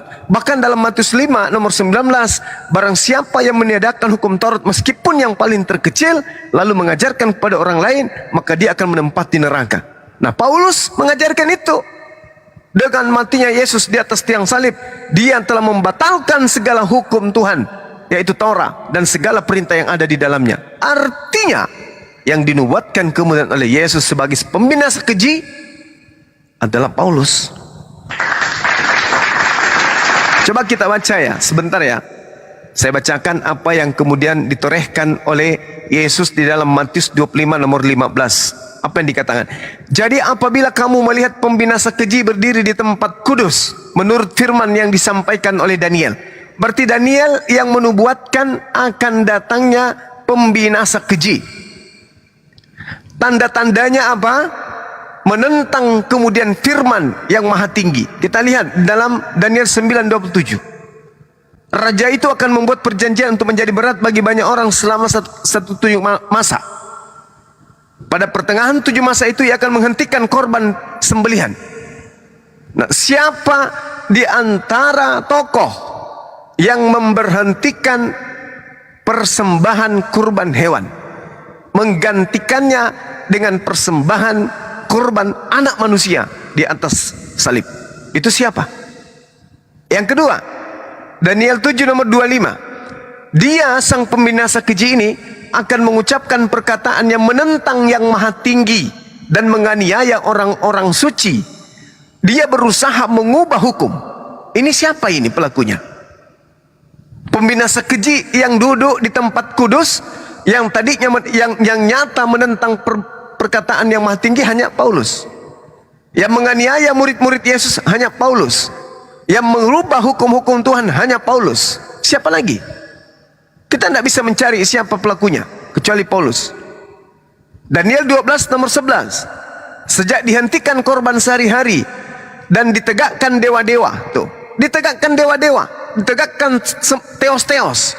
Teos-teos yang ditegakkan kemudian. Artinya setelah dia menghentikan korban, maka teos berjaya.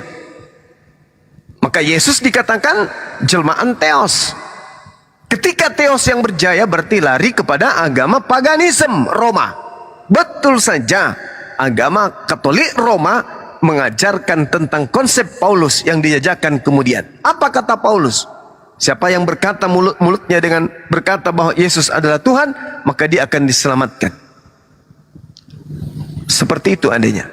Jadi pembinasa keji yang dinubuatkan oleh Yesus tidak lain adalah Paulus. Sekarang pertanyaannya, siapa yang ditemui Paulus ketika dia ke Damsyik yang mengaku, akulah Yesus manusia yang kau aniaya? Siapa itu? Betulkah itu Yesus? Kalau betul itu adalah Yesus, tolong kasih bukti pembanding. Karena saya akan menyatakan Yesus nanti datang kedua kalinya di akhir zaman, ditandai dengan kilat menyambar dari timur ke barat.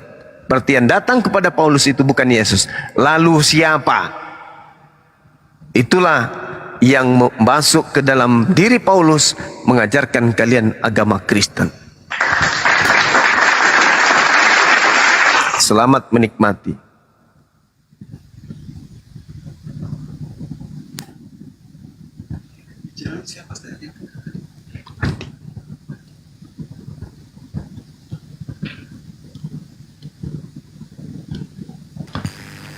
Loh, kenapa dia pergi nih bocah? Nggak tanggung jawab. Tidur Ki. Bisa begitu ya?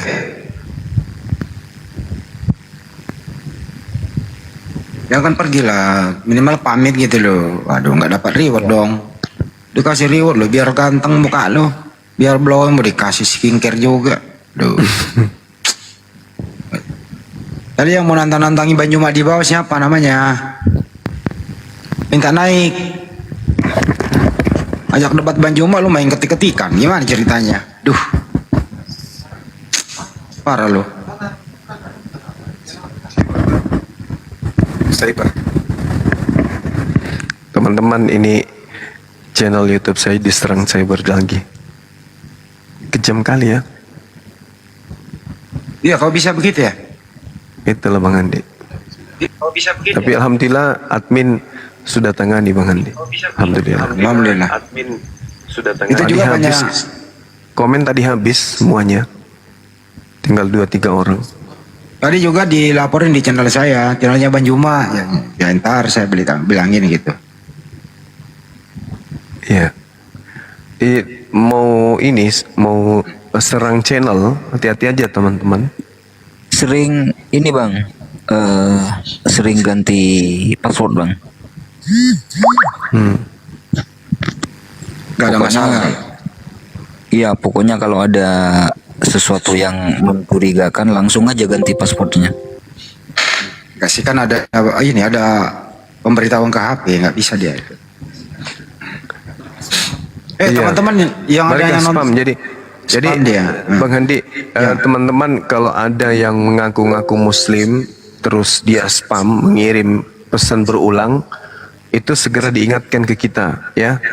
Kalau ada yang spam itu untuk segera cabut kunci birunya, walaupun dia ngaku-ngaku Islam atau selama ini komen-komennya komen Islam, tapi kalau dia spam kayak gitu ternyata dari sana kemudian sibar itu bisa masuk.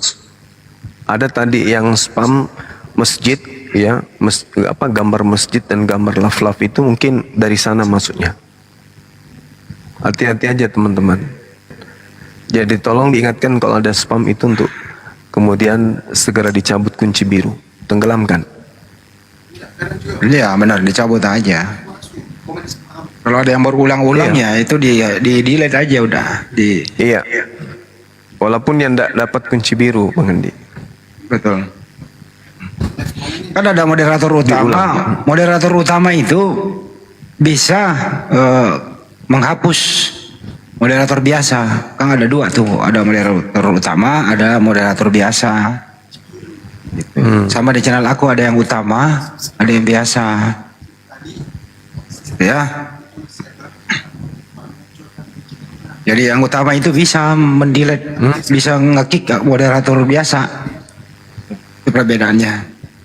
Iya, nanti kita ini tunjuk moderator di channel kita ini juga yang kita percayai ya. Betul.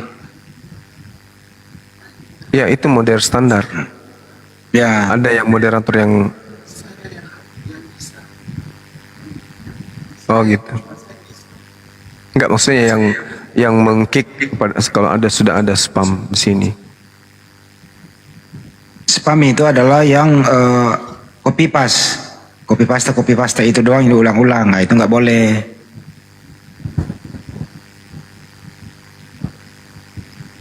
Ya udah kita sambut lagi nih. Ada yang baru naik, silakan yang baru bergabung. Selamat malam. Selamat malam, siapa sih namanya ini? Gua nggak bisa baca ya. Ribet banget bacaannya. Irian Papua. Oh iya. Selamat malam, silakan dibuka mic-nya.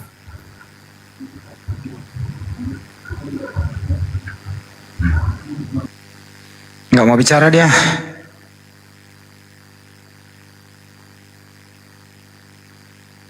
Channel aku yang nonton paling berapa ya? 200-an. Tapi alhamdulillah masih ada yang nonton. Daripada yang lain nggak ada.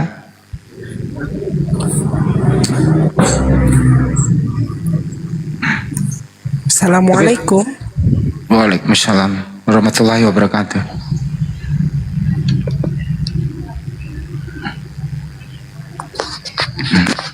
Nih, Tritunggal Maha apa sih Bang? Siapa ini? Iya, saya Muslim. Nggak boleh pakai nama itu, turun. Ganti nama dulu. Kita nggak boleh provokator. Pakai nama biasa aja, Mbak. Nggak bagus lah itu, malah saya salah bacakan tadi itu. Iya. Nggak boleh. Muslim kok Nggak namanya. boleh. Namanya begitu. Itu namanya cari permusuhan. Itu Ya, akidah orang loh, gitu loh. Itu kalau Kristen sendiri yang mengatakan Tritunggal itu seperti bayam satu ikat isi tiga, itu kan urusan mereka. Tapi kalau kita jangan ikut-ikutan.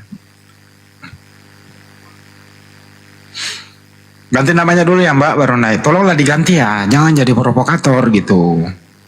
Nggak bagus loh. Wih, Bang Tresno lagi di sirkuit. Bang Tresno ada yang mau disampaikan? Assalamualaikum Bang Andi, Bang Zuma, sehat selalu. Waalaikumsalam.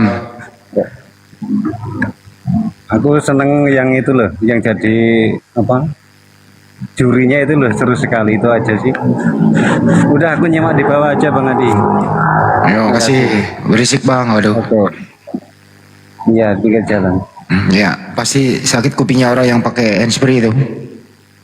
Kalau aku sih nggak pakai. Iya. Tak turun aja dah. Ya Bang, makasih Bang. Oke Bang. Ada yang bilang tumben aku baik. Ya nggak boleh. Saya seumur hidup mengenal beginian nggak pernah tuh pakai nama aneh-aneh. Nggak pernah. Ya nama-nama aja gitu. Nggak boleh pakai nama menyinggung agama sebelah, nggak boleh.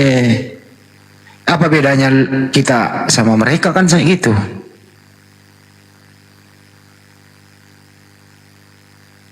Ayo, siapa lagi yang mau naik?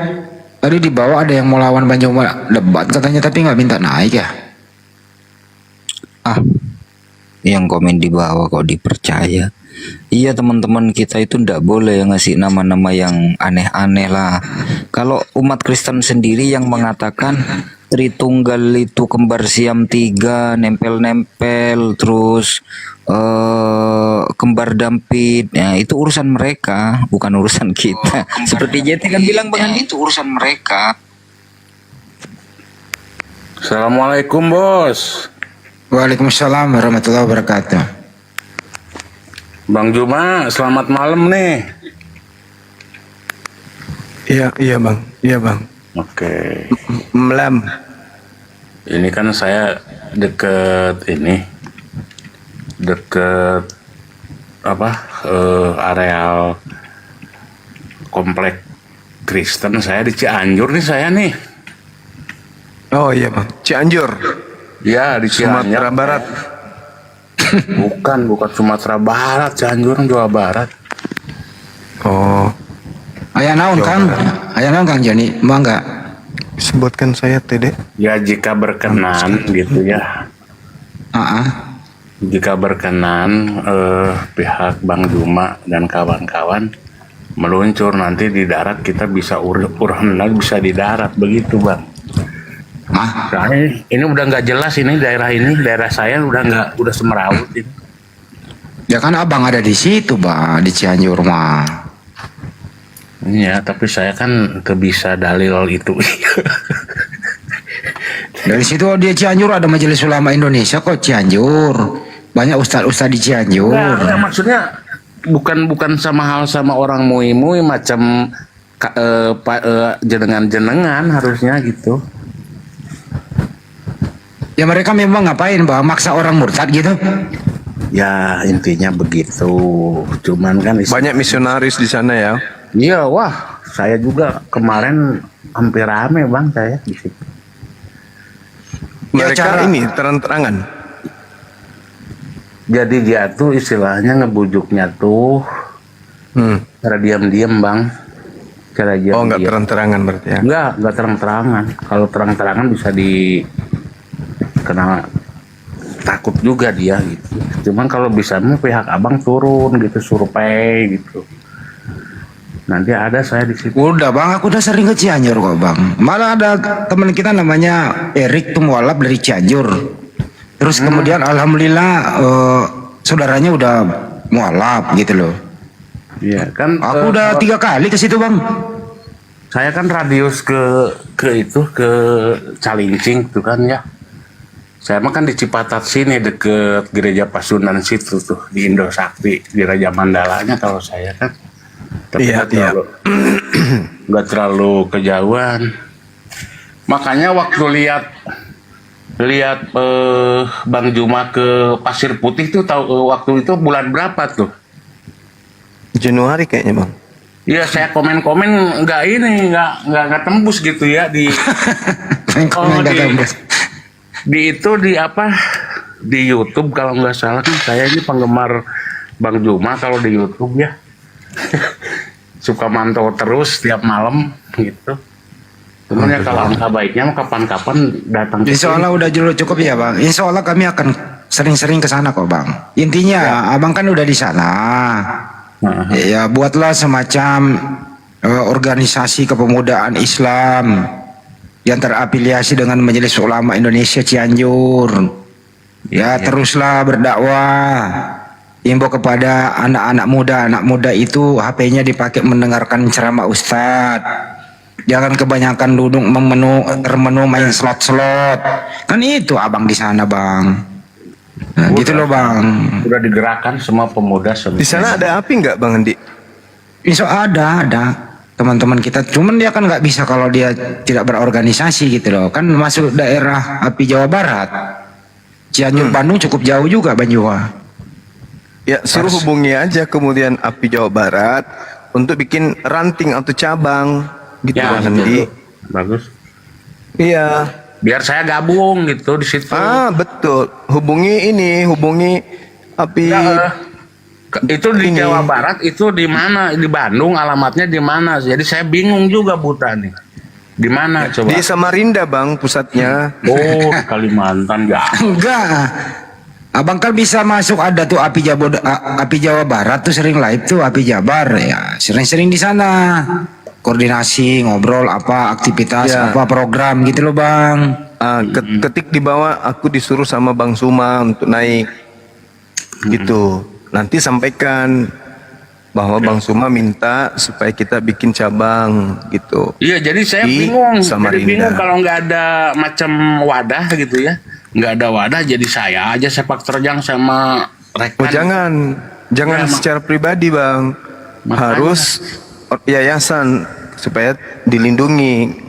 Kalau yayasan bergerak itu kan ada perlindungan hukumnya. Tadinya saya mau ke Jakarta, mau cari-cari kodondi ya, ke Jakarta saya mau cari ke itu, mau ya istilahnya diberesin gitu. Tepatnya sudah di API. API udah benar bang, tinggal buka cabang aja di sana. Iya harusnya buka cabang biar saya gabung dengan anak gitu. Itu dia makanya nanti kalau misalnya API Jabar itu live, naik abang ke atas. Siap. Jadi nanti saya ikut ke API dulu ya, cari API dulu aja ya. Iya betul. Oke bang, nanti saya coba-coba menghubungi API aja mungkin. Siap. Ya, gitu aja bang ya. Iya bang. Ya, hati-hati di jalan bang. Siap, sehat semua nih rekan-rekan ya. Terus amin. Biar kebenaran gitu ya. Amin. Oke Kang, mangga Kang. Semangat terus Kang. Mangga Pak Handi, hatur nuhun. Sami-sami Kang. Sami-sami. Cianjur kita Pak, waktu terjadi kemarin ada musibah, cobaan itu terjadi gempa bumi, kami turun kok. Kami turun mencari masjid yang bisa kita rehab kembali. Api turun. Tapi kalau tiap hari mau ke sana ya kita kan juga punya kegiatan yang lain. Makanya harus ada penduduk asli di sana, Bang.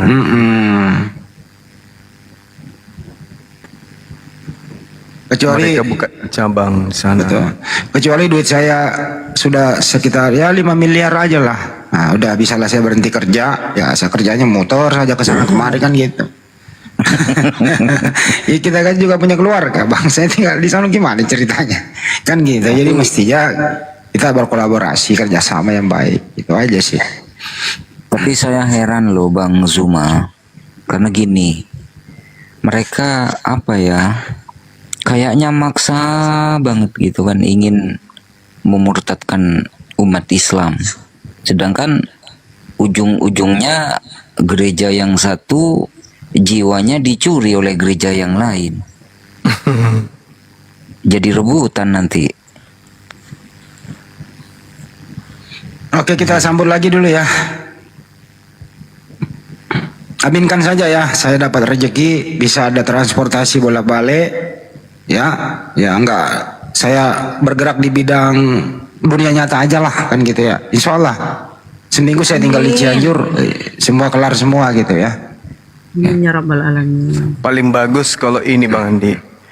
Api galakkan skincare, jadi nggak perlu biaya dari luar, biayanya dari dalam. Gitu. Jadi dari dana yang dihasilkan dari skincare ini oleh API pusat boleh patroli dengan menggunakan dana kita sendiri gitu loh. Betul. Gampang loh itu Bang Handi kalau kita galakkan semuanya. Amin. Iya. Ini kan sudah kita canangkan setiap penjualan pembelian itu 5.000 untuk pusat gitu Bang Handi. Mudah-mudahan siapapun yang bikin laku ya itu harus impak sedekah ke API 5.000. Enak kan? Benar. Jadi yang membeli itu sudah dapat sedekahnya gitu loh. Nah ini harus kita lakukan. Kenapa? Ya gerakan misionaris kapan kita bisa hentikan coba? Apakah setelah kita tiba-tiba duduk datang anak kita membawa calon istrinya yang berkalungkan salib, baru sadar betapa perlunya ini API?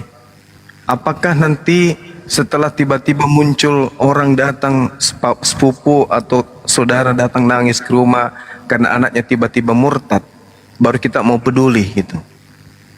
Kita bukan hanya sekedar debat kayak begini kan? Debat kayak begini itu hanya gaungan, tapi pergerakan di lapangan itu butuh finansial. Tapi kami dari API kan tidak mungkin tiap hari minta donasi terus. Kami juga malu melakukan itu. Seperti itu teman. Alhamdulillah di channel saya nggak pernah minta donasi pribadi loh. Saya nggak mau seperti itu, harus melalui yayasan.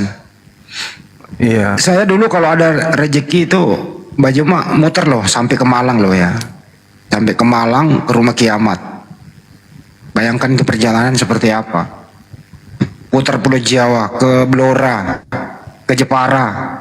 Yang mendukung itu ada gereja yang mau dibangun, alhamdulillah koordinasi tokoh masyarakat. Tapi kalau ya takor lagu nanti pulang-pulang nggak ada beras di rumah gimana dong? Ya itu dia makanya. Nah, gimana? Ya rata-rata kan yang nyimak dakwah kita ini, tablik kita ini kan kaum Hawa. Mereka kan menggunakan kingker. Diingatkan aja terus, meskipun bukan di channelnya Bang Zuma, kita di channel-channel manapun, suarakan terus itu. Karena saya sudah minta ke Sadli, hitung semua yang sudah laku, nanti kali 5.000 masukkan ke rekening API itu. Mulai setelah promo ini. Seperti itu Bang Handi. Jadi nanti hitungan-hitungannya itu Sadli dengan sekretaris kita atau dengan bendahara Bunda Rahma yang akan mengatur itu semua, termasuk Bunda Rahma dalam hal ini sebagai personil API. Kalau ingin menjadi kontributor, ya kan bisa ada hitung-hitungannya dengan Sadli. Iya. Jadi ini laporan ya, ada yang nanya. Iya. Gimana kasusnya Kiamat? Yang mendampingi pelapor itu saya di Polda Metro. Ya saya sering update. Teleponnya penyidik sama saya. Penyidik ya kebetulan kenal gitu. Ya diupdate terus. Ya kita juga nggak bisa mengintervensi penyidik dong. Ya sebatas nanya kan gitu. Karena pelapor itu harus nanya terus. Tapi alhamdulillah kan terupdate terus gitu ya. Ya mudah-mudahan saja ya cepat kasusnya si Kiamat itu. Ya saya himbau juga nih kepada penyidik Polda Metro nih. Ini Andi Slebes yang ngomong. Ya tolonglah teman-teman yang di cyber ya disegerakan lah. Saya nggak usah menyebut namanya ya. Teman kita juga yang malam ini lagi dinas. Sehat selalu ya abang-abangku di sana. Ya itu LP kami ya segeralah. Jangan ditaruh di meja aja. Itu sih ya teman-teman ya mau bersabar. Insya Allah kami kerja kok teman-teman. Kami kerja yang ada di Jakarta. Dengan support semua teman-teman yang ada. Itu sih. Lo tahu sendiri Jakarta kalau siang macetnya minta ampun. Belum lagi keluar kota, belum lagi ke ini, belum lagi live ya kan gitulah ya. Jadi jangan terlalu kasih tugas yang berat nih, ntar gue sakit lagi gimana dong kalau gue sakit. Bang Andi, ada terang bulan itu di bawah disapa. Oh ya udah disapa, silakan. Terang bulan selamat pagi.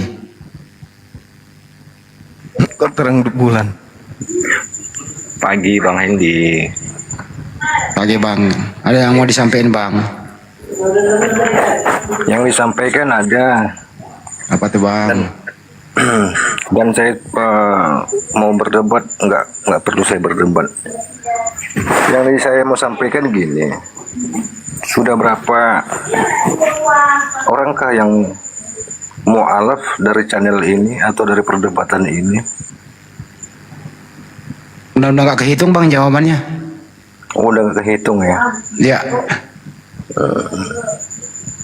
Tapi saya rasa nggak ada gunanya channel seperti ini Anda bikin, nggak ada ngaruh gitu. Memang nggak ngaruh buat Anda kan? Iya, nanti saya ibaratnya gini, masuk orang lain untuk berdiskusi, debat-debat, salah ngomong, lapor lagi deh ujungnya. Siapa yang dilapor Bang? Iya. Siapa yang dilapor? Ya apalah, Mas. Siapa? Yang barusan diomongin juga kan ada juga. Si Kiamat. Sebelumnya juga ada dilaporin. Siapa itu yang sebelumnya? Ya, di video-videonya kan ada itu. Ya siapa? Ya itulah, kalau yang saya sampaikan itu aja. Ya siapa?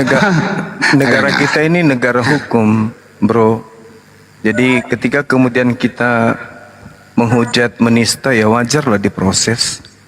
Karena kalau tidak diproses maka akan muncul penghujat-penghujat, dan kalau penghujat ini tidak diproses ya bahkan perang saudara kita. Iya, masalahnya kan hukumnya tumpul ke bawah. Berarti Anda menyalahkan aparat kalau begitu. Anda menyalahkan hukum yang ada di negara ini kalau begitu, karena bukan Anda kan mayoritas. Lalu Anda ingin mengatakan bahwa pihak kepolisian itu berpihak kepada mayoritas. Ya, seperti mendirikan gereja ya sulit. Enggak ada hubungannya dengan itu. Ini yang kita bahas tadi tentang yang apa Anda suarakan di awal. Ketika Anda mengatakan tumpul ke bawah, tumpul ke atas, tajamnya ke bawah, itu berarti Anda menyalahkan sistem pemerintahan, sistem hukum yang berlaku di negara kita ini.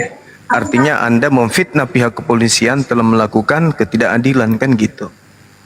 Padahal jelas nyata yang ditahan ini memang penghujat. Dan saya yakin sih memang dalam hati Kristen itu benci kali dengan Islam ini. Kalian berbaik-baik itu karena kalian minoritas aja. Andai saja kalian mayoritas, kalian akan lampiaskan kebencian kalian itu kepada Islam. Saya kesimpulkan bahwa Kristen itu senyum-senyum depan kita itu hanya palsu-palsu aja. Sebenarnya orang Kristen itu benci kali dengan Islam. Benci sebenci-bencinya. Kalian itu hanya sandiwara aja karena kalian minoritas, kalian membutuhkan kami gitu loh.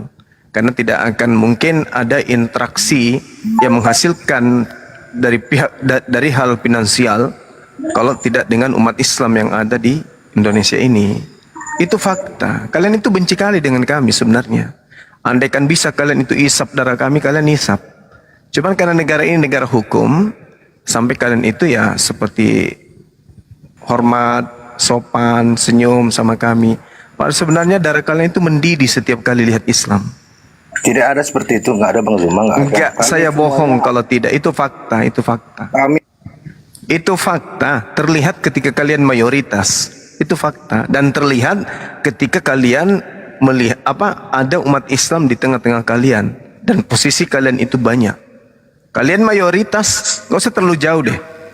Di simpul-simpul kekristenan yang mayoritas, ketika ada umat Islam di sana minoritas, pasti diperlakukan tidak adil. Itu pasti tuh. Bagaimana kalau kalian mayoritas di negara ini? Saya curiga anak-anak kami sudah takut ke masjid.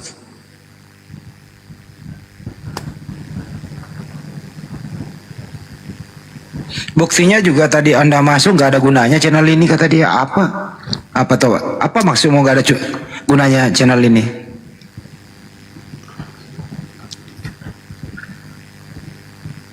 Apa alasanmu mengatakan nggak ada gunanya? Maksudnya Bang Hadi, channel ini nggak ada gunanya buat orang yang tidak mikir, tapi buat orang yang mau berpikir lalu memikirkan konsep ketuhanan. Masa iya sih Tuhan jadi manusia? Masa iya sih Tuhan mati? Nah, setelah berpikir diolah, mu'alaf dia masuk Islam gitu Bang Hadi. Menurut dia kalau orang berpikir, orang memakai akal tidak berguna. Tapi orang kalau tidak berakal, anak orang disembah, baru berguna buat dia, kan gitu. Jangan dibalik, bro.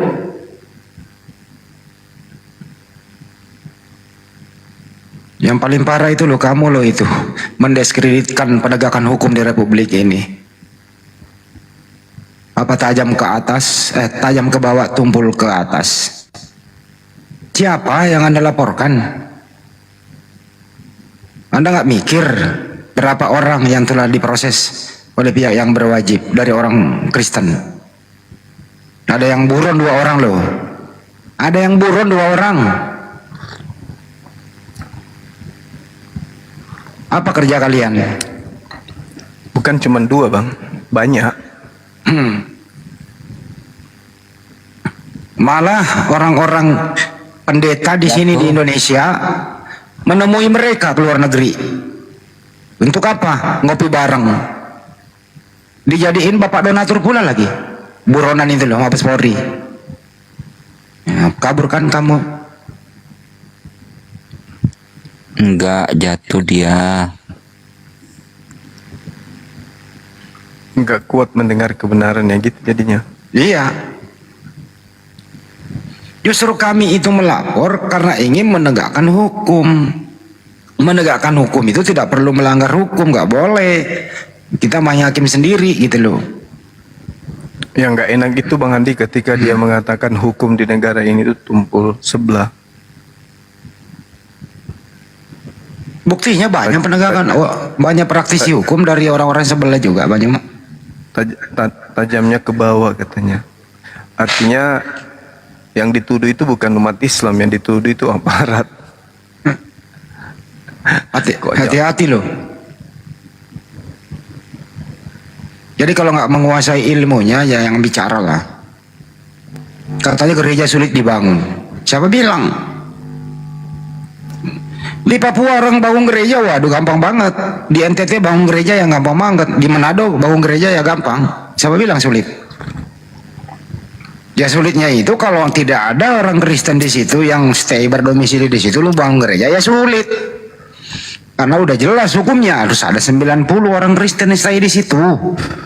60 tokoh masyarakat yang harus mengetahui, ada FKUB-nya juga. Sulit. Bangun di tempat saya Bang Handi, maaf Bang. Ya. Di sini ada gereja Batak di Laikang. Nggak ada orang Batak di situ. Gerejanya besar kali. Nggak ada orang Batak tinggal di sana. Kalaupun kemudian ada ibadah pendatang, dia bikin gereja di pinggiran-pinggiran pemukiman besar sekali di situ. Nah, tidak ada juga yang tinggal dalam misalnya ada masyarakat Batak di situ berkumpul, nggak ada. Tapi gereja itu dibuat apa sasarannya? Ya karena prinsipnya bikin kandang dulu. Yang penting ada kandangnya, gampangnya itu cari domba. Itu maksudnya. Ya dibangun sembunyi-sembunyi dulu, sedikit. Nah setelah rame pengunjung datang ya baru mengurus surat izin yang nggak direstui. Ngamuk. Terus panitianya statement di media sosial, kami dipersulit, tidak bisa membangun rumah ibadah karena kami minoritas, kan gitu statementnya. Orang-orang yang tadinya tidak tahu bagaimana cara mendirikan gereja izinnya ya juga ya, kami kok ini minoritas selalu tidak bisa apa-apa. Nah itu Bang Andi, ada pendeta yang buka kartu, pendeta perempuan. Katanya gereja sudah ada jemaatnya, terus jemaatnya suruh pindah karena ada gereja yang mau buka katanya. Kalau pamor. Jadi gereja-gereja sekarang ini bukan mencari jiwa, tapi mencuri jiwa katanya. Pendeta yang ngomong itu. Ya udah, tolonglah apa prosedur yang gimana Pak? Silakan Bang Andi. Ya, intinya prosedur yang berlaku ya ikuti aja lah, jangan baper aja. Itu aja sih, prosedur aja yang berlaku. Kami di Papua bangun masjid sulit loh. Apa saya perlu buka data? Bagaimana seorang kepala daerah itu membuat suatu edaran tidak boleh membangun masjid? Apa kami baper? Enggak. Karena memang nggak memenuhi syarat ya sudah. Ada salah satu mualaf ingin bangun musola aja di samping rumahnya, di demo habis-habisan. Apa kami baper? Enggak. Ya paling ya abang kalau mau mendirikan seperti itu ya minta izin dulu ke tokoh masyarakat setempat, ikuti prosedur. Apa kami baper? Nangis? Enggak menyalahkan siapa-siapa. Nah, itu namanya orang adil dalam menyikapi. Kalau ini enggak berat sebelah gitu menilainya. Nggak bisa disambit dulu itu di bawah ada 2 tamu. Dia disambit. Silakan.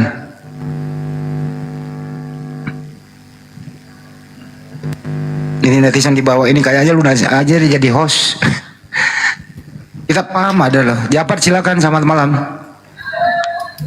Assalamualaikum warahmatullahi wabarakatuh. Waalaikumsalam warahmatullahi wabarakatuh. Saya perkenalkan diri. Saya Bang dari Aceh yang terus mengikuti debat perbedaan agama. Cuma saya ingin menanyakan kepada abang-abang di sini, bagaimana Bang cara orang abang untuk apa namanya, pendangkalan akidah ya, tentang pendangkalan akidah, menanggapi tentang menanggapi tentang pendangkalan akidah di Indonesia. Kalau di Aceh Bang, ini saya bisa bicara panjang lebar sedikit Bang tentang Aceh ya. Iya, boleh Bang. Itu udah poin aja Bang, yang singkat-singkat aja Bang. Iya. Oh ya, oke. Kalau di Aceh Bang, kami untuk pendangkalan akidah, misionaris itu tidak punya celah di Aceh. Selain aturan syariat Islam sudah kuat, sudah dikanunkan oleh pemerintah Aceh, itu hukum yang mengatur. Kemudian ada adat istiadat serta budaya. Untuk pendangkalan akidah benar-benar tidak ada celah. Walaupun tidak ada celah, tetapi ada orang Aceh yang masuk Kristen. Contoh saya bilang si Pendi Aceh, itu dia berkoar-koar juga di TikTok. Kemudian saya bicara tadi budaya adat di Aceh Bang. Setiap hari-hari besar Islam seperti Isra Mi'raj, Nuzul Quran, Idul Fitri, Idul Adha dan Tahun Baru Islam serta Maulid Nabi besar Muhammad SAW itu diadakan dakwah semuanya, dakwah Bang. Di tiap-tiap hari itu ada dakwah, ada penyampaian tentang masalah agama Islam. Kemudian kalau di Aceh untuk pendangkalan akidah tentang kelahiran Nabi itu bukan hampir 3 bulan Bang, di Aceh 3 bulan itu untuk memperingati hari lahir Nabi Muhammad SAW. Itu Bang sedikit penyampaian dari saya. Tetapi kenapa di daerah lain di Indonesia seperti Medan, kan kalau saya tilik di daerah-daerah di Indonesia ada yang mayoritas Islam. Kan orang ini bisa membuat syariat Islam seperti di Aceh. Kan mayoritas bisalah membuat kanun seperti di Aceh. Itu cara untuk pendangkalan akidah Bang. Kalau enggak begitu penguasa lalai dia. Penguasa penting juga dalam pendangkalan akidah. Oleh karena itu di Aceh membuat sebuah kanun syariat Islam. Jadi tidak semena-mena kalau di Aceh. Oke Bang, cuma itu saja dari saya di Aceh. Ya. Assalamualaikum. Waalaikumsalam warahmatullahi wabarakatuh. Bang Juma, izin ada yang mau bicara dari luar Banyumas, boleh ya? Boleh, silakan. Ya, silakan Ustaz. Assalamualaikum warahmatullahi wabarakatuh. Waalaikumsalam warahmatullahi wabarakatuh. Bismillahirrahmanirrahim. Assalamualaikum warahmatullahi wabarakatuh. Allahumma sholli ala sayyidina Muhammad wa ala sayyidina Muhammad. Adik-adikku sayang semua di room. Ada semua jumpa kah? Semua ada kah? Ada akhi. Alhamdulillah wa syukurillah, sehat selalu adikku sayang. Dan semua Bung Handi dorang semua Allah sayang, Allah berkahi. Saya lagi di perapatan Cintrep lalu dapat telepon dari Jakarta, katanya orang Jakarta sedang nonton ini, dan statement Bung Handi barusan itu memang sangat mengena dengan apa yang kemarin kita bicarakan di Masjid Abu Sunda Kelapa bersama Syekh Didat serta Ustadz Reno dan Ustadz Anwar Sujana dari perwakilan Majelis Ulama Indonesia dan Dewan Dakwah Nasional, serta ada tamu kita kan kemarin Hijab Brother dan juga Brother Lulib dan Brother Fadli dari Malaysia. Begini, orang Jakarta bilang memang tepat apa yang dikatakan Bung Handi itu barusan. Karena apa? Karena begini, orang Islam itu tidak cengeng gitu. Orang Islam tough, tegar. Kenapa? Karena ketika di satu tempat yang adalah mayoritas Kristen atau agama lain selain Kristen di luar Islam, sekali lagi saya ulang pelan-pelan, muslimin wal muslimat di Republik Indonesia ini dan di seluruh dunia adalah umat yang terbiasa keras dan terbiasa patuh hukum. Sekali lagi patuh hukum, sekali lagi patuh hukum, ya, patuh hukum, ya. Muslimin wal muslimah di Republik Indonesia dan di seluruh dunia adalah orang-orang yang patuh hukum dan tegar, tidak cengeng, sekali lagi cengeng, ya. Begini maksudnya, ketika umat Islam di Republik Indonesia ini secara khusus mendapati dirinya hidup di antara mayoritas yang non-muslim, Maka ketika orang-orang ini mengajukan permohonan merubah ibadah dan tidak bisa diterima, mereka santai aja dan mereka tahu diri. Lalu ada orang-orang yang non-muslim di mayoritas muslim itu memaksakan mendirikan bangunan ibadah bersebelahan dengan bangunan ibadah yang sudah mendapat izin. Bung Andi ya, FKUB begitu ya. Ya. Jadi porsinya begitu. Bagaimana mau dikasih jika rumah ibadah Kristen contohnya sudah ada di daerah tersebut? Itu akan menjadi perizinan yang tumpang tindih. Ini untuk saudaraku Kristen dan Katolik, ya kenapa agak sulit kalau bikin rumah ibadah di satu tempat? Bukan karena pemerintah daerah mayoritas Islam, bukan. Tapi tumpang tindih jadinya. Ini yang berlaku di Republik Indonesia di wilayah mayoritas Islam. Kenapa? Contoh, GBI buka di kota wisata. 10 meter dari tempat GBI yang sudah berdiri itu akan dibangun lagi gereja karismatis yang lain. Pemdanya bingung, penomorannya bingung, gitu. Penomoran surat ini masalah penomoran aja, ya.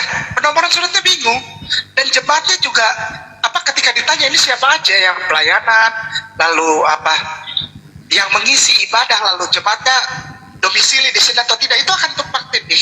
Saudaraku Kristen dan Katolik, hal ini kepada semua yang di room, mohon maaf saya minta izin harus disampaikan bahwa hal perizinan rumah ibadah Kristen terutama itu dilihat sebagai celah atau poin oleh orang-orang Islamofobia yang ternyata mereka bukan Kristen, Bung Andi, adikku sayang Zuma.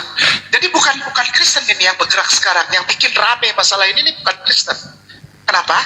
Mereka menggunakan isu ini untuk menjadikan frasa atau kalimat minoritas mayoritas itu menjadi isu nasional. Ya, padahal pemerintahnya pun tidak menganggap ini isu nasional. Nah, mereka berusaha dengan isu minoritas mayoritas, mereka memperlihatkan bahwa di Indonesia ini mayoritas Muslim itu adalah mayoritas yang kejam, yang menzolimi orang Kristen. Nah, pemerintah sudah tahu, Bung Andi, adikku sayang Zuma, pemerintah sudah mengerti hal ini. Masalahnya ada sekarang, hal ini agar diketahui oleh orang Kristen bahwa mereka yang mendukung frasa atau kalimat minoritas mayoritas tahu diri dan sadar bahwa Anda jemaat Kristen yang percaya kepada isu minoritas mayoritas, Anda sedang dibohongin dan dipergunakan, dimanfaatkan oleh orang-orang Islamofobia dari luar negeri yang masuk ingin memecah belah Republik Indonesia melalui isu minoritas mayoritas.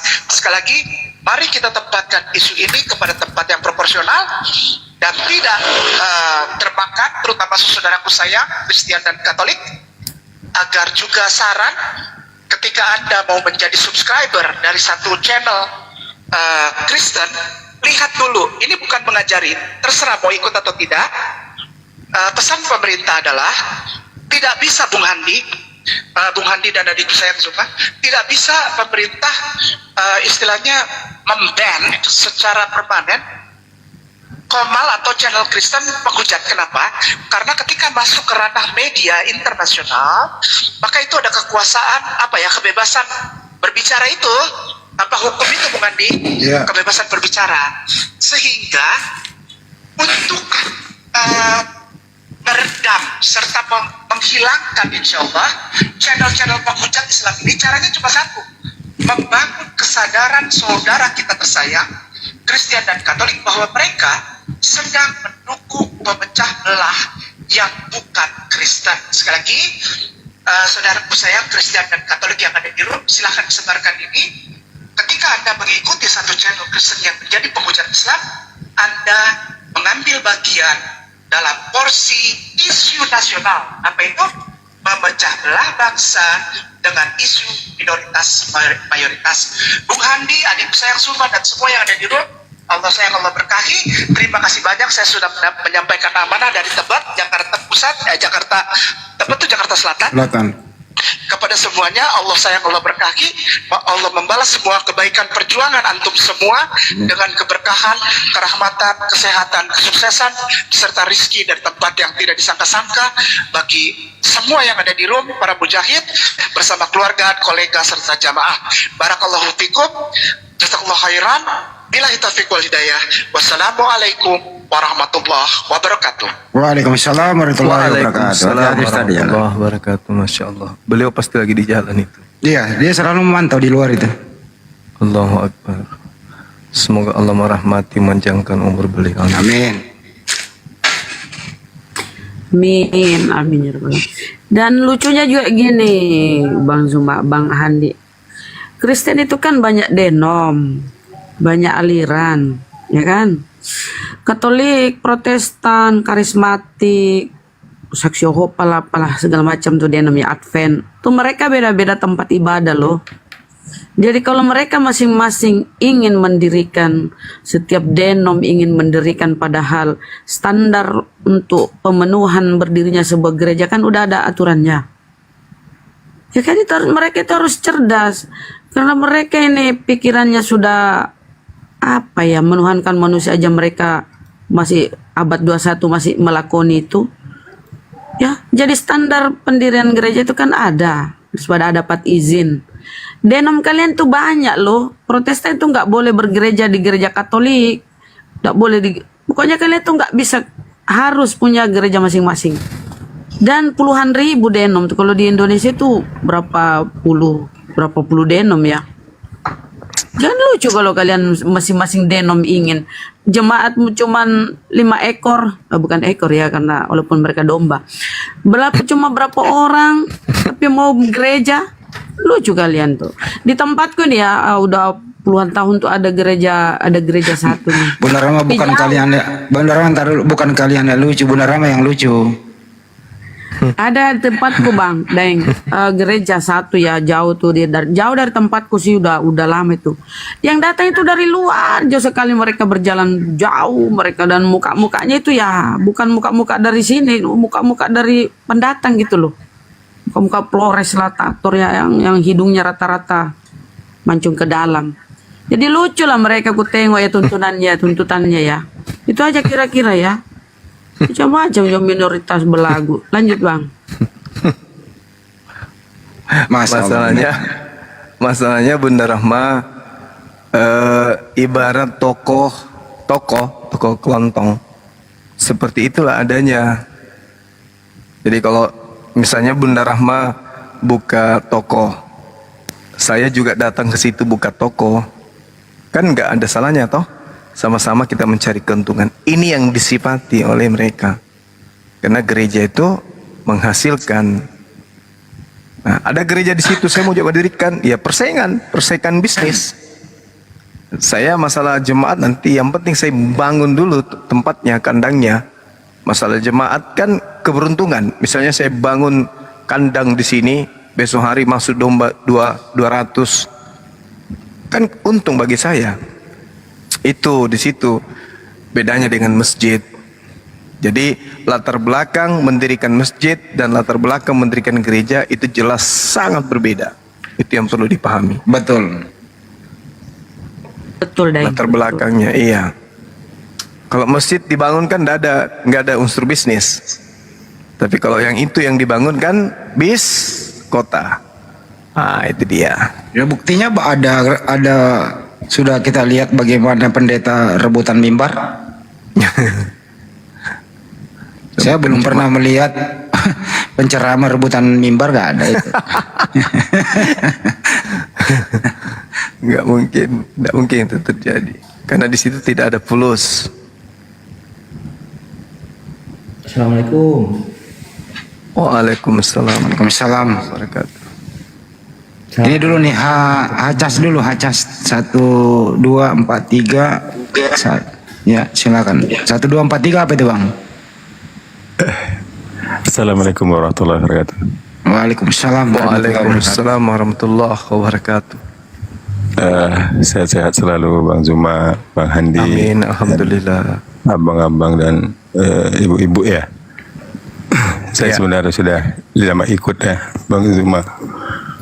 Sudah lama ikut mendengar. Ini saya ada yang mau saya tanyakan nih Bang Zuma. Iya, gimana Bang? Kalau di Islam itu kan ada rujukannya kalau membahas sesuatu itu seperti Al-Quran, ada artinya. Rujukannya itu Al-Quran. Kalau di Injil itu rujukannya apa ya Mas Zuma? Jadi terkesannya kalau saya dengar itu mereka menafsirkan sendiri dari artinya itu. Iya. Jadi kalau mereka itu punya Roh Kudus. Mereka punya katanya Roh Kudus di dalam diri mereka yang memberikan pengertian kepada mereka, sehingga yang terjadi antara kelompok yang satu bahkan personil yang satu berbeda terkait dengan satu keadaan yang sama. Itu disebabkan karena apa? Karena tidak hanya dasar. Itu ya. Iya, tidak ada dasar kemudian di dalam keagamaan mereka terkait dengan isi dari kitab mereka. Gitu Bang. Mereka beda-beda. Kenapa demikian? Karena mereka tidak memiliki sanad. Apa sanad itu? Mata rantai penyampaian. Seperti misalnya Taurat. Ketika mereka berbicara mengenai kitab Taurat, yang ada di dalam kitab mereka berupa terjemahan, untuk mengambil satu kesimpulan dalam suatu permasalahan itu berbeda-beda. Kenapa? Karena tidak ada sanadnya. Tidak memiliki sanad yang bersambung hingga kepada Nabi Musa. Jadi yang mereka anggap Taurat tidak dihafal oleh seorang pun, dan tidak kemudian ada di antara mereka yang menuliskan secara terinci dan diketahui dari mana sumbernya. Jadi itulah sebabnya secara sanad saja keautentikan Taurat menjadi batal, sebab tidak ada satupun manusia yang bisa membuktikan bahwa Taurat yang ada saat ini itu bersambung hingga kepada Nabi Musa. Begitu juga yang disifati oleh 4 kitab yang kanonik, tidak ada yang bisa membuktikan bahwa itu bersumber dari sanad yang sampai nyambung kepada Nabi Isa atau Yesus. Jangan ke Nabi Isa deh, ke Yesus saja, tidak ada sanadnya. Sehingga siapapun bisa garambang sesuai dengan nafsu, sesuai dengan keinginan. Siapapun bisa mengadakan tafsir, mengeksegesis apa yang ada sesuai dengan kehendak mereka. Sehingga ketika kita menarasikan dengan kaidah yang lurus, mereka akan mengatakan Anda tidak bisa mengerti hanya dengan comot-comot ayat. Anda tidak bisa mengerti hanya untuk mentafsirkan diri sendiri, karena di dalam diri kalian itu tidak ada Roh Kudus. Itu selalu jawabannya. Padahal yang sesungguhnya adalah kitab mereka itu tidak ada sanadnya. Kitab mereka itu tidak berkesinambungan. Jadi yang muncul adalah garambang. Garambang aja yang muncul Bang. Mudah-mudahan Anda ngerti garambang. Apa itu garambang? Hah? Apa itu garambang Bang Duma? Garambang itu angan-angan. Oh gitu. Nah, angan-angannya itu mereka anggap sebagai bisikan Roh Kudus, gitu Bang.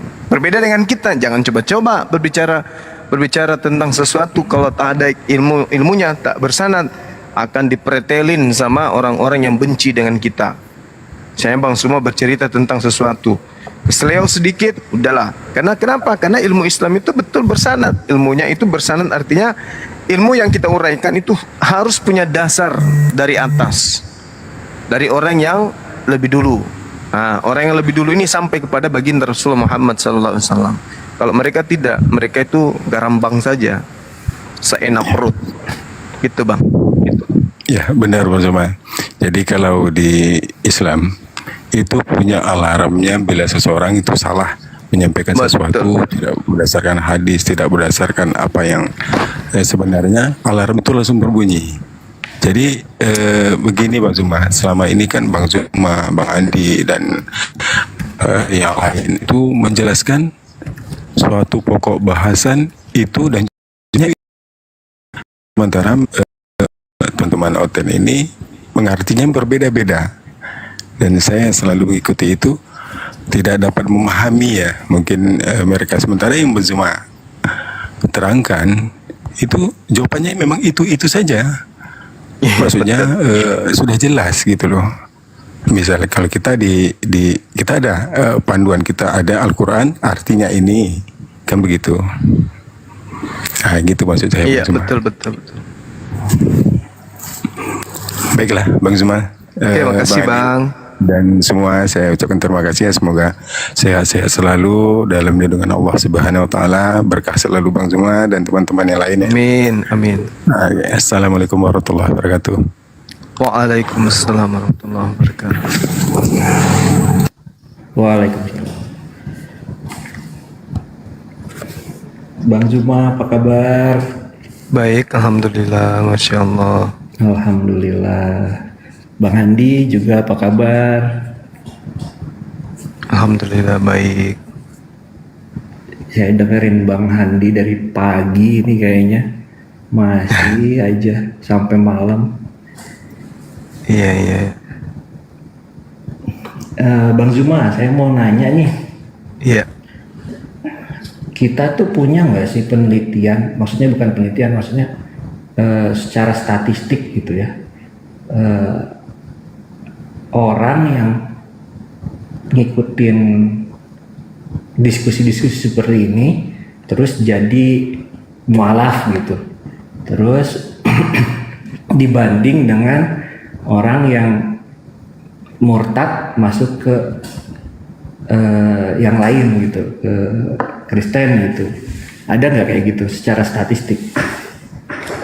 Bisa diulang Bang? Sorry, saya lagi chatting. Gimana? Sorry.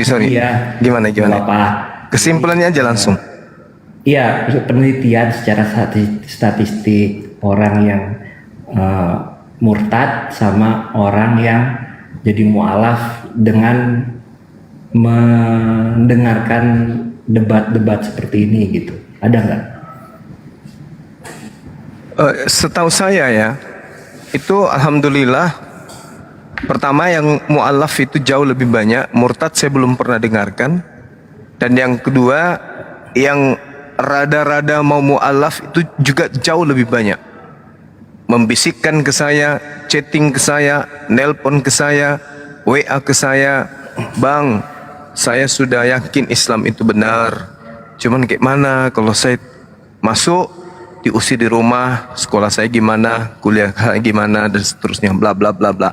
Bahkan tidak jarang mereka yang nampil kemudian di Komal mengatakan seperti semalam, ya, dia mengatakan bahwa dia sudah yakin dengan Islam, tapi masih takut dengan kedua orang tuanya.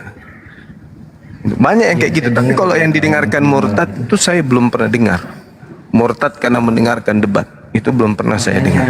Kalau ada statistiknya itu kan bagus. Yang beginian nih, biar saya yang jawab Bang. Oh ya, silakan. Nah, gini Bang, Abang bisa cek ya orang-orang yang mu'allaf itu latar belakangnya seperti apa. Contoh, kita nggak usah bicara di TikTok, kita kesampingkan dulu, mungkin biar nggak dikira membangga-banggakan Bang Zuma dan ini dan itu gitu kan.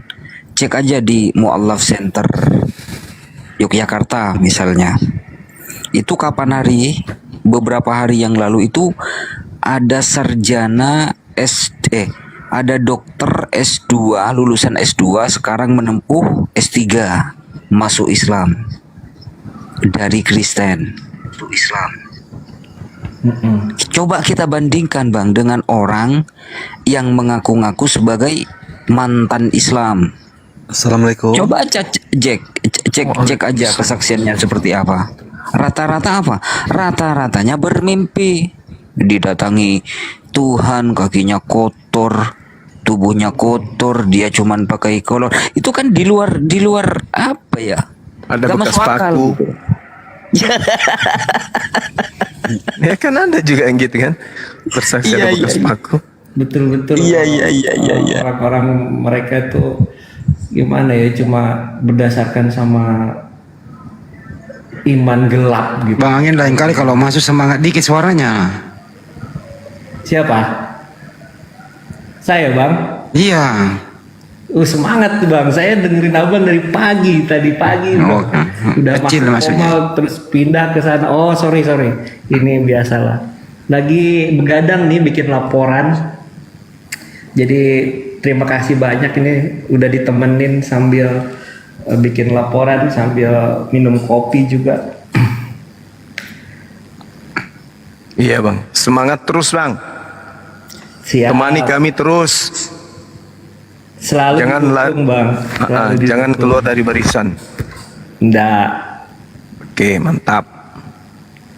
Saya izin turun dulu ya. Saya dengerin dari jauh aja. Oke, makasih. Jangan jauh-jauh bang, dibawa aja. Semuanya, assalamualaikum. Ya itu tadi. Kalau bagus tuh kalau ada perbandingan statistik gitu loh. Yang mu'alaf berapa, yang murtad berapa gitu karena dengerin Komal gitu. Oke, terima kasih. Kalau murtad, iya, silakan bang. Belum pernah saya mendengarkan mulai dari grup WA masuk Zoom baru ke sini. Dalam dunia persilatan belum pernah saya mendengarkan tiba-tiba ada muslim aku mau murtad. Tapi sebaliknya, baik secara langsung di sini dia iyakan maupun di luar sana banyak mengatakan bahwa mendengarkan Banjoma diskusi pada pemaparannya baik, terstruktur, Ustadz K, semuanya lah yang dia sebut akhirnya memeluk Islam. Itu fakta gitu loh. Nah kalau disuruh untuk mencatat semua itu gimana pintu masuknya ya? Gitu kira-kira agak berat juga tuh itu menghitungnya. Di Indakores itu ada statistik. Oh ada ya? Ada data itu, iya. Tapi itu secara umum, Bang Andi, bukan yang spesial yang kita syahadatkan. Nah kalau mau menghitung banyaknya murtadin, ya di channel-channelnya Manubulu itu banyak tuh murtadin di situ. Tapi nggak ada yang lulus emisi satu pun. Semua framing. MCI bulan kemarin, alhamdulillah MMCI syahadatkan offline juga di Pondok IT. Saya nggak sempat hadir. Dipimpin langsung oleh Ustaz Salwan. Iya, yang betul yang di Makassar, apalagi Makassar Mualaf Center itu Indonesia di sana itu offline-nya banyak loh. Iya. Ini syaratkan banyak offline udah berapa itu udah kehitung. Banyak kali Bang Andi. Ada yang Buddha, ada yang Hindu, ada yang suami istri, ada yang ngantar anaknya karena dibawa sama suaminya, kembali lagi ke mamanya syahadatkan ulang, banyak sekali. Banyak. Murtadin juga banyak. Kemarin waktu si Putri Sion itu katanya murtad juga. Itu ternyata odong-odong semua. Cuman mencari mangsa di dalam. Dia sendiri yang jadi korban. Ya bedakan lah ya kualitas murtadin ya. Putri Sion. Kedua, iya. Dia kan jadi korbannya. Ternyata yang mengaku murtadin itu ternyata dari Syiah. Nah gitu. Nah dia jadi korban lah. Kedua lihat aja kualitas murtadin mereka pada apa ya, kalau nggak masuk bui ya melarikan diri ke luar negeri. Ada udah berapa tuh kabur ke luar negeri? Si Udin sekarang, si Udin udah menderita batin. Si Paujong apa lagi? Si Udin, bayangkan si Udin loh, udah bininya dia di sini, hartanya udah, udahlah wassalam lah, jauh dari keluarga gitu loh. Memang masih hidup dia bang? Lama sudah nggak nonton channelnya Ayubi, nggak ada lagi sih. Masih hidup masih, tapi tinggal 30% lah kehidupannya. Kulihat dia cukur rambut aja nggak ada biayanya. Masalahnya nggak ada yang mempan itu, alat potongnya nggak ada yang mempan. Nggak bisa kepotong rambutnya itu. Iya. Iya, orang yang sakit hati itu kan membeku bang, hatinya membeku, rambutnya juga membeku, jadi kesulitan. Tukang cukur motong rambutnya itu kesulitan. Kan istrinya katanya dibawa apa? Anaknya MKC. Isi. anak si Sopo jere. Si Febri Sudrun itu katanya gitu.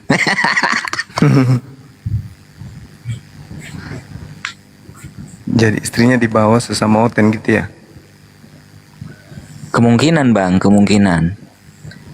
Walah.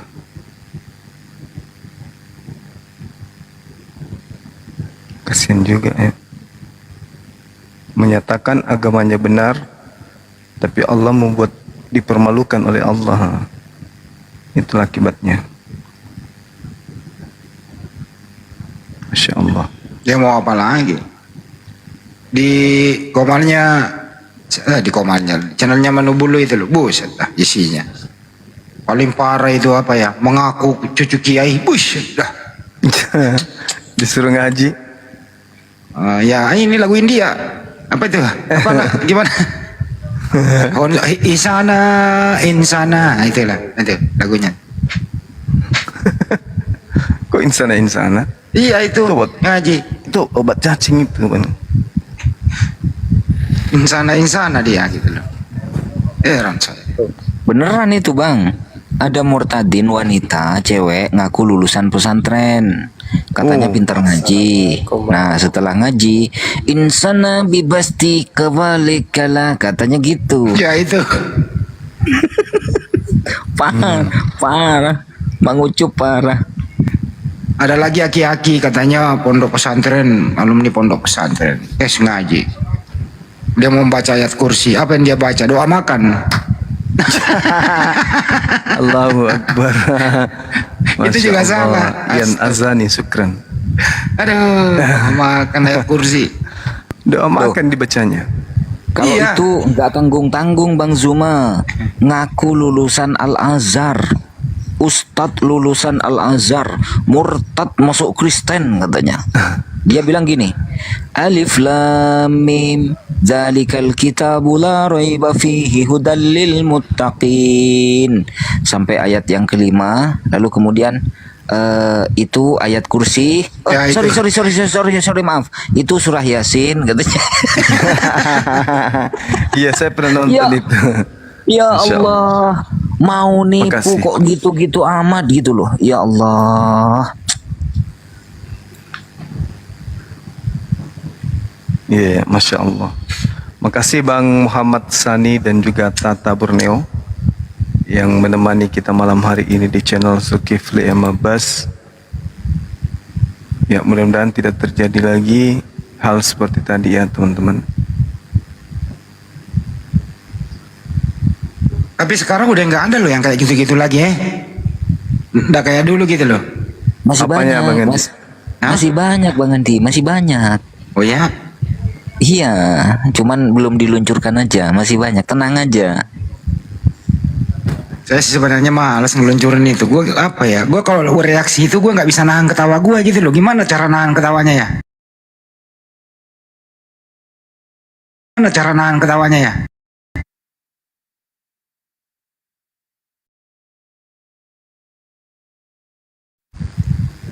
Aduh. Ayat naon? Rungkat nih. Tanda-tanda nih. Ayo yang baru naik siapa nih? Bang Zuma. Waalaikumsalam. Waalaikumsalam. Aku akhirnya bisa naik juga.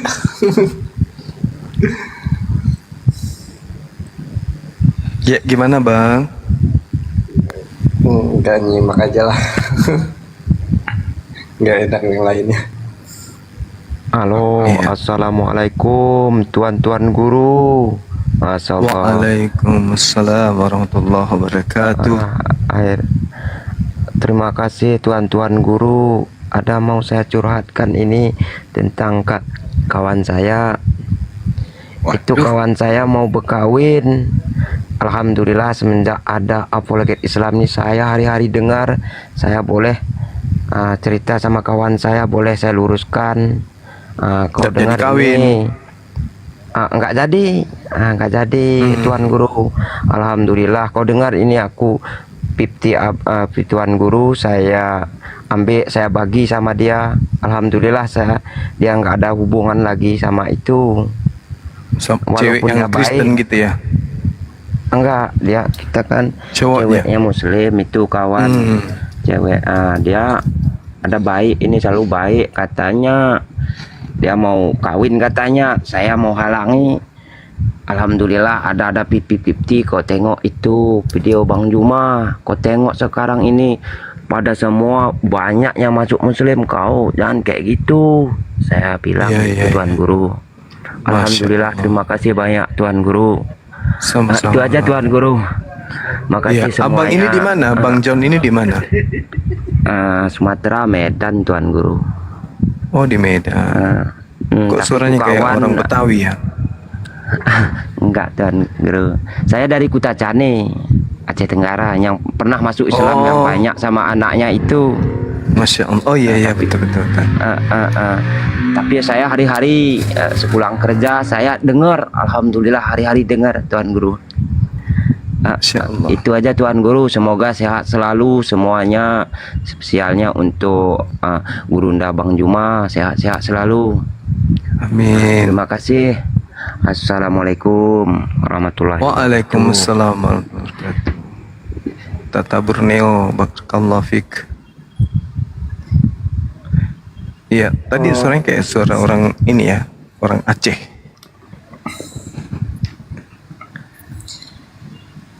Iya, silakan Bang Great Cross. Namanya bagus. Enggak, nama asli saya Agus Salim. Oh, Agus Salim. Iya. Junior Za, syukran. Saya nyimak aja di bawah. Enggak ini juga. Iya. Assalamualaikum. Waalaikumsalam warahmatullahi wabarakatuh.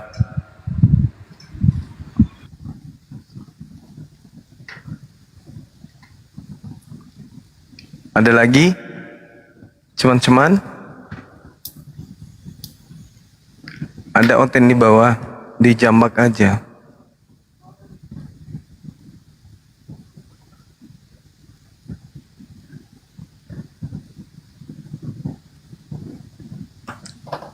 Nah ini, kompor gas.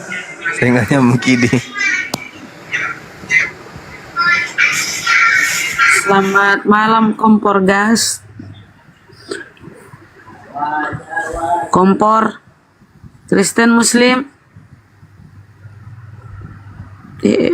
Eko dong. Mati kompornya. Ada lagi yang lupa Bang. Ya. Ada seorang murtadin sudah tua mengaku bapaknya itu pemilik, bapaknya itu pemilik masjid. Terus dia ngajarin anak-anak mengaji, ya. Dia berasal dari Bima, ulama lah gitu, bapak kakeknya itu ulama gitu Bang. Mengaku murtad masuk Kristen katanya gitu. Lalu dia praktek Bang, praktek keislamannya. Dia bilang gini, sholat isya itu 4 rakaat. Lalu melafalkan niat dia Bang. Usolli fardul arba'ah katanya. Usolli fardul arba'ah katanya. Ya Allah, kok sampai segitunya mau nipu.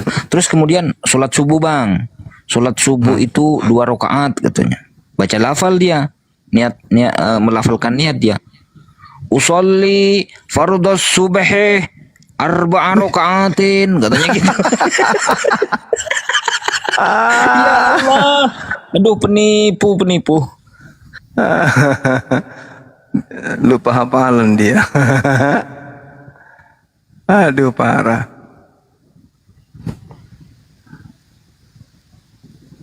Lupa hafalannya ya kan? Benar nggak? Iya, karena ya memang apa ya, kalau berbicara bohong, berkesaksian bohong itu kan pepatah lama itu mengatakan kaliannya serapat-rapatnya menyimpan bangkai suatu saat pasti tercium juga kan gitu. Kan ada istilah seperti itu. Ya, seperti itulah kesaksian mereka. Ada lagi Bang, mengaku lulusan IAIN, Aduh, nggak usah cerita semua deh, nanti nggak jadi diskusi nih. Nggak ada Pokoknya lawan. koleksi kok. Oh iya deng, iya deng. Ada pendeta yang kepalanya botak itu. Pendeta kepalanya botak, mengaku namanya Muhammad Yasin katanya. Ternyata iya, iya. rekeningnya namanya Yosua. Dasar penipu. Ngaku-ngaku pernah bakar gereja katanya. Ya, ngaku bakar gereja itu. Waduh, sudrun semua. Kalau nggak bohong mau jual apa kalau nggak bohong? Pernah kita coba itu Bang Andi ya di Zoom. Pernah. Di Zoom kita itu ganti ya. nama Oten. Bang Juma pakai nama siapa ya? Martin apa siapa ya? Aku pakai Iya, nama. nama Oten. Iya, aku pakai nama Alek. Pokok semua. Wih, senang banget dia. Wah, Masa bersaksi. saudara-saudara Kristen semua yang ada di sini kan. Wah, bermanuver dia. Bang Juma nggak tahan emosi langsung main seruduk. Kabur dia. Cari duit kan dia di situ. Iya. Dia ingin cari simpatik. Ya, berarti gayanya dia cari simpatik itu begitu, ujung-ujungnya duit. Dijebak dia. Ini room Muslim, room Kristen semua bang. Oh iya ya, saya masuk gitu. Oh masuk beneran. Kita ganti nama Kristen semua. Wih, seneng banget dia berbohong. Bersaksi ya kan. Ingin dikasihani. Karena dia pikir wah sultan Kristen di sini pasti. Intinya gini loh, saya dulu waktu Islam itu, ajaran Islam itu boleh membakar gereja kata dia. Nggak ada larangan bakar gereja. Makanya saya ajaran Islam itu jelek. Makanya saya pindah jadi Kristen. Kalau di Kristen kan nggak boleh gitu loh. Dia Ada 3 gereja. Ngaku dia. Pernah bakar gereja. Ngaku. Anehnya lagi loh Kristen loh. Orang yang pernah bakar gereja, mau kok dikasih donasi gitu loh. Bukannya ditangkap laporin polisi kan gitu ya. Pastinya. Iya. Malah disanjung. Disanjung. Aduh. Padahal itu cuma tipuan. Hanya untuk menjelekkan Islam. Untuk menjelekkan Islam dia mengaku Islam dan waktu di Islam dia bakar gereja. Kan tulul. Itulah namanya apa sih namanya itu? Serigala berbulu domba. Licik seperti ular, tulus seperti kodok. Ya. Giliran mau dilaporin pura-pura sakit jantung. Iya benar. Beneran itu bang. Waktu mau dilaporin itu kan menghilang dia naik kapal. Ingat gak dia naik kapal pulang pergi kemana gitu? Iya menghilang. Ada pengacara ini kita sambut dulu nih. Nanti ngancam-ngancam lagi Bang Andi. Assalamualaikum. Udah pernah naik tadi malam. Oh udah. Waalaikumsalam warahmatullahi wabarakatuh. Salam kenal semua, salam sehat Bang Zuma. Sehat Bang Subair. Iya, Bang Zuma. Bagaimana kabar saya Bang? Alhamdulillah tabarakallah, baik, sehat dan lancar. Alhamdulillah. Salah Bang Juma. Bagaimana kabarku di sana? Oh gitu. Ya coba. Bunda naik bunda. Ya, Bang Zuma, serius bertanya ini Bang. Iya, itu Protestan dengan Katolik itu apa sih bedanya, kok banyak sekali Kristen-Kristenan itu? Bang Andi yang tahu itu. Silakan siapa? Ini kan bukan di kelasnya Bang Zuma ini, yang di bawah-bawahnya lah. bukan di atasnya Bang Zuma kalau itu. Oh gitu kah? Ya silakan siapa ya? Saya mau serius bertanya ini. Tinggal dibedakan perbedaan antara Katolik dan Protestan. Iya. Itu Bang Handi tuh yang tahu. Karena dia adalah intel di lapangan. Bedanya mudah sekali Bang. Pertama kitabnya 73 sama 66. Katolik 73, Protestan 66. Katolik itu dari Martin Luther Protestan itu pecahan dari Katolik juga namanya Martin Luther. Terus kalau Katolik itu cenderung ada Bunda Marianya, ada patungnya. Trinitasnya hampir sama. Cuman kalau di Protestan itu ada yang anti patung, ada yang enggak. Terus Protestan ini pecah pula. Ada yang karismatik, ada yang apa lagi tuh selain karismatik lah, macam-macam lah. Itu loh Bang. Jadi berbentuk sinode, bercabang-cabang. Gitu Bang. Itulah. Yang paling signifikan perbedaannya adalah gerejanya beda, tidak boleh saling memasuki, kitabnya beda. Nah, itu yang paling signifikan Bang. Nah, abang sendiri Protestan atau Katolik? Siapa ini? Orang dia Muslim kok. Oh Muslim. Iya Pak Jubair Muslim. Ada nggak Kristen nama Zubair Bang Zuma? ada Bang. ada. Zubair Martin. Zubair Martin. Tapi ada pura-pura jadi mualaf, pernah jadi Islam, jadi murtad. Padahal itunya tipu. Itulah mungkin cocok yang jawabannya kemarin, mungkin karena setan jadi berkamuflase jadi setan lagi. betul. Iya Bang, terima kasih Bang Zuma. Makasih ya Bangku. Sangat mencerdaskan ini. Amin, insyaallah. Masyarakat. Iya siap. Oke. Hati-hati di jalan Bang. Nggak lagi kosong, saya diminta di staykan aja dulu lah, nanti kecuali full baru diturunin. Iya. Iya, saya bicara sedikit mungkin dulu ini gurunda-gurundaku. Iya, silakan Bangku. Ada yang di bawah ini tadi nih. Katanya Bang Goto bicara dong. Nah, kebetulan ini ada yang nanya ini perbedaan Katolik sama Protestannya. Saya jelaskan aja sejarahnya aja. Sejarahnya supaya ada edukasi. Saya ulang lagi ya gini. Jadi Protestan itu adalah pecahan dari Katolik. Menurut literasi sejarahnya Protestan itu dimotori. Catat. Jadi Protestan itu dimotori oleh 3 tokohnya. Yang paling pertama itu adalah Martin Luther. Martin Luther ini adalah seorang pengajar di Universitas Wittenberg, Jerman. Yang kedua adalah Ulrich Zwingli, yang ketiga adalah John Calvin. Ya, jadi terus begini. Kenapa Martin Luther itu memprotes Katolik dengan mengeluarkan 95 nota keberatannya? Kenapa seperti itu? Karena Paus Leo ke-10 pada saat itu mengeluarkan aturan yang bernamanya indulgensi. Jadi pertentangan antara Martin Luther dengan Paus Leo ke-10 itu dikenal dengan nama Disputation on the Power of Indulgency. Jadi di mana dosa orang itu bisa ditebus dengan uang. Misalnya begini, jika kita melakukan kesalahan, kita cukup membayar sejumlah uang oleh Kekaisaran Romawi yang dipimpin oleh Paus Leo ke-10 itu tidak memenjarakan kita. Sekalian juga tidak membuat kita atau menyebut kita berdosa karena kesalahan kita. Jadi dosa bisa dibayar dengan uang.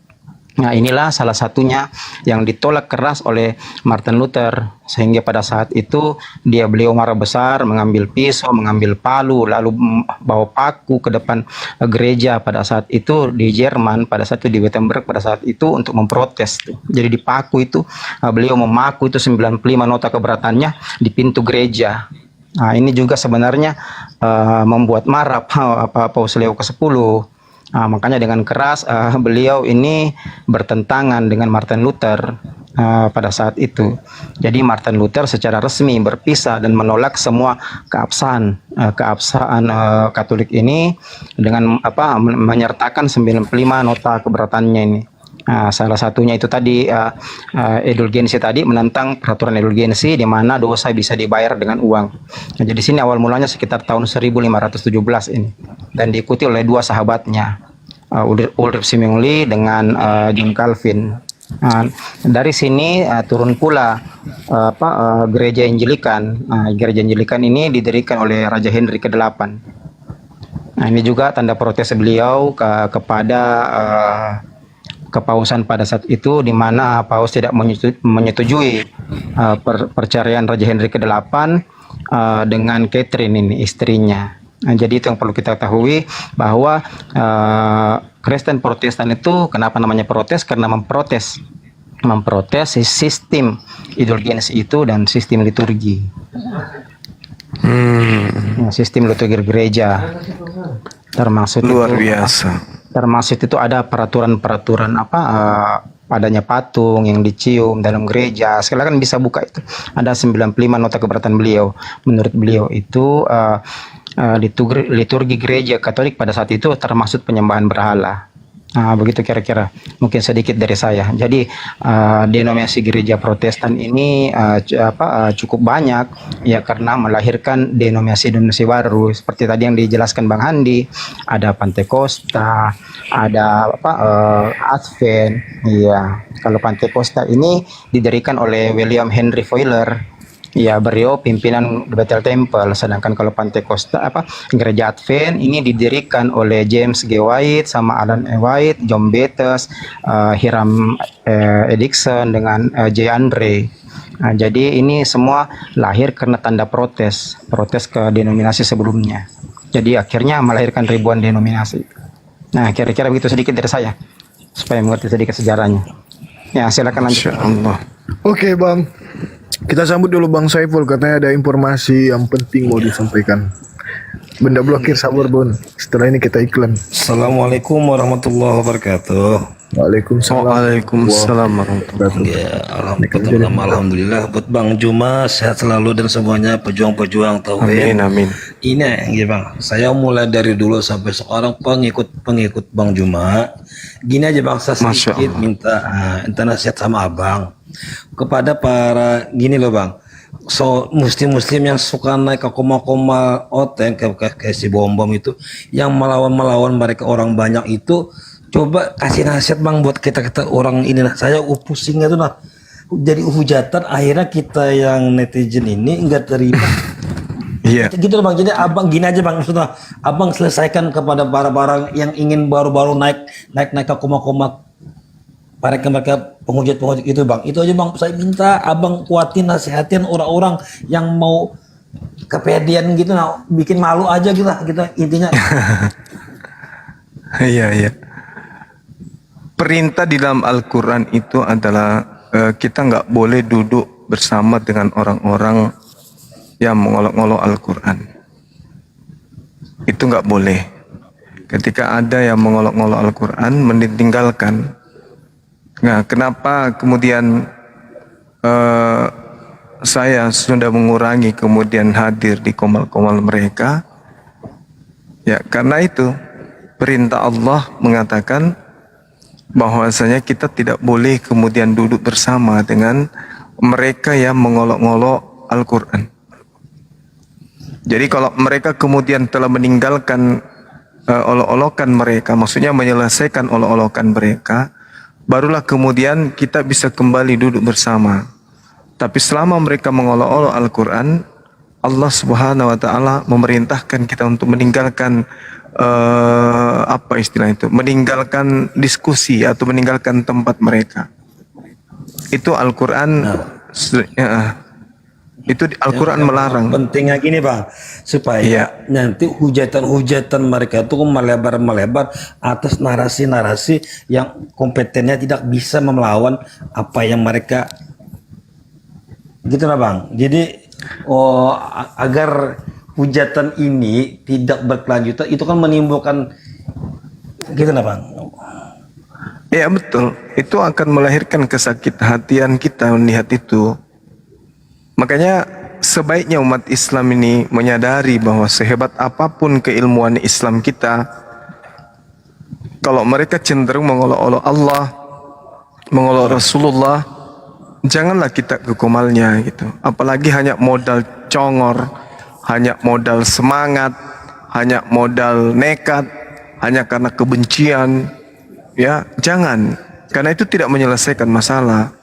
Dan hasilnya kemudian untuk Anda sendiri efeknya itu apa? Menjadi kecewa, menjadi malas ibadah dan seterusnya. Hati Anda akan semakin keras. Karena ilmu debat itu mengeraskan hati apabila kita tidak kemudian memanage lebih baik. Jelasin. Sandarannya ada di Al-Quran 140, ya ayat 140. Ya silakan. Betul.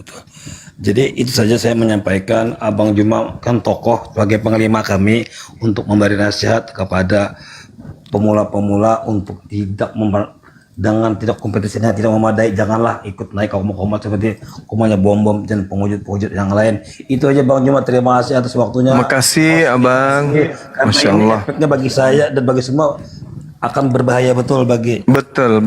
orang Islam tuh. Itu aja Bang Juma, terima kasih. Saya selalu berkah selalu, jaya Islam Bang Juma. Allah, saya doakan selamat dunia akhirat selalu semuanya. Amin. Masya Allah. Ya, assalamualaikum warahmatullahi wabarakatuh. Waalaikumsalam warahmatullahi wabarakatuh. Assalamualaikum warahmatullahi wabarakatuh semuanya. Waalaikumsalam warahmatullahi wabarakatuh. Ya, buat teman-teman Kristen untuk yang berdiskusinya secara baik dan santun dan juga pintar sedikit, masih diberikan giveaway oleh ada sultan kita. Jadi buat teman Kristen yang ingin mendapatkannya silahkan request. Kalau misalnya nggak mau skincare bisa voucher. Nanti vouchernya aku transfer ke rekeningnya. Ini pemberian Vouchernya dari voucher apa, Bos? voucher apa aja, mau OVO, mau Gojek, mau Dana, mau link aja bisa semua. Ini Vouchernya salah itu. Dulu salah. Voucher laptop ada nggak? Salah. Vouchernya itu berisi transportasi dari rumah ke masjid untuk disahadatkan. Ya ampun Bang Andi, itu mah gak usah voucher. Aduh, kirain. Ini dari pesan dari Sultan ya guys, bukan dari saya. Karena saya aja juga 2 bulan belum digaji Bang Juma. Sebenarnya aku lagi gak enak badan kan. Cuman karena dengar Bang Juma tadi bilang skincare, tambah sakit aku. Coba bilang dulu Bang, skincare. Coba Bang.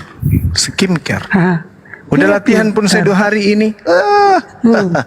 Skincare. Skincare. Pintar. Ya bagus, pintar. Ya gitu dong. Ya ada iklan sekalian Bang. Ya udahlah, teman-teman, mulailah kita iklan. Kita iklan dulu ya sambil nunggu Oten. Terus ada yang ngamuk-ngamuk juga gara-gara nggak aku naikin. Buat ngamuknya lewat WA sih, dia chat aku. Nanti kita bikin komal sendiri ya untuk sapa-sapa. Untuk malam ini komalnya khusus diskusi teman-teman. Kalau mau sapa-sapa kita bikin komal sendiri nanti. Ayo kerja benda blokir. Karena sudah naikin. Udah 9 menit. Padahal aku mau kasih singa loh. Ya udahlah. Bang Juma kerja Bang. Bang Juma kerja Bang. Oke teman-teman sekalian, kembali lagi ya. Sambil kita menunggu teman-teman dari Kristen, kita promosi dulu skincare kita. Bahwasanya seperti biasa selalu kita memberikan informasi tentang produk yang kita. Ntar bang, abang kalau diskusi sama Oten suaranya lantang. Ini abang promosi kayak hidup segan mati tak mau. Bisa lantang nggak suaranya? Baik teman-teman semuanya yang ada di sini dan yang ada di channel Zulkifli M. Abbas. Ini mbahmu ingin menyatakan sikap bahwa kalau hidupmu mau sejahtera, hidupmu ingin tentram, maka silahkan kemudian pesan skincare dengan mengetik di Komal Sahabat Bang Suma Store. Ya, jadi dengan mudah Anda tinggal mengklik keranjang yang ada di sana. Di situ akan muncul menu dan harganya. Ya gitu juga kali Bang. Untuk kemudian mengetahui ongkos kirimnya, di situ juga udah tersedia ya. Jadi produk kita ini udah bebas DPO-nya, udah keluar nomor DPO-nya. BPO bukan DPO, DPO itu dalam pencarian orang. Ya ini orang sedang mencari skincare. Makanya disebut DPO, daftar yang barang-barang yang dicari, kan gitu toh. Jadi kawan-kawan, kita punya produk ini sudah ada DPO-nya, sudah ada surat edarnya. Jangan dengarkan dia sakit kok, udah bangun tidur dia lagi mimpi. Gitu. Jadi pesan skincare ada impaknya juga, ada sedekahnya juga ke Apologet Islam Indonesia. Jadi dengan memesan skincare di kita, itu artinya Anda sudah melakukan sedekah kepada yayasan apologet Islam Indonesia yang sejatinya akan menjadi kendaraan besar bagi umat Islam yang ada di negara kita ini. Begitu. Barangkali ada yang ingin mengurangi, silakan. Waktu dan tempat disilakan. Menambahi bukan mengurangi. Ya, mangga. Oke, saya tambah dikit ya. Di bawah tuh ada yang bertanya, cocok untuk ibu hamil? Ya cocok lah. Ini karena ini bahan-bahannya. Bukan untuk perutnya ya, bukan untuk perutnya Bunda, untuk muka. Ya. Jadi bahannya ini alami. Bahan-bahan alami ya saudara apa ya? Mbak Kiki ya. Boleh buat ibu hamil boleh. Jadi ya teman-teman yang ingin order sekarang mudah ya karena sudah melalui TikTok Shop. Tinggal klik ini ya akun Bang Zuma Store. Kemudian klik tuh tanda keranjang ya. Kemudian masuk tinggal memilih kayak di saya ya ini ya aku tunjuk ya teman-teman ya. Aduh, bentar. Ini kedengarannya Bunda Rahma nggak nyambung ya.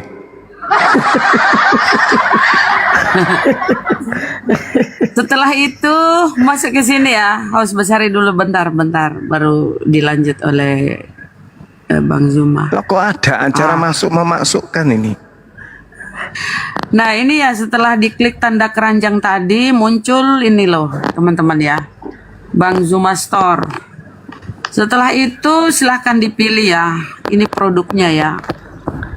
Desain, nama skincarenya desain ya. Ada 4 sama aja kayak Bang Juma. Desain bukan desain. Iya, sama aja. Kan sama dari satu daerah tuh, Bunda. Satu daerah. Paling banyak protesnya nah ini. Tak lama ku lempari batu tawas juga baru tahu rasa. lidah orang Makassar itu kaku loh Bun ya. Desain. Oke.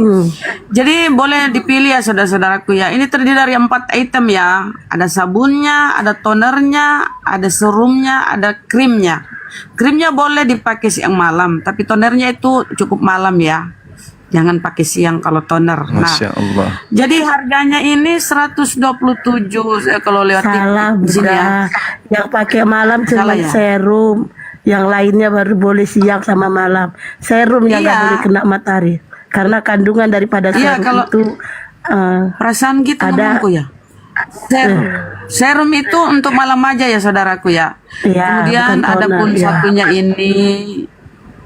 Perasaan aku bilang serum ya, aku salah ya. Ini apa namanya hand body ya, saudaraku ya.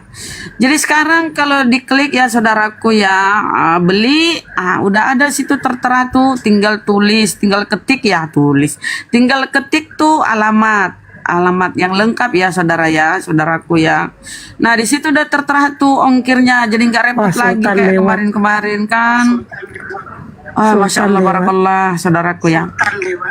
Nah, jadi kalau melalui adik kita masih nunggu kita cek ongkirnya. Kalau nggak repot lagi ya, saudara ya. Saudaraku para netizen yang 2.700, Masya Allah. Jam segini masih standby ya kalau ada gurunda ya, Masya Allah. Nah ini saudaraku hasil dari penjualan ini bukan untuk cari keuntungan semata ya, namun sebahagiannya itu dialokasikan atau dimasukkan ke dana API, ya, yayasan kita, Apologet Islam Indonesia. Itu tujuannya apa saudaraku? Itu untuk umat ya, untuk membantu saudara-saudara kita yang mualaf, untuk mengatasi kalau ada pemurtadan, untuk membiayai saudara-saudara kita yang ada kegiatan-kegiatan yang berhubungan dengan api, ya tentunya berhubungan dengan betul. Penyangkal ya Gurunda, mohon maaf ya. Benar. Oke, saya kembalikan ke jadi gitu ya teman-teman ya, keuntungan ini bukan semata untuk bisnis ya teman, tapi untuk mensejahterakan umat gitu loh ya, bahasa kerennya tuh mensejahterakan umat. Benar gitu ya teman sekali. saudaraku, silakan Dengku Gurunda, silakan. Jadi kalau misalnya ada yang mau gitu Nggak gitu berimpak juga kali. dengan dengan rezeki yang Allah kasih kepadanya kepada api misalnya ya kan.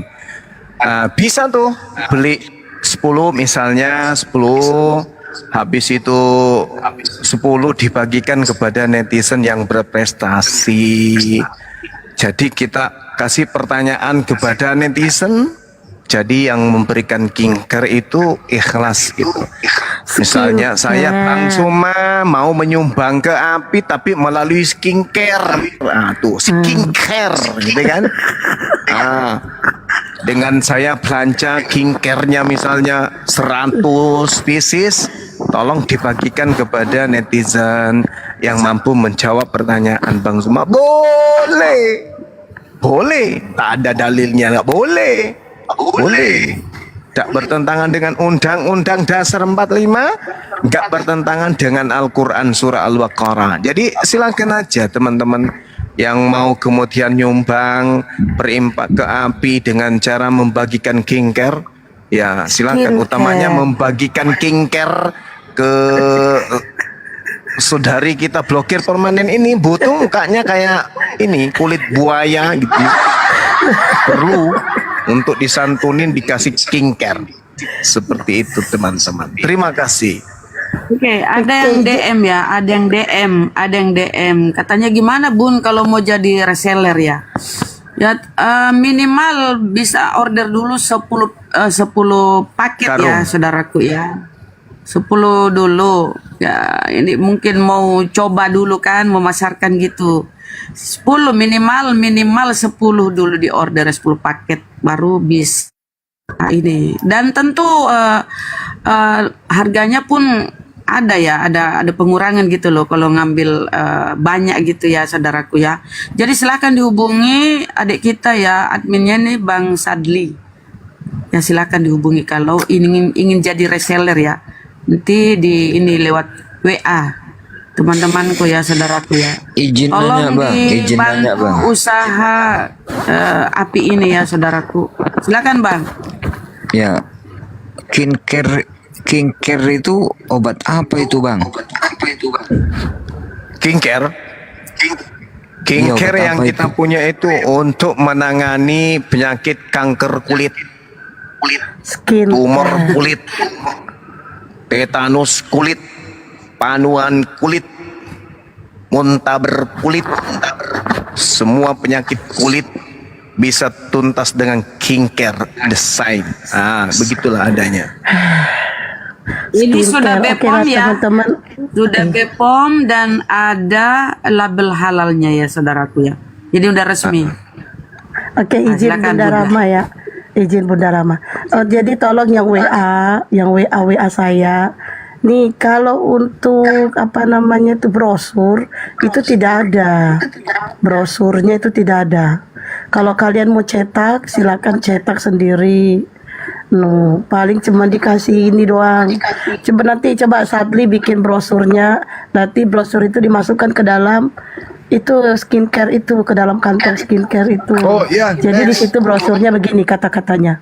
Skincare ini, ini untuk skincare ini bisa mengatasi flek, jerawat, muka kusam. Itu kata-kata di dalam brosur itu dimasukin ke dalam kantong skincare itu. Gitu. Jadi mereka tahu kalau ini buat jerawat, flek, terus buka kusam. Iya Bun. Next ini nanti tahap kedua. Iya brosurnya tuh. Jadi orang nggak banyak tanya ini buat apa aja, dan bisa juga dipakai untuk orang hamil. Sebenarnya gini teman-teman, kalau untuk orang hamil itu dipengaruhi memang di saat kita hamil itu 9 bulan. Itu prosesnya tuh kulit kita memang berpengaruh, makanya ada orang hamil itu yang flek, jerawatan. Sebenarnya itu nggak ngaruh dari skincare, tapi itu ngaruhnya dari bawaan daripada hamil. Jadi kalau kalian ada hamil, ini tiba-tiba aku pakai ini Coflex, sebenarnya itu tidak ngaruh. Tapi memang bawaan hamil, ada kita bawaan hamil jerawatan, ada kita bawaan hamil flek, ya. Jadi teman-teman, skincare ini tidak pengaruh dengan kehamilan. Jadi mau kalian hamil sebulan, 2 bulan, 3 bulan, 4 bulan, itu nggak ada ngaruh, nggak apa-apa. Ya, justru kita kalau lagi hamil tuh perawatan.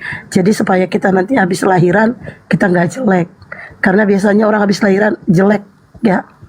Dan ini skincare ini nih cara pesannya nih. Kalau kalian pesan 1 sama pesan 5 itu sama timbangannya. Sama-sama 1 kilo. Kalau 1 kalian kena ongkir sekilo. Kalau 5 kalian tetap kena ongkir sekilo. Jadi biar kalian hemat, belinya sekilo 5. Tapi duitnya nggak ada, Bun. Sampai 5. Oh iya juga sih.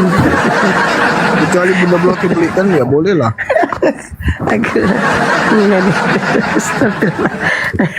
Atau kalian gini kali yang bertetangga tuh kan, ada tetangga 1, 2, 3, 4 gitu ya kan. Ini akun, tar dulu, ini akun UBH di bawah. Ini kenapa sih? Ini kan ini nggak usah diinformasi nih. Sebenarnya karena di Al-Quran itu ketika Di-mute aja Bang Andi. Nggak usah di bolak-balik gitu Bang, spam namanya itu, bolak-balik, copy paste spam Di-mute itu loh. aja Bang Andi, di-mute. Bang Andi gak bisa mute.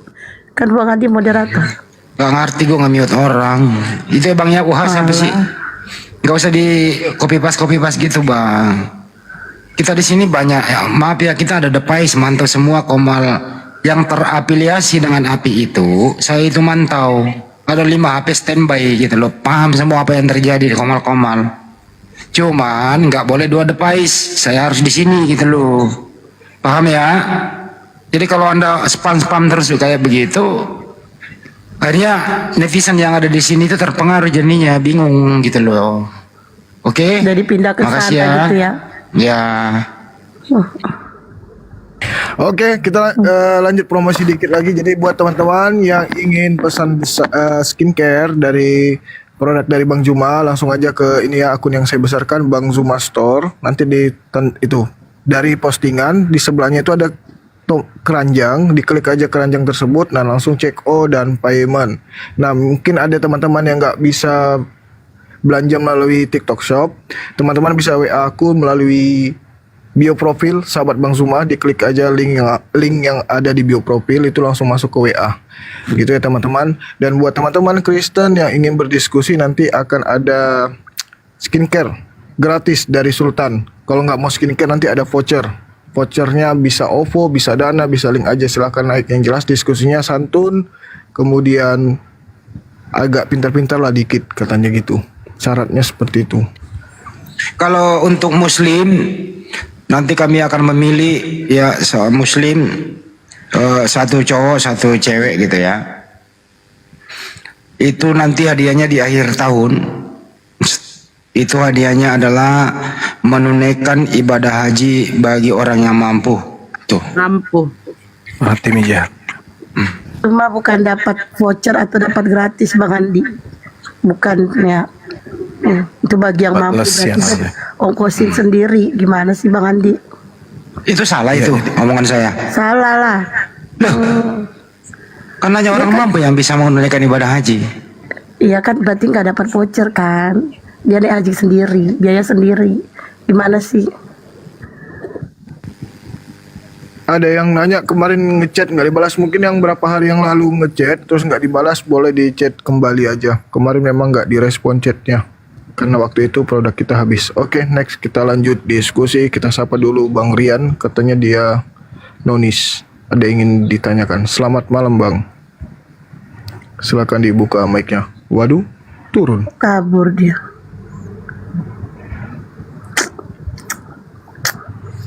Yaudah, kita sambut dulu pemain lama daripada nggak ada oten lain. Pemain lama. Selamat malam Bang Noah, gimana kabarnya Bang? Selamat malam. Akhirnya Baik, Bang Noah selalu sehat selalu. pakai akun asli nih ya Bang ya. Entar dulu izin dulu ya. Jadi saya umumkan, itu Bang Morris juga sering mendengarkan Bang Juma, tertarik dengan Islam. Nanti sama istrinya dan anaknya udah SMA. Insya Allah kalau dia mau bersyahadat, ya pasti dong harus disaksikan oleh Bang Juma, Pak Desugi, Pak Merdiansa, Ustadz Alif gitu loh.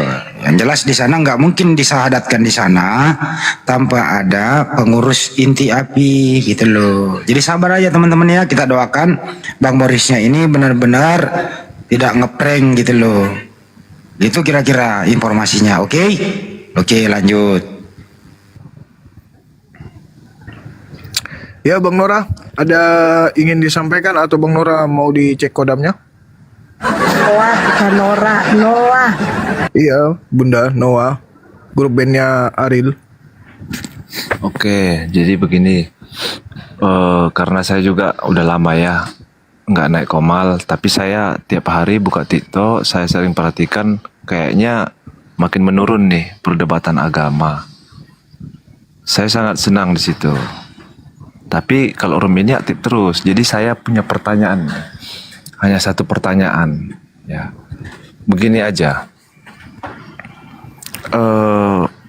apakah orang ini, abang-abang ini yang di atas sama kakak-kakak ini sebenarnya jujur aja dari hati mengakui tidak Injil ini kitab yang asli ataupun berita asli benar dari penyampaian ataupun dari penglihatan para murid-murid atau para utusan-utusan Tuhan sebelumnya?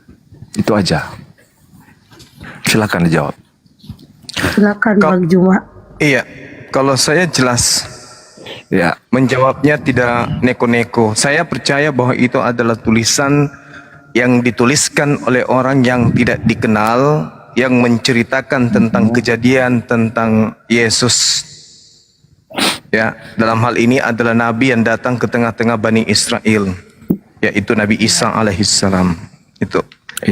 Itu sumbernya abang dari prinsip sendiri ya? Bukan, dari kajian saya terhadap kitab saudara yang sanadnya tidak bersambung kepada Yesus. Begitu juga dengan kitab Taurat. Yang Anda katakan Taurat itu tidak sambung, tidak nyambung. Oke Ya, bang, silakan. kita persingkat aja. Silakan. Kita sama-sama mengakui bahwasanya landasan tertinggi kita adalah kitab agama masing-masing ya. Betul. Ya.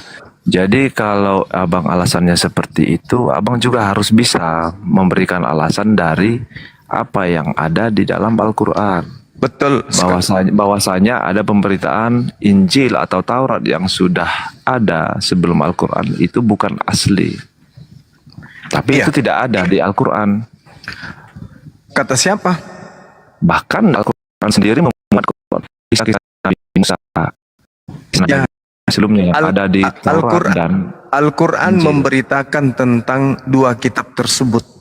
Bahwa kitab tersebut itu tidak ada jaminan dari Allah, dan kitab tersebut di dalam Al-Quran diterangkan sudah bercampur aduk dengan karangan-karangan manusia. Oke. Dan itu bisa kita buktikan. Oke, nggak usah sampai ke situ bang. Oke, kita pakai akal aja. Kitab itu jauh ya sebelum ada Al-Quran, kitab itu sudah jauh di luar ada. Kalau kita gunakan akal kira-kira karena pengarangnya duluan ada memang. Begitu. Iya, memang lebih dulu daripada Al-Quran karena pengarangnya lebih dulu hidup daripada Nabi Muhammad SAW. Betul, ya memang ya kalau itu kita sama-sama tahu. Tetapi kita harus menggunakan juga akal sehat seperti abang pernah katakan sama saya. Kita hidup Ya harus akal sehat, betul. Sekarang begini, kalau ada yang memberitakan informasi tentang Yesus, sementara orang itu tidak bertemu dengan Yesus, apa bisa dipercaya? Oh ya, gini bang. Nah itu dia pertanyaannya. Begini, ya itu pertanyaannya. Jadi saya jawab langsung. Itu memang ya kalau kita terima akal sehat itu tidak masuk kan gitu. Tetapi mereka itu kan hidup di masih abad yang sama. Ya justru karena itu, karena itulah kemudian kalau dia hidup di abad yang sama, sejatinya dia harus ketemu, bukan mendapatkan dari hasil penyelidikan, kan ketemu, kan satu saman. Kalau yang mereka catat ini, maka dia harus bertemu. Layaknya Nabi Muhammad SAW bertemu dengan sahabatnya, maka sahabatnya kemudian menerima Al-Quran dengan metode hafalan. Nah, apakah itu disifati oleh penulis Bible? Kan tidak. Ya, kenapa tidak ketemu langsung dengan Yesus? Memang betul. Kalau abang bilang kalau seperti abang pemikiran abang seperti itu, ya itu betul. Ya secara langsung. Tetapi ada juga titik-titik yang kita perlu perhatikan. Contoh, Yesus itu hanya berumur sampai umur 30 tahunan kan begitu. Itu yang pertama. Yang kedua, penulisnya ini rata-rata ya adanya di tahun 30-an ke atas, kan begitu. Jadi kabar-kabar ataupun tulisan-tulisan yang tertulis dan termuat dengan rapi di Alkitab didapatkan informasi dari penyelidikan, mungkin ya ditanyakan sama orang-orang yang memang benar-benar ketemu. Nah, itu dia. Zaman dengan Itu kan Yesus. hanya tanggapan kosong kan? Kalau istilahnya karya ilmiah ya, atau hasil penyelidikan hanya sebagai satu disiplin ilmu, boleh-boleh saja, sah-sah saja. Tapi ini ceritanya adalah apa yang menjadi panduan dalam beragama, berakidah. Katanya firman Iya. Tuhan. Nah, sekarang Tetapi kan- sumber firmannya kan Yesus. Nah, Berarti tapi kita sejatinya sesuaikan Yesuslah juga, yang Bang. harus berbicara kepada mereka. Tapi faktanya Iya. kan tidak. Faktanya kan Iya. tidak. Tetapi kan kita sesuaikan juga dengan fakta sejarah yang ada. Sejarah yang mana? Tolong torehkan satu sejarah di mana Yesus berbicara langsung kepada Paulus. Oh, kalau itu tidak ada. Nah, tidak ada. Berarti karena apa mereka- dasarnya mereka percaya tidak kepada Islam. 13 buku yang dikarang oleh Paulus? Apa dasarnya? Namanya utusan, Bang. Jadi kalau abang mengatakan seperti itu, saya Yang juga bisa mengatakan utusan kan Paulus sendiri yang mengaku dirinya utusan. Sedangkan legitimasi pengutusan itu tidak ada dari Yesus. Itu tidak bisa abang buktikan secara langsung karena abang tidak punya bukti otentik. Jadi kalau Justru abang di situ bilang- yang tidak punya bukti otentik. Mana Kalau buktinya? Paulus pernah bertemu dengan Yesus. Di mana Yesus pernah memberikan sebuah pengajaran kepada oknum Paulus ini? Di mana itu terjadi? Kapan? Jadi gini, ya itu memang ada tertulis di Paulus sendiri. Di surat ya. Paulus. Nah, Paulus mengaku. di surat Tapi Yesus Paulus. ngaku enggak? Nggak ada ditulis di situ Yesus mengaku atau tidak. Nah, oleh karena itulah kemudian cacat pemberitaan karena tidak berasal dari sumber. Oke, kan gitu. Tapi itu bisa juga saya balikan sama abang ketika Silakan. ketika Nabi Muhammad mengatakan bahwasanya firman yang dia dapatkan itu berasal dari Allah. Ya, itu berarti ranah kegaib. Kepada malaikat. Itu ranah gaib. Jibril Ini yang lalu kita bahas disampaikan ini kepada beliau. ranah biologisnya. Itu ranah gaibnya. Ranah gaib itu tidak bisa kita ke sana. Seperti Nabi Musa menerima Torah, ada unsur gaib di sana. Itu kita tidak ke sana. Yang kita maksud di sini, sumber itu adalah Nabi Muhammad dan sumber yang satu adalah Nabi Yesus. Kan itu, dua-dua sumber. Nabi Muhammad menceritakan kemudian husu Al-Quran min arba'ah. Terimalah Al-Quran. Dia menyebut Al-Quran. Yesus menyebut kitab Lukas? Enggak. Yesus menyebut kitab Roma? Tidak. Kitab Galatia? Tidak. Tapi Nabi Muhammad menyebut kitab Al-Quran. Khuzu Al-Quran min arba'ah. Terima kitab Al-Quran. Ambil kitab Al-Quran dari keempat sahabatku. Bahkan menyebut nama. Yesus ada menyebut nama penulis Bible Perjanjian Baru? Tak ada. Berarti cacat. Sedangkan penyampai firman pada saat itu adalah Yesus. Penyampai firman pada saat itu adalah Nabi Muhammad. Maka yang menerima firman adalah orang yang kupingnya dengan mulutnya sang sumber. Nabi Muhammad memberitakan bagaimana dia memberikan ijazah kepada para sahabatnya. Khuzu Al-Quran min arba'ah. Dia menyebutkan dari Abdullah bin Mas'ud, Salim, Mu'az bin Jabal dan Ubay bin Ka'ab. Ini legitimasi jelas. Berarti salah tidaknya Al-Quran itu bertumpu kepada sumber utama. Nah sekarang siapa yang Anda ingin salahkan ketika Bible itu ternyata keliru? Yesus tak mungkin, karena Yesus bukan menjadi sumber. Lalu siapa? Siapa? Segala firman yang engkau berikan kepadaku telah aku sampaikan kepada mereka. Mereka ini siapa?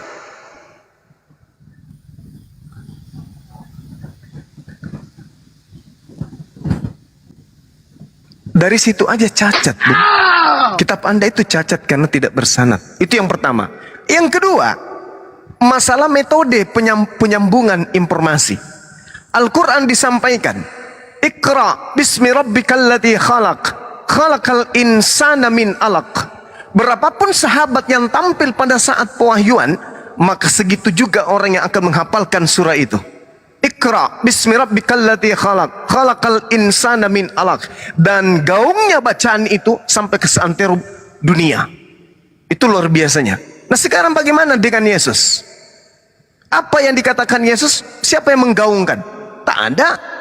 Bahkan yang digaungkan adalah pengarang-pengarang yang dikarang oleh para pengarang ini. Theophilus yang mulia, banyak orang yang menyusun berita-berita tentang peristiwa-peristiwa yang terjadi di antara kita. Maka saya terpanggil untuk melakukan penyelidikan dan menyusunnya kembali untukmu. Ada enggak legitimasi Yesus tentang pernyataan Lukas itu? Ada? Enggak ada. Jadi sifat yang disifati oleh Bible itu adalah murni karangan. Karena dia tidak bersanad, siapapun boleh masuk menyuntikkan keinginan yang dia inginkan. Contoh, orang yang duduk di lembaga kitab Anda masuk ke ranah Bible untuk menyuntikkan ide dan pikiran mereka. Misalnya, Markus 1 nomor 1. Yesus dikatakan sebagai anak Allah. Ini ide siapa? Ide pengarang kitab saudara. Artinya karena dia tidak bersanad, tidak memiliki pegangan sumber, tidak ada mata rantai penyampaian dari sang sumber, maka siapapun boleh memasukkan ide dan gagasan sesuai dengan seleranya masing-masing. Coba Anda baca Markus 1 nomor 1. Tunjukkan original teksnya. Kalau Anda bisa membuktikan bahwa di situ ada tertulis anak Allah, saya berhenti menjadi apologet. Tidak ada. Itu hanya penambahan, dan penambahan itu terjadi hanya di Indonesia. Ayo. Bang Noah, silakan dibuka mic-nya. Iya, teman-teman. Host mau kasih giveaway buat satu orang skincare. Nanti kalian teman-teman hitung berapa Bang Noah nyebut. Jadi begini. Nah, kalian hitung itu ada berapa total Bang Noah nyebut jadi begini. Nanti aku berikan skincare satu. Lanjut Bang.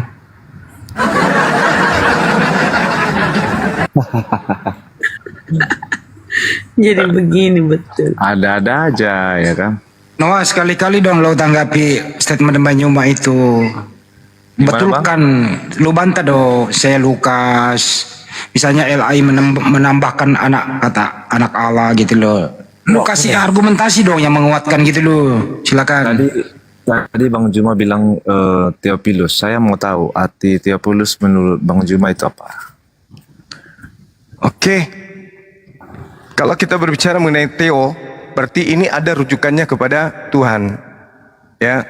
Ya. Nah, sekarang kalau berbicara mengenai Tuhan, bukan berarti itu merujuk kepada oknum Tuhan, tapi Theophilus itu betul-betul adalah seorang tokoh. Ya, kita tidak perlu jauh-jauh mengartikan Theophilus itu artinya apa. Kita paham kok, sahabat Tuhan atau sahabat dewa atau sahabat apa namanya, kekasih Allah. Kita paham itu, kita ngerti, kita belajar. Tapi bukan itu yang menjadi rujukan kita. Yang kita ingin bahas di sini, pembaca yang terhormat, begitulah bahasa umumnya. Hah? Pembaca. Theophilus Anda artikan pembaca. Itu ilmu dari mana? Ya saya sudah cari-cari juga seperti itu. Theophilus itu bahasa Yunani, Bung. Ya. Bahasa Yunani Koine. Iya betul. Nah, Philus itu artinya apa? Ya itulah, ya kita ambil bahasa umumnya aja langsung Bang, supaya mudah dimengerti. Wah, saya nggak bisa kemudian untuk ngarang-ngarang. Saya harus berdasar kepada ilmu.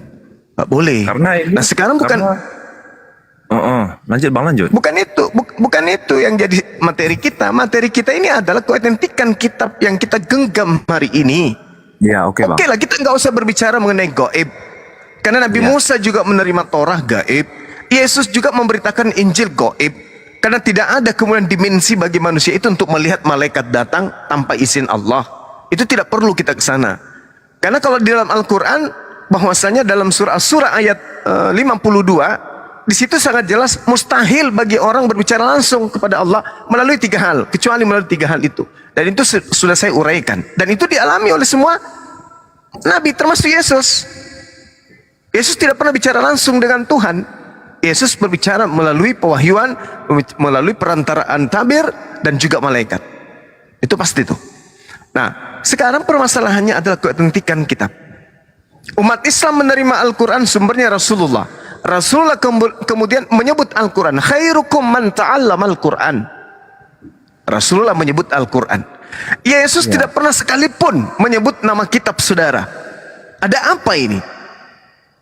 Iya, kalau secara langsung memang Yesus tidak pernah mengatakan Injil, tetapi dia mengatakan berita kebenaran.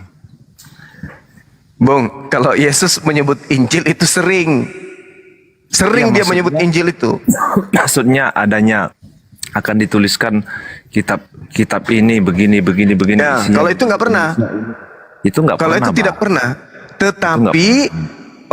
Tetapi Yesus menyampaikan firman selayaknya Nabi Muhammad menyampaikan firman, itu sama kedudukannya. Makanya dikatakan dalam Al-Quran, Inni Abdullah atani al-kitaba. Nah, nasib daripada ketetapan-ketetapan yang Tuhan berikan kepada Nabi Muhammad atau kepada Nabi Isa, itu ditentukan oleh di mana dia diutus. Kalau mereka diutus kepada bangsa yang tegar tengkuk, itulah yang dialami oleh kitab Injil. Tapi kalau dia diutus kepada bangsa jahil, tapi mereka mendapatkan kemudian berkat untuk memperoleh kebenaran, maka itulah yang disifati oleh Al-Quran. Maka para sahabat menghafalkan Al-Quran. Bagaimana dengan orang-orang yang menerima firman yang diserahkan oleh Yesus? Mereka hafal? Tidak. Mereka nulis? Juga tidak. Tidak. Tidak. Kami itulah yang terjadi. Itulah yang terjadi. Maka karena itulah kemudian, karena tidak adanya kemudian yang menghafal firman yang Yesus sampaikan yang berupa hikmat Injil itu, hikmat Injil dan adalah merupakan pengajaran Bani Israel yang sesat meninggalkan hukum Tuhan, maka itulah yang disebut ketetapan-ketetapan yang datang melalui Nabi Isa. Tapi tidak dihafalkan. Adapun orang yang mungkin menuliskan itu habis dibasmi. Itu lalu kemudian muncullah penyelidik seperti Lukas, Markus, Paulus yang menulis karangannya sendiri. Dan harus Anda tahu bahwa bukan hanya mereka berempat, berlima dan seterusnya yang menulis. Banyak penulis-penulis gelap yang tidak diorbitkan oleh gereja. Itu khusus seperti perjanjian itu. baru. Yes, kalau perjanjian lama kan ceritanya lain. Oh, perjanjian lama nggak termasuk Bang ya? Perjanjian lama itu kan dituliskan di abad ketiga sebelum Masehi atas perintah Ptolemy II, Kaisar Ptolemy II. Diperintahkan kepada 70-an kurang lebih 70 berapa itu untuk menerjemahkan ke dalam bahasa Septuaginta. Ya. Nah, itu tak ada hubungannya dengan kitab perjanjian baru. Itu belakangan nanti di abad keempat baru dikawinkan antara perjanjian lama dan perjanjian baru. Penamaan perjanjian lama nanti di abad keempat. Setelah mau dikawinkan dengan kitab kanonik gitu. Maksud saya apa yang tertulis di perjanjian lama itu gimana menurut Abang sendiri masalah kebenarannya begitu? Apanya itu? Kalau tadi perjanjian baru Abang anggap itu kan adalah karangan gitu. Oke lah ada firman di situ, firman yang memang disampaikan oleh Tuhan. Tetapi banyak penambahan ayat dan banyak karangan-karangan tambahan baru dari para penulis kan gitu. Itu maksud Abang kan? Iya. Jadi kalau perjanjian lama itu menurut Abang gimana? Apakah sama seperti itu? Iya. Jadi kalau perjanjian lama itu lebih sadis daripada perjanjian baru. Perjanjian baru tidak menghina para utusan Tuhan. Tapi perjanjian lama habis utusan Tuhan itu dicaci maki, dihinakan, direndahkan. Dan kita bisa buktikan sampai hari ini bahwa apa yang ada di perjanjian lama itu bukan firman Tuhan. Nah, begini, Bung. Yang Anda punya, yang Anda sebut perjanjian lama itu adalah hasil evolusi dari kitab Tanakh Yahudi. Jadi kitab Tanakh kita ambil satu bagian yaitu Torah yang diterjemahkan kemudian di sekitar tahun 270 sampai 272 sebelum Masehi oleh Ptolemy II kepada imam-imam atau rabi-rabi Yahudi yang multibahasa. Nah, dinasti yang dikenal dengan Ptolemy II ini meminta kepada mereka sang rabi-rabi ini untuk menerjemahkan Taurat itu ke dalam bentuk Septuaginta. Permasalahannya kemudian adalah Taurat yang diminta oleh Ptolemy II untuk diterjemahkan ini, apakah itu Tauratnya Nabi Musa? Kalau itu Tauratnya Nabi Musa, perjalanan 1200 tahun, apa cara, tradisi apa yang digunakan kemudian oleh orang Yahudi menjaga Torah Nabi Musa itu? Menghafal? Mana buktinya? Menuliskan? Mana buktinya? Lalu dasar pijakannya kemudian mengambil Taurat dalam bentuk menerjemahkan dalam bentuk Septuaginta itu apa rujukannya bahwa Torah Nabi Musa itu masih murni dari Nabi Musa? Sama seperti jarak antara Al-Quran sampai sekarang 1400 tahun, kemudian ada orang yang memerintahkan menyalin Al-Quran. Apa dasar perintah menyalinnya? Al-Quran masih ada, masih utuh. Apa yang dihafalkan 1400 tahun silam sampai hari ini masih dihafalkan. Begitu minta dibukukan baru untuk orang-orang Malaysia, maka dibuatlah Al-Quran baru tetapi dengan catatan lisan dan bacaan yang sama.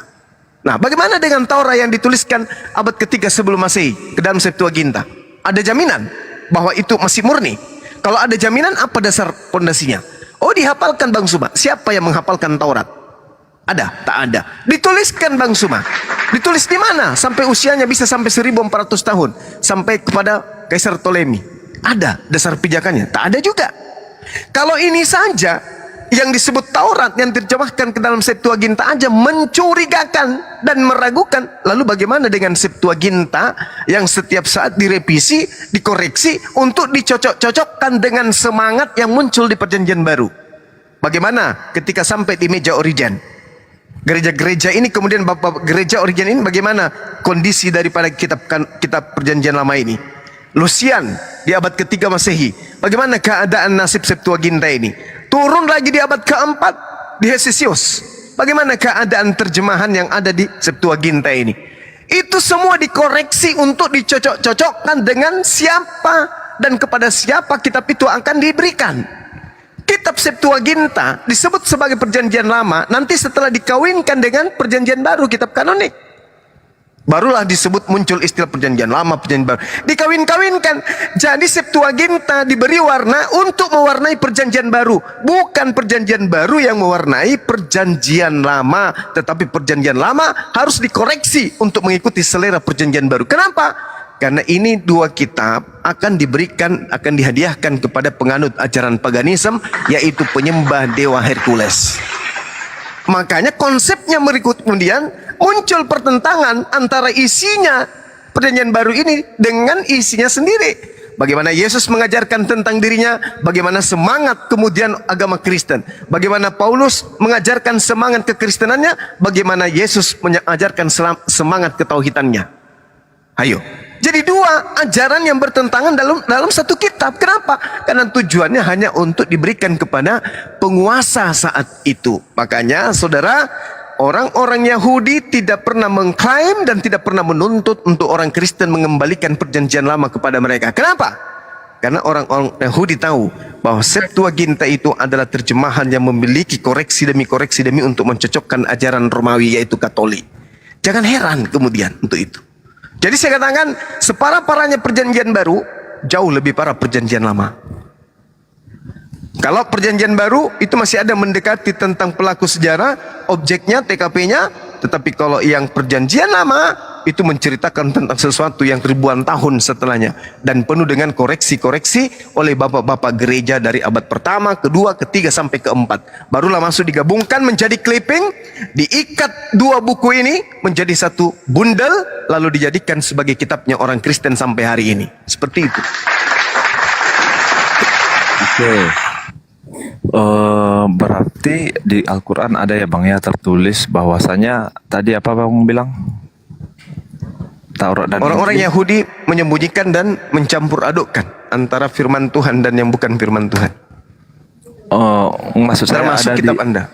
Maksudnya ada dikatakan di Al-Quran sendiri bahwasanya memang tidak asli. Al-Quran tidak mengatakan asli dan tidak mengatakan palsu. Al-Quran mengatakan, ya ahlal kitab, ya ahlal kitab, lima talbisunal haqqa bil batil. Wahai ahli kitab, mengapa engkau mencampur adukkan antara yang hak firman Tuhan dan yang batil karangan manusia? Mencampur adukkan. Ibarat air yang bersih dimasukkan air comberan satu gelas, maka air yang bersih itu hilang seketika menjadi air yang sudah tercemar dengan air comberan itu. Itulah yang dialami oleh kitabnya Nabi Musa dan kitabnya Nabi Isa alaihissalam hari ini. Oke, iyalah. Yes. Mungkin itu memang oke, itu benar menurut yang saya tidak membantah itu ya, itu benar memang yang tertulis di Al-Quran seperti itu, ya kan? Iya. Tetapi kan Bang, namanya kita manusia, abang berani mengatakan seperti itu berdasarkan Al-Quran. Tetapi ketika abang membuktikan itu melalui Al-Quran, abang juga harus membuktikan di manakah yang seperti dikatakan Al-Quran ini berada, ataupun yang memang betul-betul yang tidak dicampur adukkan. Itu harus bisa dibuktikan juga, bang. Maksudnya apa ini? Kan begini, tadi abang bilang bahwasanya wahai para ahli-ahli kitab, mengapa engkau mencampur adukkan kitab Taurat dan Injil ya yang sudah diutus oleh Tuhan sendiri untuk mereka gitu kan. Ini kan memperingatkan kepada mereka ahli-ahli kitab yang sudah mencampur adukkan kitab itu. Jadi ketika Al-Quran menyatakan seperti itu, Al-Quran sendiri adalah firman atau kalam Allah. Oke, kita akui itu, bang, secara universal. Berarti kan yang dimaksud di situ adalah ada kitab itu, ada yang tidak dicampur adukkan itu, ada Taurat dan Injil. Itu harus bisa terbukti, bang. Yang mana itu yang tidak dicampur adukkan itu? Saudaraku Noah. Iya, karena kalau kitab Taurat itu adalah kitab yang diwahyukan oleh Allah untuk Bani Israel. Iya. Maka yang punya kewajiban membantah Al-Quran adalah Bani Israel. Wahai Al-Quran, kamu salah. Ya. Salahnya di mana? Al-Quran kau mengatakan bahwa Taurat itu sudah tidak murni lagi, bercampur tangan dengan karangan manusia. Maka Al-Quran akan mengatakan, kalau tidak, maka tunjukkan kepada kami siapa yang menghafalkan Taurat dari zaman Nabi Musa sampai hari ini. Iya. Selayaknya Al-Quran. Apa ada yang menghafal Taurat? Tidak akan pernah Anda temukan. Ya. Saya juga sebagai umat Kristiani yang memegang dan meyakini Injil sebagai pedoman hidup saya di dalam hidup beragama, saya juga ingin mengatakan hal yang sama seperti itu. Wahai Al-Quran, mengapa ada tertulis hal seperti itu, bahwasanya kitab yang sudah diturunkan kepada Nabi Isa atau Yesus itu Sebentar dulu, Bang Juma, saya potong. Sebentar dulu, Bang Juma, apa hubungannya Injil sama Kristen ya? Sebenarnya nggak ada. Ya, Al-Quran itu ini menjelaskan bukan nggak ada, bang. Itu kan sudah diakui dunia bahwasanya kitab resmi agama Kristen itu Injil, bukan Injil. Biblos. Bukan Injil, bang. Injil. Kitab Anda itu Evangelion, kabar gembira. Kita kan kalau Kristen kan lebih berpatokan, lebih mengkedepankan Injil, bang. Karena di situ kan tertulis kisah-kisah Yesus semua. Ya. Jadi Injil kamu itu, saudaraku, berisi tentang kisah-kisah. Sedangkan Injil yang dimaksud oleh Al-Quran itu adalah ketetapan-ketetapan Nabi Isa alaihissalam, di mana Nabi Isa menghalalkan sebagian yang diharamkan oleh Allah kepada Bani Israel, dan kemudian menghalalkan sebagian yang diharamkan oleh Allah kepada Bani Israel, dan menghalalkan sebagiannya. Hal-hal yang diharamkan kepada Bani Israel, Nabi Isa datang untuk menghalalkan sebagian daripada yang dihalalkan tersebut. Iya. Itu isi daripada Injil. Iya, justru itu saya penasaran karena abang pernah dulu mengatakan satu bulan yang lalu kita pernah ngomong ini, abang pernah mengatakan ini, makanya saya sampai sekarang masih terngiang-ngiang di pikiran saya. Yang dimaksud Bang Juma ini berarti ada Injil lain, Injil yang memang betul-betul dari Tuhan yang diwahyukan kepada Yesus. Tetapi Injil yang beredar sekarang adalah Injil yang banyak memuat karangan manusia, walaupun di dalamnya ada sebagian perkataan Yesus. Itu pun tidak bisa dipastikan kebenarannya. Saya ingin tahu sekali, Bang, yang abang maksud ini seperti apa.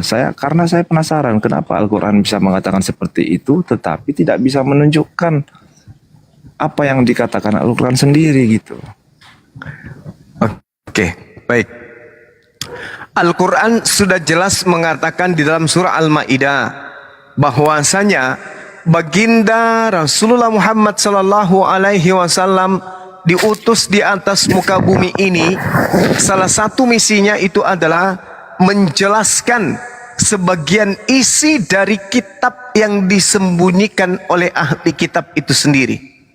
Nah, ini Al-Quran yang mengatakan itu. Ya ahlal kitab, qad ja'akum rasuluna yubayyinu lakum katsiran mimma kuntum tukhfuna minal kitabi wa afuna an katsir. Wahai ahli kitab, sungguh Rasul kami Nabi Muhammad telah datang kepadamu. Tujuannya menjelaskan kepada kalian banyak dari hal dari isi kitab yang kalian sembunyikan, dan membiarkan banyak yang tidak dijelaskan kemudian dari kitab yang kalian sembunyikan. Sungguh telah datang kepadamu cahaya dari Allah dan kitab yang menjelaskan, yaitu Al-Quran. Ini Al-Quran yang mengatakan, berarti kitab yang datang kepada mereka itu disembunyikan. Nah, sekarang sebagai Kristen, mampu tidak saudara menunjukkan original teks kitab saudara? Atau minimal, mampu tidak Anda menunjukkan Injil Allah yang diajarkan oleh Yesus dalam Markus 1 nomor 14, di mana Yesus mengajar Injil Allah di Galilea? Ada nggak saudara di antara Kristen yang mampu menunjukkan Injil Allah tersebut? Nggak ada kan? Berarti benar Al-Quran menyatakan itu. Belum lagi Al-Quran mengatakan Nabi Isa alaihissalam datang di tengah-tengah Bani Israel, wa musaddiqan lima baina yadayhi minat Torah wa liuhilla lakum ba'dal ladzina hurrima alaikum. Aku datang sebagai nabi kepadamu, sebagai rasul kepada kalian wahai Bani Israel, membenarkan kitab Taurat yang datang sebelumku, dan aku diutus oleh Allah untuk menghalalkan bagi kamu sebagian dari yang telah diharamkan untukmu. Mau bukti kebenaran Al-Quran ini? Baca Matius 12. Ketika hari Sabat kemudian Yesus dan muridnya lapar, hari Sabat mereka memetik gandum. Berarti Al-Quran tidak salah ketika hukum Taurat itu datang kepadanya seorang rasul untuk Bani Israel. Hukum Taurat itu bisa dirubah dan dihalalkan sebagian. Itu bukti. Coba Anda baca Matius 12 tuh. Berarti yang dikatakan oleh Al-Quran bahwa Bible itu, Injil itu tidak dikatakan sebagai palsu, tidak. Tapi Injil mengatakan, Al-Quran mengatakan, kamu menyembunyikan sebagian dan menyembunyikan sebagian dan banyak yang kalian sembunyikan. Ini Al-Quran yang menerangkan itu, dan itu fakta hari ini. Tidak ada orang yang bisa menunjukkan segala firman yang Yesus sampaikan ke tengah-tengah Bani Israel. Coba Anda lihat Yohanes 17 nomor 3, nomor 8. Segala firman yang Allah, yang Tuhan berikan kepadaku telah aku sampaikan. Nah, mana firman itu? Ada? Gak ada. Berarti itu dia, Bung. Silakan. Berarti abang lah pribadi, abang penasaran nggak Injil yang disembunyikan ini seperti apa?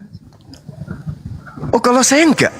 Karena inti dari Injil yang datang ke tengah-tengah Bani Israel itu adalah sembahlah Allah, ittaqullah wa atiun, bertakwalah kepada Allah dan taat kepadaku. Jadi Nabi Isa minta ke tengah-tengah Bani Israel untuk kemudian ditaatin. Ya, itu aja. Mungkin itu aja, Bang. Karena tujuan Nabi Isa itu adalah bagaimana Bani Israel memperoleh hidup yang kekal. Apa hidup kekal itu? Mereka yang menolak Nabi Isa harus mendudukkan Nabi Isa di dalam hati mereka bahwa Nabi Isa ini adalah Mesias. Nabi Isa ini adalah Al-Masih. Mereka yang ditunggu-tunggu oleh mereka adalah beliau Nabi Isa alaihissalam. Maka ending yang dikatakan oleh Nabi Isa dalam Al-Quran, Ani abudullah rabbi wa rabbukum.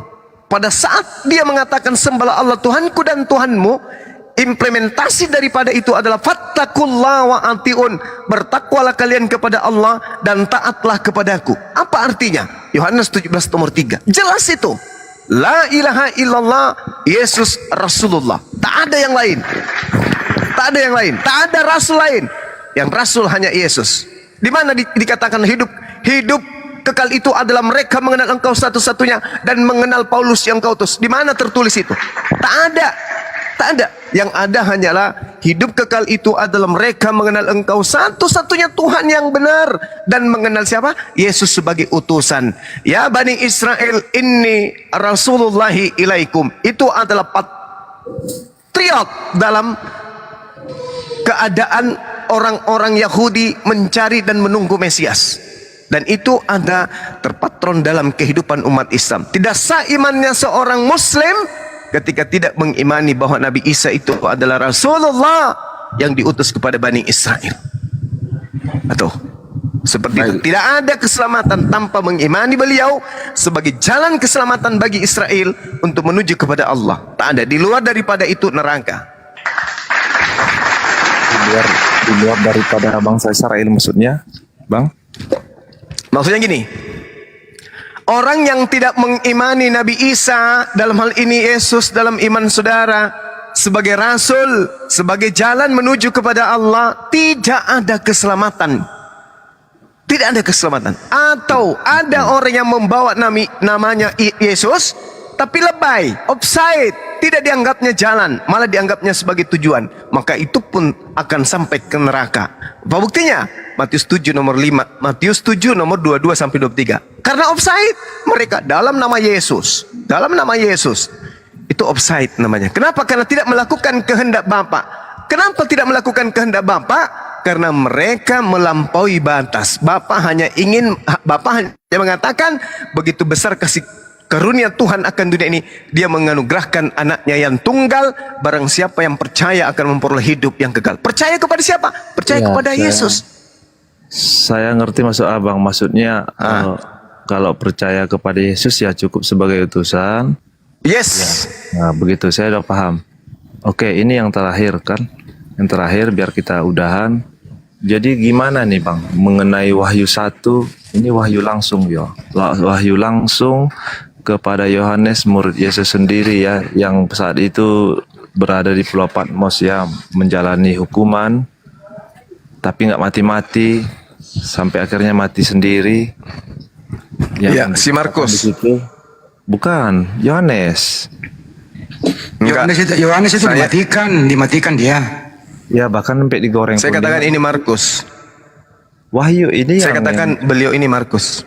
Ini yang tertulis. Ini murid Petrus ini. Ini yang tertuliskan di sini kan Yohanes. Oke, tapi berdasarkan ilmu histori ini adalah Markus.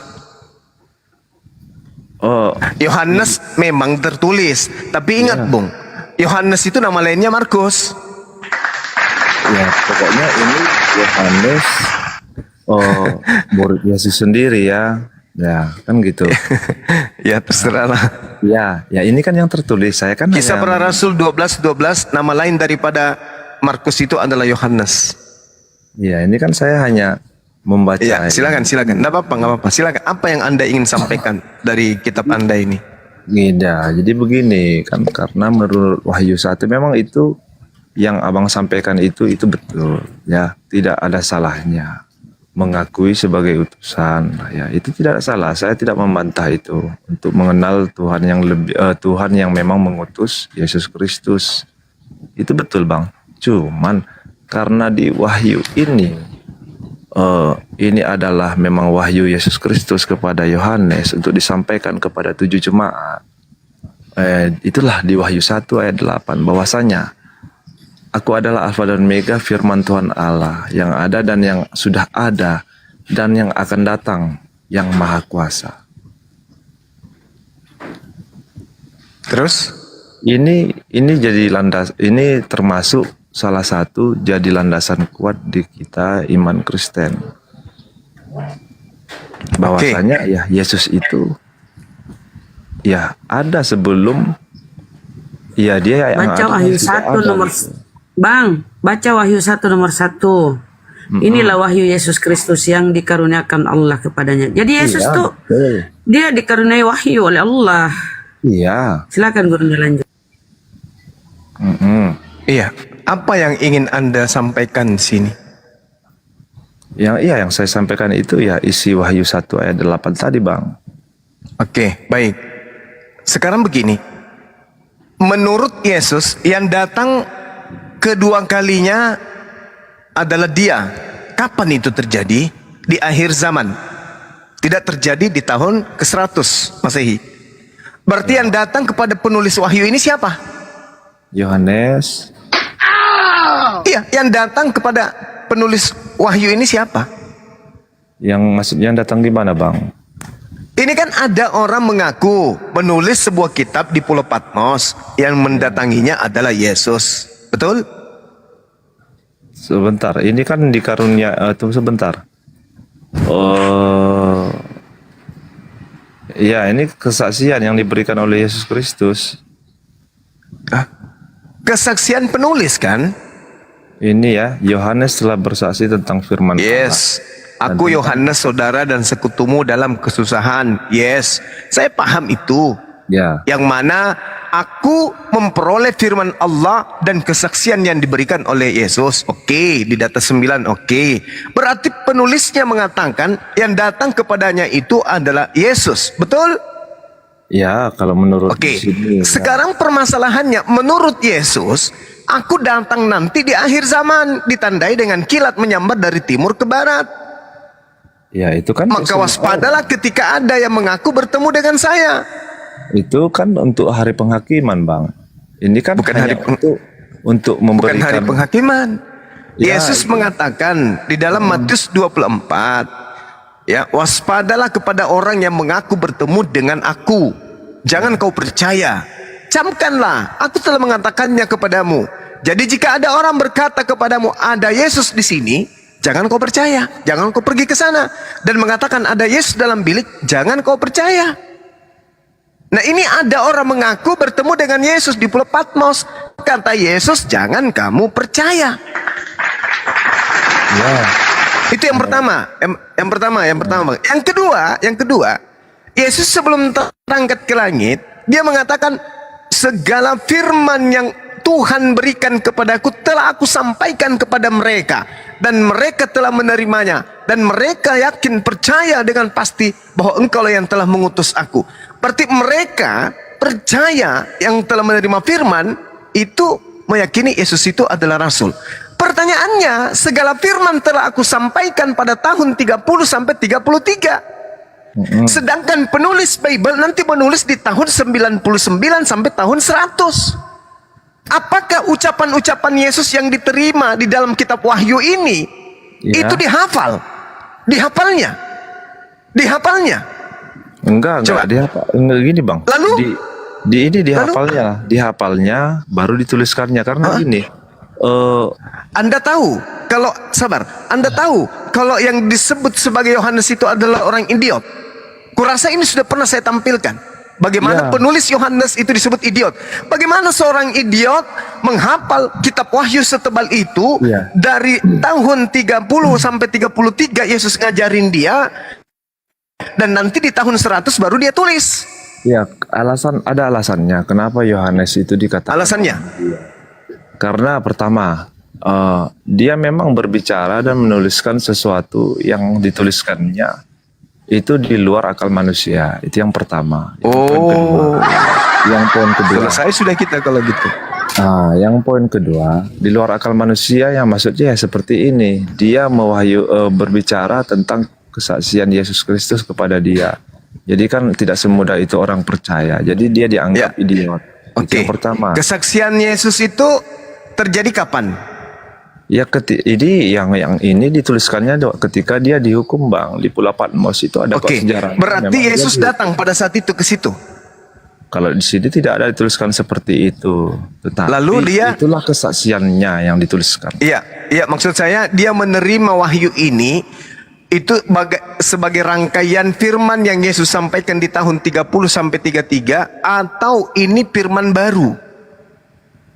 Ini kayaknya ketika mereka masih masih bersama-sama ya. Di tahun 30 itu? Sepertinya iya. Berarti dia menghafal? Ya bisa jadi, karena kan ini bukan hanya melalui. Tapi dia orang idiot. Ini kan bukan melalui apa yang dia dengar aja, Bang. Ini kan yang dia lihat juga, karena di sini kan ada dituliskan seperti itu. Iya, tapi kan kalau yang Anda maksud Yohanes ini, anak Zebedeus ini, berarti kan dia orang idiot. Iya, orang idiot bukan berarti bodoh, Bang. Itu kan kata sekarang. Siapa bilang? Kalau orang idiot itu siapa bilang tidak bodoh? Ya sekarang dianggap bodoh. Ya. Sama seperti saya, contoh ya. Gini, Bang. Anda bukan idiot. Sebagai contoh. Anda nggak ngerti idiot. Sebagai contoh ya. Saya menulis sebuah kitab baru. Dan saya mengatakan yang saya tuliskan ini adalah apa yang diberitakan Tuhan kepada saya secara langsung. Pasti semua orang di dunia ini menganggap saya idiot. Bukan. Ya, bukan karena Anda menulis. Bukan karena Anda menulis lantas Anda disebut idiot.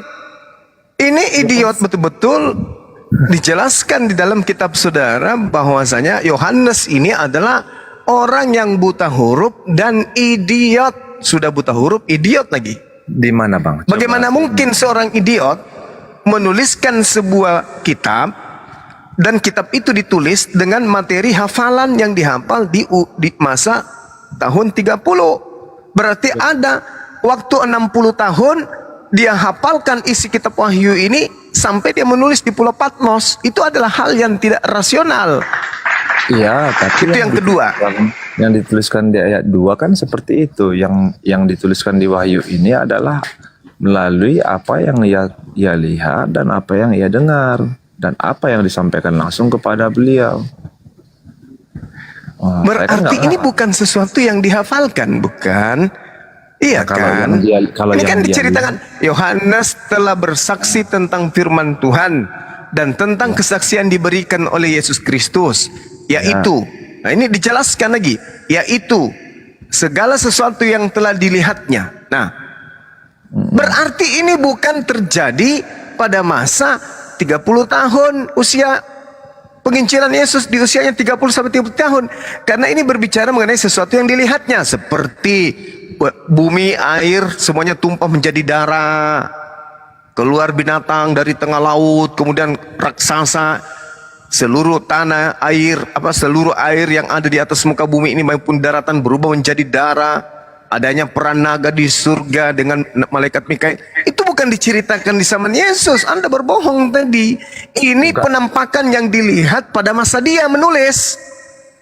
Nah, sekarang pertanyaannya adalah, adakah Yesus mengatakan dia akan datang kepada Pulau Patmos? Sementara Yesus mengatakan, jangan kau percaya ketika ada orang yang berkata bertemu dengan aku. Ini kan dia mengatakan bersaksi firman Tuhan yang diterima dan diberikan oleh Yesus.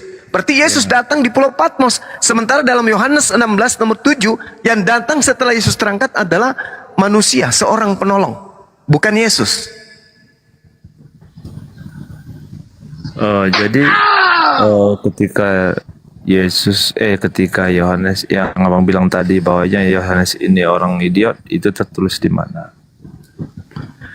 Kisah Para Rasul 13 nomor 4. Mudah-mudahan saya tidak salah ingat. Ada nggak Bang Handi ingat? Kisah Para Rasul 4:13, ya. Hah? 4:13. Mengenai apa Bang Juma? Mengenai apa? Idiot. Yohanes idiot ae. 4 ya? Ya. Iya, Yohanes Kisah Para Rasul 4 ya. Iya.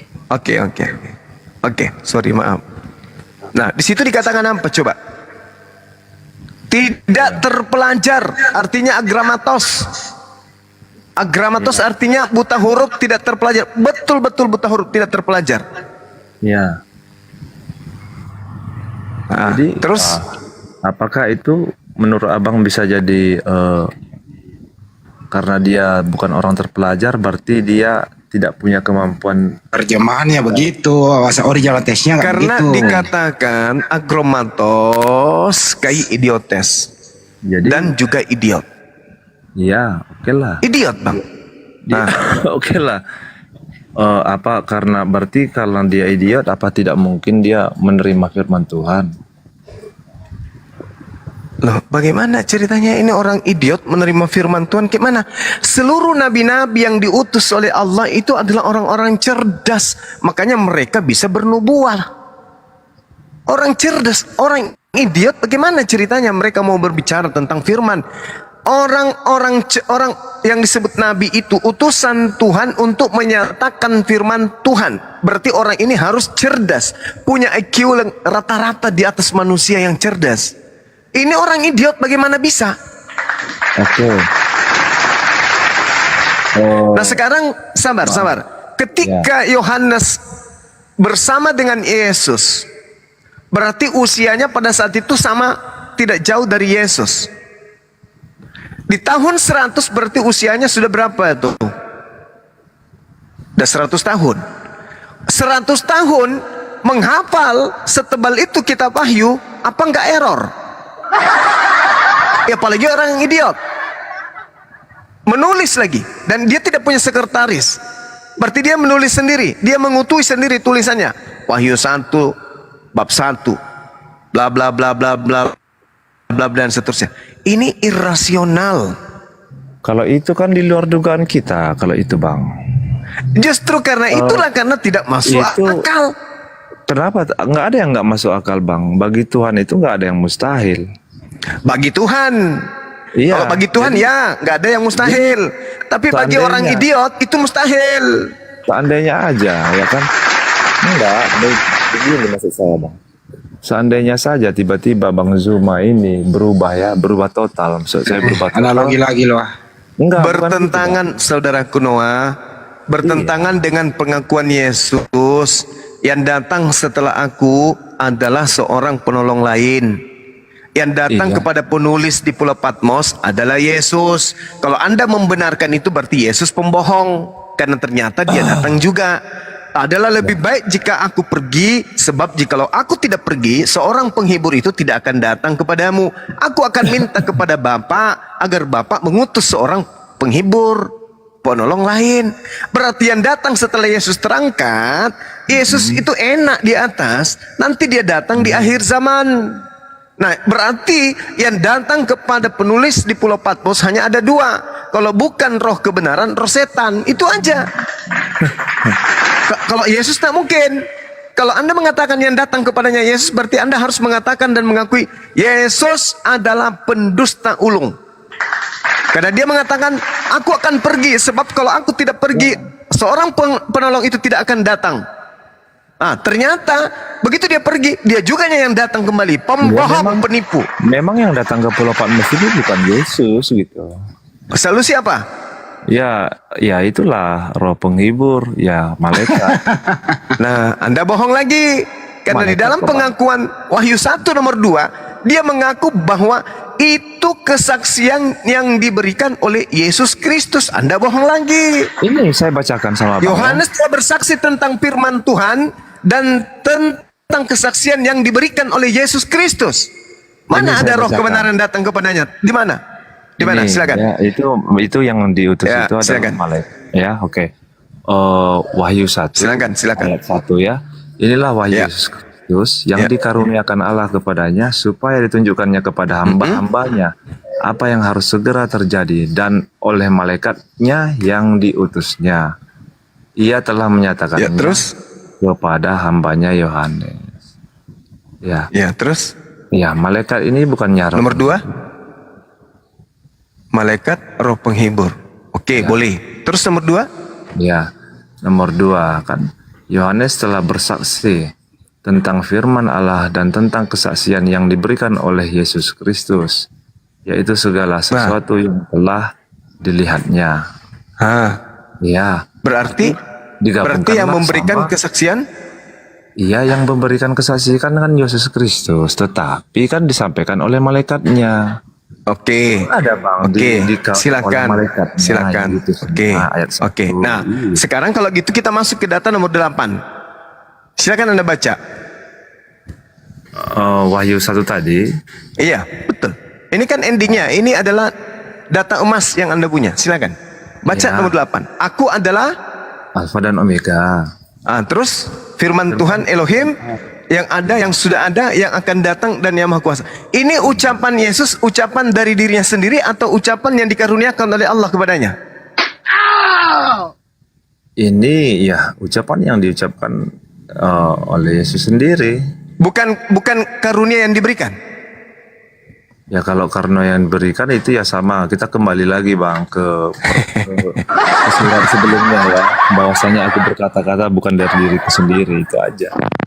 Ya, berarti ucapan Alfa dan Omega AO ini itu adalah ucapan yang diterima oleh Yesus atas perintah Tuhannya. Aku tidak dapat berkata-kata dari diriku sendiri. Bahkan di dalam Yohanes 14 nomor 24 Yesus mengatakan apa? Firman yang keluar dari mulutku yang kau dengar itu bukan dari aku, tapi dari Dia yang telah mengutus aku. Selesai bukan? Berarti yang Alfa dan Omega firman Tuhan Elohim, yang ada, yang sudah ada, dan yang akan datang, yang maha kuasa itu bukan Yesus, tapi Tuhannya Yesus. Belum selesai. Selesai kita ya? Belum. Apanya lagi? Masih ada ayat pendukungnya Bang. Silakan. Ya, ayat pendukung Nomor 12? saya bacakan nomor 17. 17. Oke, silakan. Jangan takut. Aku adalah yang awal. Baca dan yang 18-nya ya. Ya, jangan takut. Yang hidup adalah yang awal dan yang akhir, dan yang hidup. Aku telah mati, namun lihatlah aku hidup. Aku telah mati. Sekarang pertanyaannya. Dan aku memegang segala kunci. Sekarang pertanyaannya, pencipta alam semesta apakah pernah mati? Ya, inilah yang tertulis di sini, Bang. Bukan saya yang ngarang ya. Iya, saya tanya sekarang pencipta alam semesta apakah pernah mati? Ya, ini yang kita yakini seperti ini, yang tertulis seperti ini. Bukan. Gitu. Bukan, saya tanya diri Anda, bukan berdasarkan Bible ini. Menurut pemahaman saya, apakah pencipta alam semesta ini pernah mati? Kalau kita pikir secara di luar agama aja ya, kalau di luar agama itu tidak mungkin. Tetapi kan tidak mungkin. Pasti ada, ya, tetapi ada tetapinya. Apa tuh?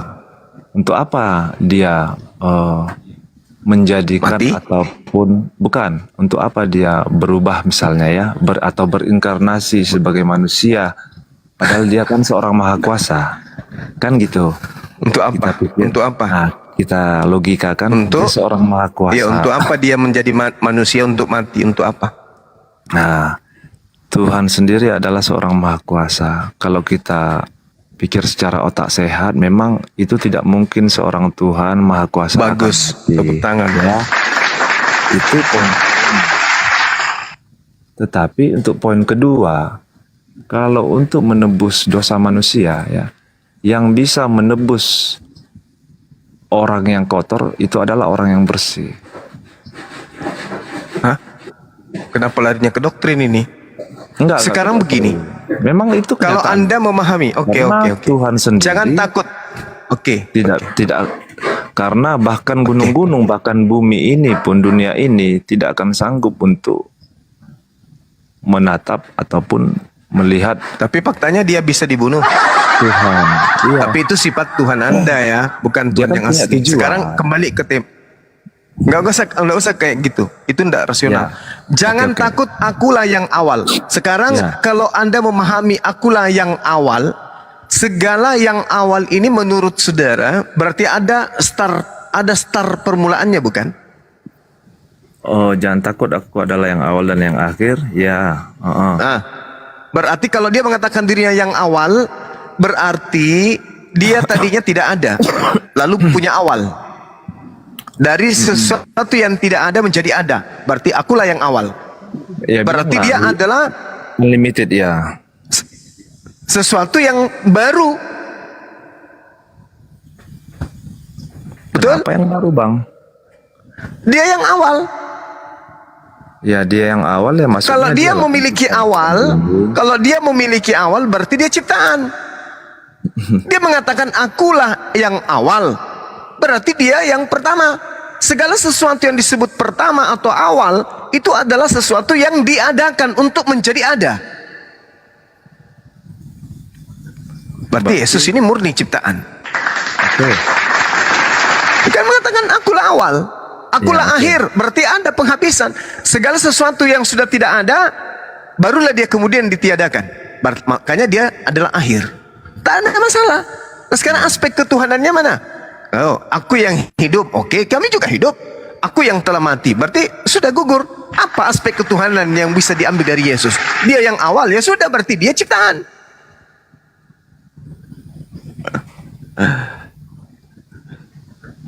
Oke, lanjutkan Bang, lanjutkan. Saya sambil mendengarkan. Iya, ya itu dia. Kemana kita mau pergi mengambil aspek ketuhanannya? 4 poin ini sudah gugur, habis-habisan. Sekarang poin terakhir, akulah yang awal. Oke, kalau Anda yang awal, berarti Anda memiliki permulaan. Ada ketukan, ada not, ada ritme, ada gelombang di mana Anda tidak ada. Lalu kemudian ada dengan mengawali segala yang diciptakan. Nah, apa tuh? Berarti sesuatu yang keluar dari diri Tuhan. Itulah awal. Berbeda dengan yang maha awal. Yang maha awal itu artinya tidak memiliki awal. Sedangkan dia di sini adalah yang awal. Yang awal berarti memiliki permulaan. Ada not di mana dia dimulai keadaannya ada. begitu juga yang akhir. Artinya segala sesuatu yang fana ketika sudah tidak ada, dia yang paling terakhir ditiadakan, maka disebutlah dia yang akhir. Berbeda dengan dia yang maha akhir. Kalau maha akhir artinya tidak ada akhirnya. Tidak ada sesuatu pun yang melampaui akhirnya. Dialah selama-lamanya, kekal. Tapi ini disebut yang akhir. Kalau kita lari ke original teksnya lebih parah lagi. Nah itu dia Bung. Jadi tak ada unsur, meskipun Anda paksakan mengambil kitab Wahyu ini bla bla bla bla bla bla bla. Percayalah kepada Yesus. Hidup kekal itu meyakini, mengimani, mempercayai dia adalah utusan. Coba betapa indah uraian kata-kata Yesus dalam Bible itu. Di dalam Yohanes 11 nomor 42. Tuhan, kata dia, aku tahu engkau selalu mendengarkan aku. Tapi orang yang banyak yang mengelilingi aku di sini, aku mengatakannya kepada mereka agar mereka percaya engkaulah yang telah mengutus aku. Indah kali kalimat ini. Mereka mengatakan, aku mengatakannya kepada mereka agar mereka percaya kepadaku, engkaulah yang telah mengutus aku. Subhanallah, Yesus ingin dikenal dan dipercayai sebagai utusan Tuhan. Ingat Bung, mungkin Anda tidak sadar, Yesus datang ke tengah-tengah orang yang sudah bertuhan, yaitu Bani Israel. Orang yang tadinya bersama dengan Tuhan. Tuhan menyertai kita. Tuhan memanjakan Bani Israel. Tuhan kemudian memanja dan menyayangi Bani Israel. Meskipun mereka adalah bangsa tegar tengkuk dan seterusnya. Tapi ketika Nabi datang, mereka selalu mengolok-oloknya. Yesus datang di tengah-tengah mereka. Bukan datang kepada orang Roma, Katolik, bukan. Dia datang kepada Bani Israel yang sudah bertuhan, yang punya kitab suci. Dia datang, wahai Bani Israel, apa lu? Aku ini adalah utusan. Enggak mungkin. Serius. Enggak ada Mesias yang kami tunggu kayak kau itu letoy. Tidak bang, aku ini Mesias. Enggak ada cerita. Apa buktinya? Bangkitkan orang mati, membuat air jadi bla bla bla bla bla bla, semuanya. Tapi Yesus mengatakan dalam Yohanes 5 nomor 36, ada kesaksianku yang lebih penting dari Yohanes. Kesaksian Yohanes, apa itu? Segala mujizat yang telah aku lakukan, mujizat itulah yang bersaksi tentang aku, bahwa Bapa yang telah mengutus aku. Jadi kalau dikatakan oleh Yesus, jikalau Abraham adalah bapakmu, bagaimana mungkin kau tidak percaya kepada aku? Sebab aku datang dari Bapa yang disembah oleh Abraham. Mereka tetap tidak percaya.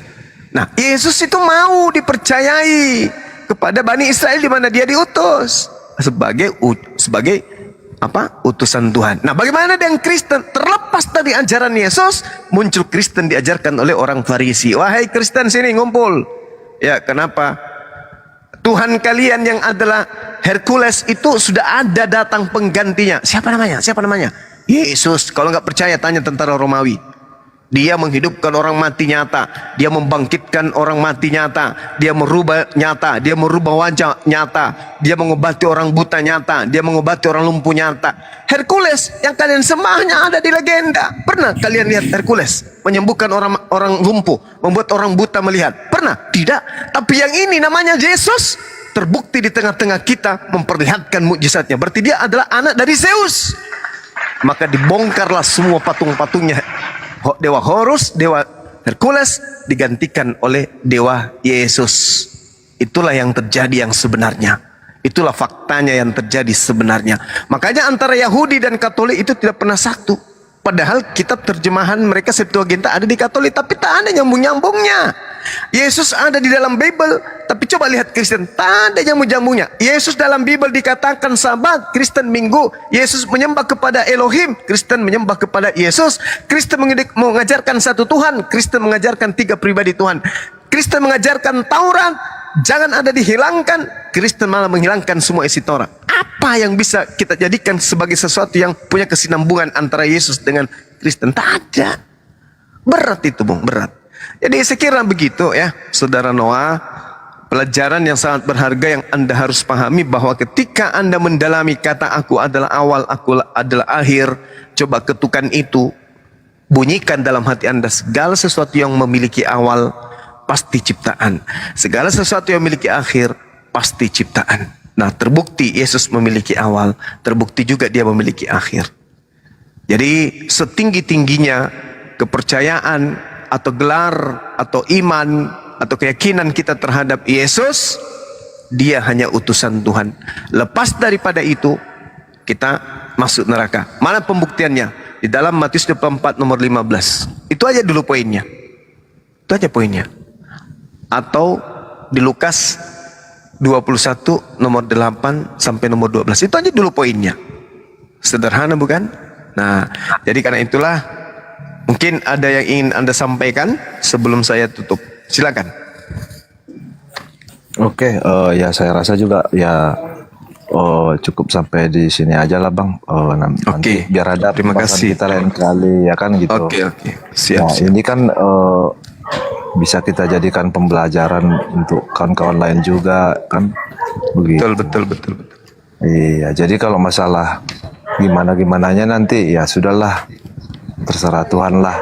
Saya jujur ya, kalau saya pasrah. Pokoknya intinya saya sebagai manusia biasa, saya menjalankan apa yang baik menurut Tuhan, apa ya tidak mengganggu pihak agama lain juga. Terserah mau berkeyakinan seperti apa. Tapi kalau hanya sebagai edukasi pelajaran, menambah ilmu pengetahuan, itu tidak jadi masalah. Itu aja buat saya. Oke, thank you. Silakan. Terima kasih. Semoga sehat. Iya, salam sehat juga buat. Noah, ntar dulu Noah. Jadi begini yang kurang Bang. Noah. Gimana Bang?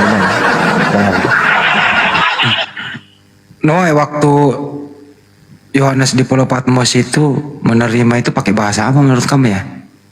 Aduh, ini balik lagi Bang Andini ya. Asik mau bahasa roh aja terus dibahas sama aku. Enggak, waktu dia menerima wahyu itu pakai bahasa apa? Ya, mana tahu Yunani. Bang.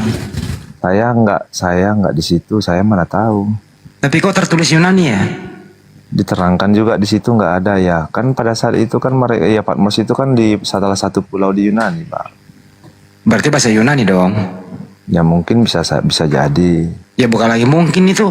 Ternyata wahyu kan original tesnya Yunani. Ya mungkin ya begitulah Bang. Kalau Waduh, pekerjaan rumah orang idiot nih menerima wahyu bukan Yunani, diterjemahin ke Yunani. Kerja 2 kali nih orang idiot nih. Kalau itu saya kan nggak tahu jelasnya gimana. Kalau enggak, ada nggak sih manuskrip aslinya wahyu itu? Manuskrip aslinya wahyu? Tebel loh itu.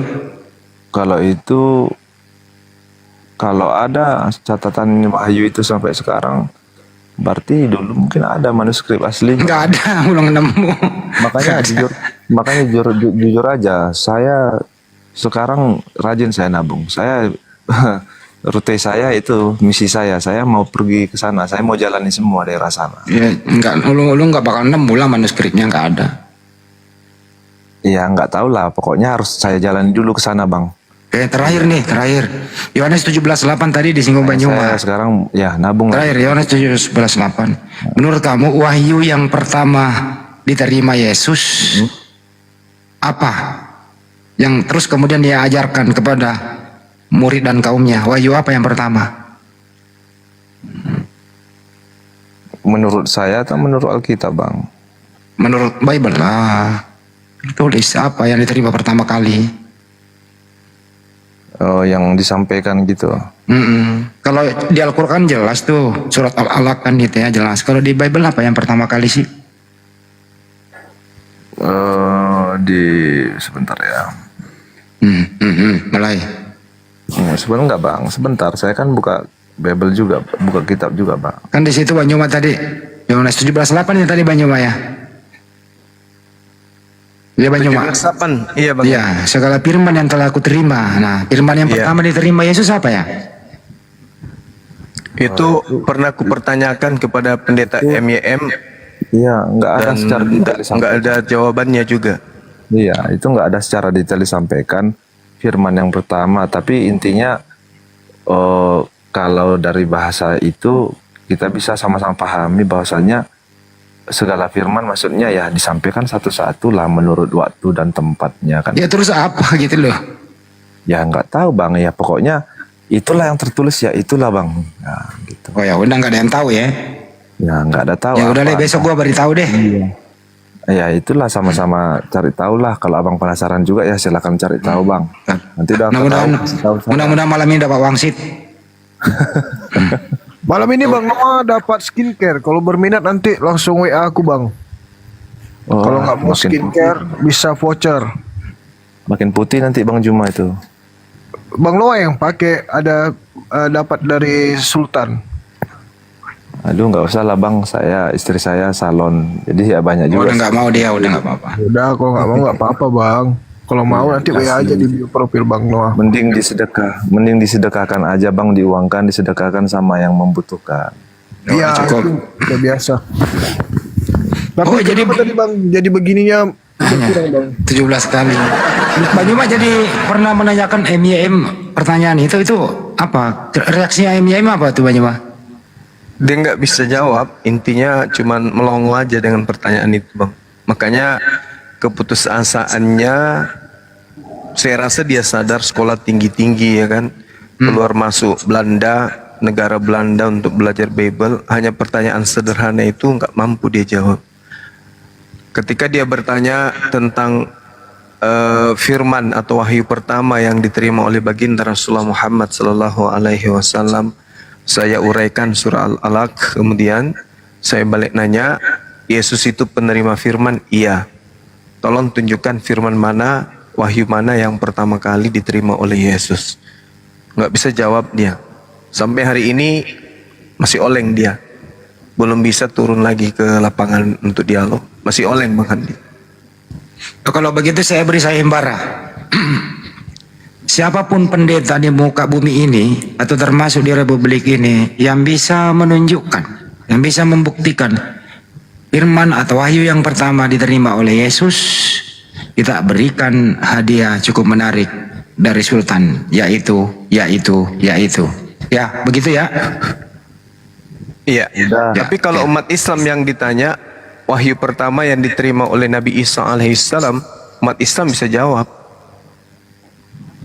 Oh yang ada di Al-Quran ya Bang Juma ya? Oh iya. Iya.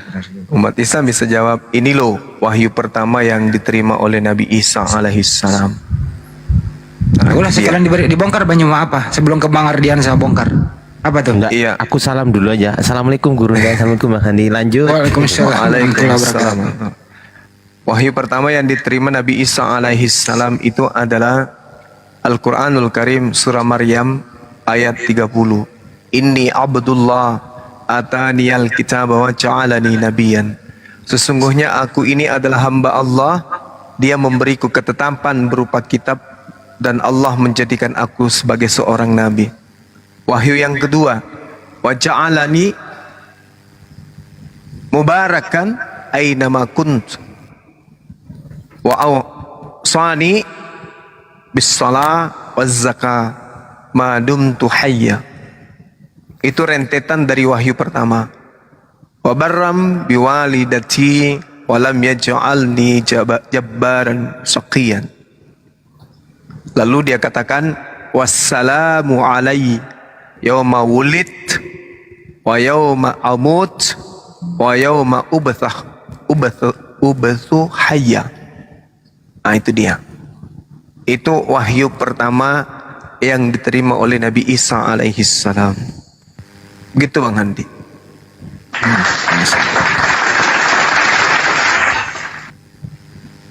Ada yang bawa, ada yang nulis di bawah. Ada yang nanya di bawah, siapa yang nulis? Emang berbentuk tulisan dari atas. Ada aja di pertanyaan di bawah nih. Mantap Bang Juma. Sip. Goyang memang pendeta menghadapi Bang Juma. Tapi ini saya mau tanya satu lagi aja. Tadi katanya udahan, kepancing ya? Enggak, ini bukan perdebatan. Ini Bang Juma tahu nggak apa yang paling berbeda dari Yesus dari kebanyakan manusia lah, dari seluruh manusia yang ada di dunia ini, termasuk juga utusan-utusan Tuhan yang lain? Beliau lahir tanpa ayah. Enggak, selain itu. Dia berbicara sejak dari ayunan. Yang lain Bang? Membangkitkan orang mati mungkin? Yang lain? Ditempeleng. Yang lain? Enggak, itu di Al-Quran. diangkat ke langit. Ini yang memang tidak dimiliki oleh manusia lain, karena kalau misalnya itu ya tadi yang membangkitkan, ada juga kok orang yang bisa, yang udah mati Menerima wahyu dari Allah, itu intinya nggak ada. ya. Yang lain juga gitu kok bang, yang utusan lain kan terima wahyu juga. Ya, Nabi itu kan pada dasarnya sama. Enggak, maksudnya yang ada pada dirinya gitu, ada dalam terkemuka di dunia dan di akhirat. Masih hidup sampai sekarang. Bisa-bisanya Bundarah menyeletuk di tempeleng, nah dia. Banyak yang kalau sudah ditempeleng itu banyak bom pernah tempeleng juga pakai dolar. Tapi saya izin Gurundak, izin Deng. Saya bertanya ke Bang Noah. Bang Noah, kira-kira Yesus ini kan kamu anggap Tuhan, Bang, ya. Firman pertama dari Tuhanmu itu apa, Bang? Kalau nggak tahu aku dikasih tahu nih. Maksudnya Firman gimana, pertama Pak? Tuhan. Yesus kan kamu Tuhan kan, kamu anggap Tuhan, ya. Tuhan itu kan berfirman. Nah, firman apa yang pertama-tama diucapkan oleh Yesus? Apa tuh firmannya? Itulah tadi nggak bisa dijawab, Bunda. Udah ditanya tadi, ini nggak bisa jawab. Saya kasih tahu dia, saya kasih tahu. Aku tahu. Boleh, tidak tahu ya? Oke, kalau kau tidak tahu, Bang, saya kasih tahu ya. Ketika kita baca Lukas 2:11, hari ini telah lahir Kristus Tuhan di kota Daud. Nah, firman pertama yang diucapkan Yesus itu, itu. Gitu ya? Wih, Betul juga tuh Bunda Rama itu. Itu namanya. Betul. Ada tepuk tangan untuk Bunda Rama. Wah, mantap. Itu namanya penghujatan. Lo kok menghujat? Nggak boleh gitu. Loh. Bang, saya ini kan ibu, sudah melahirkan anak. Nah, kalau bayi keluar itu dilahirkan tidak menangis, Enggak. itu tanda-tanda bahwa meninggal. Bayi harus nangis. Maksud saya gini. Yesus itu kan bayi Kita- pasti nangis. Bunda Jadi Rama saya rasa ucapan lebih tua Bang, dari ucapan saya. pertama yang keluar dari mulutnya Tuhanmu itu pasti ngoe gitu, Bang. Ya, Bang, ya. Itu Lanjut. udah lari. Bunda Rama Lari, saya ya? rasa lebih tua dari saya gitu ya. Ya, yang edukatif aja lah, Pemikirannya tolonglah lebih itu, jangan kayak gitu. Kita kan Ya makanya ngomong jangan baik-baik. gini Bang, saya ingin mengajak kau jangan menuhankan manusia. Kau pasti Yesus kan di situ tertulis telah lahir Kristus Tuhan. Ya, kalau Ini itu kan- bercanda tapi sekaligus sebentar. Ini bercanda tapi sekaligus untuk untuk membangkitkan akal sehatmu gak, Bang, ya? Kalau itu kan Kalau hak Yesus saya. itu Tuhan, Bang, dengar dulu. Itu hak saya. Anda boleh Iya, mengajak. Silakan. Saya terima. juga tuh. Kalau bayi, Bang, dengar, jangan emosi. Anda tidak punya hak Kalau untuk mengajak. bayi itu lahir, Bang, kalau bayi itu lahir pasti dia ngoek nangis. Dipukul pantatnya itu bayi kalau nggak nangis. Ada sesuatu. Ada sesuatu yang terjadi kalau nggak nangis, Bang, ya. Makanya Ya, silakan Bang Nah. Cukup lah ya, jangan kasihan dia. Iya. Jadi sekali lagi saya tegaskan sama Bunda Rama, Anda silakan mengajak. Udah nggak usah ditanggapi, udah cukup. Bang Udah Noah, nggak usah ditanggapi, cukup. Iya, edukasi oke, aja, Bang. edukasi aja. Iya, edukasi aja. Anggap aja iklan ya kan, iklan skip. Bang Ardiansyah, ada nggak sih manuskrip Wahyu itu? Nggak ada tuh, nggak pernah nemu tuh. Nggak pernah nemu Ada ya? Bang. Kalau gini, tadi kan izin 1 menit boleh, Gurunda? 10 menit. Enggak, 1 menit aja. Tadi kenapa harus kekristenan itu membawa-bawa nama Injil tuh kenapa ya, Bang, ya? Itu yang pengen saya tahu, kenapa kok harus bawa-bawa nama Injil tuh kekristenan tuh kenapa gitu loh. Kan pasti ada alasannya kan? Gini Bang, kalau saya jujur aja ya, saya jujur. Ketika saya diajarkan, ya itu yang saya pahami gitu, itu yang diajarkan kepada saya. Kalau untuk melangkah lebih jauhnya, mungkin saya lagi belajar. Itu saya tidak tahu kenapa harus nama Injil seperti yang Abang katakan. Ya, Abang meyakini sebagai evangelion ya? Dari evangelion ya? Oh, enggak juga Bang, karena kayak mana ya Bang ya? Intinya gini lah Bang, karena memang sejak saya tahu ini gitu, saya mengimani ini, yang saya terima itu ya udah seperti itu, Bible ataupun ya Alkitab gitu Bang. Ya, bukan Injil kan? Ya, tapi di situ di pembukaan perjanjian baru itu ada juga ada Injil gitu, ada tulisan Ya, Injil. Injil itu bahasa Arab, Bang. Dari kata an-najlu. Oh, masuk gimana Bang? Injil itu dari bahasa Arab, dari kata an-najlu. Kalau diambil dari Evangelion tuh salah itu. Evangelion itu narasi teman-teman Kristen yang dinisbatkan katanya Injil itu dari kata Evangelion kan gitu kan? Kata Evangelion itu bahasa apa itu? Dari mana gitu? Bahasa Yunani, Bang. Oh, bahasa Yunani ya. Iya. Kabar baik kan intinya kan? Iya, kabar baik, berita baik ya itu. Berita baik dari siapa? Kalau boleh tahu, Bang? Ya pastinya ya dari Tuhan begitulah, Pak. Yesus. Ya dari Tuhan ya. Kalau bukan dari Yesus bukan Evangelion. Ya, bukan kabar baik. Yesus. Ya kabar baik juga, tetapi kan lihat sifatnya gitu. Jadi cuman Yesus ya yang anak Tuhan ya? Ya. Tahu nggak Bang bahwasanya kita nggak mengambil dari Evangelion kok Bang, mohon maaf ya. Jadi Injil itu dari kata an-najlu.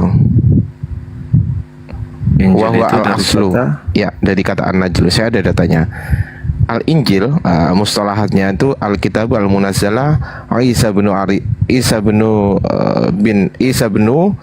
Maryam alaihissalam wa huwa min an-najlu. Ini dari kata an-najlu wa huwa al-aslu. Ya, itu artinya pokok apa? Pokok hukum. Jadi Injil itu adalah pokok hukum sesuai dengan data yang saya bawa. Tapi kalau Evangelion itu sebelum Yesus itu udah ada Evangelion, Bang. Tahu nggak siapa yang disebut kabar baik atau Evangelion sebelum Yesus? Tahu nggak? Oh, nggak tahu saya, Bang. Coba silakan Abang paparkan. Agustus. Kaisar Agustus. Saya ada datanya, Bang. Serius? Iya. Benar ya. Loh, ini loh. Iya benar itu ada tertulis di perjanjian. Ya, nih. Ini namanya manuskrip Priene kalender inskripsi ya. Ini Agustus ini kita kesinikan, kita translate ya Bang. Agustus sebagai anak Tuhan yang kelahirannya menandai dimulainya kabar baik atau Evangelion bagi dunia itu dipotong pada tahun 9 sebelum Masehi. Beberapa tahun sebelum kelahiran Yesus. Kalau Jadi itu ya ada Evangelion. di Alkitab juga, di perjanjian lama ada itu.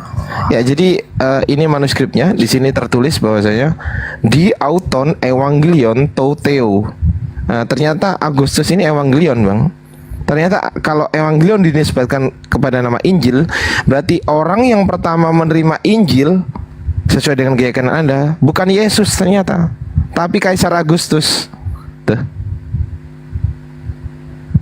Gitu. Ya, oke lah kita. Nah, kalau yang saya jelaskan tadi ada di sini, Bang.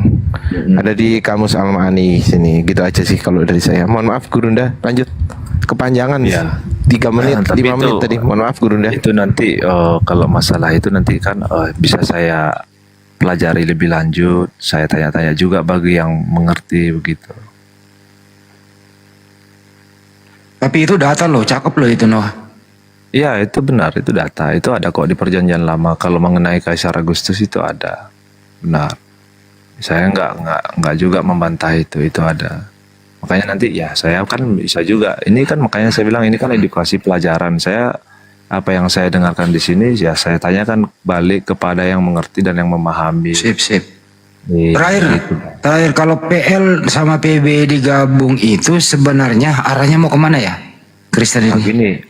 Begini Bang,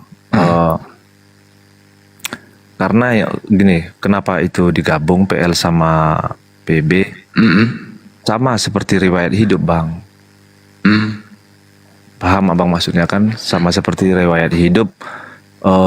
Kenapa kok bisa ada Tuhan? Tuhan itu datangnya dari mana? Siapa sih orang yang pertama mengenal Tuhan? Itulah maksudnya Bang. Makanya ini digabung supaya kita mengenal Tuhan di zaman Nabi ini. Oh, Nabi ini adalah ataupun manusia yang bernama ini adalah orang yang pertama yang ada di muka bumi ini yang diutus Tuhan. inti tujuannya hanya seperti itu bang. Tapi itu dua bahasa yang berbeda, sulit loh. Ya karena memang di dua zaman yang berbeda gitu. Di dua zaman yang berbeda, ya zamannya Nabi Musa dulu itu ya bisa kita katakan ya zaman prasejarah kan gitu. Zaman Fir'aun itu masih zaman prasejarah. Bisa kita bilang. Tapi kenapa di endingnya itu, endingnya di PL itu, endingnya di PB maksudnya itu mengaburkan ajaran pokok para nabi. Kenapa bisa begitu ya? Mengaburkan? Iya, ajaran pokok para nabi kok dikaburkan oleh PB? Ya contohnya yang seperti apa bang? Ya contohnya para nabi bertauhid satu Tuhan. Kenapa di PB nongol Tuhan baru? Itulah makanya semua ini kan masih harus perlu dipelajari. Walaupun saya meyakini itu, tapi saya juga di dalam saya meyakinkan itu di diri saya sendiri, tetap saya tanamkan untuk mempelajari itu. Jadi Gue cuman gini aja bro, gue curiganya nanti gue edukasi loh di sini. Jangan sampai menyesal seumur hidup. Jangan sampai Tuhan Kristen itu beda dengan Tuhannya para nabi. Itu aja dulu dia resapi. Kira-kira gitu edukasinya.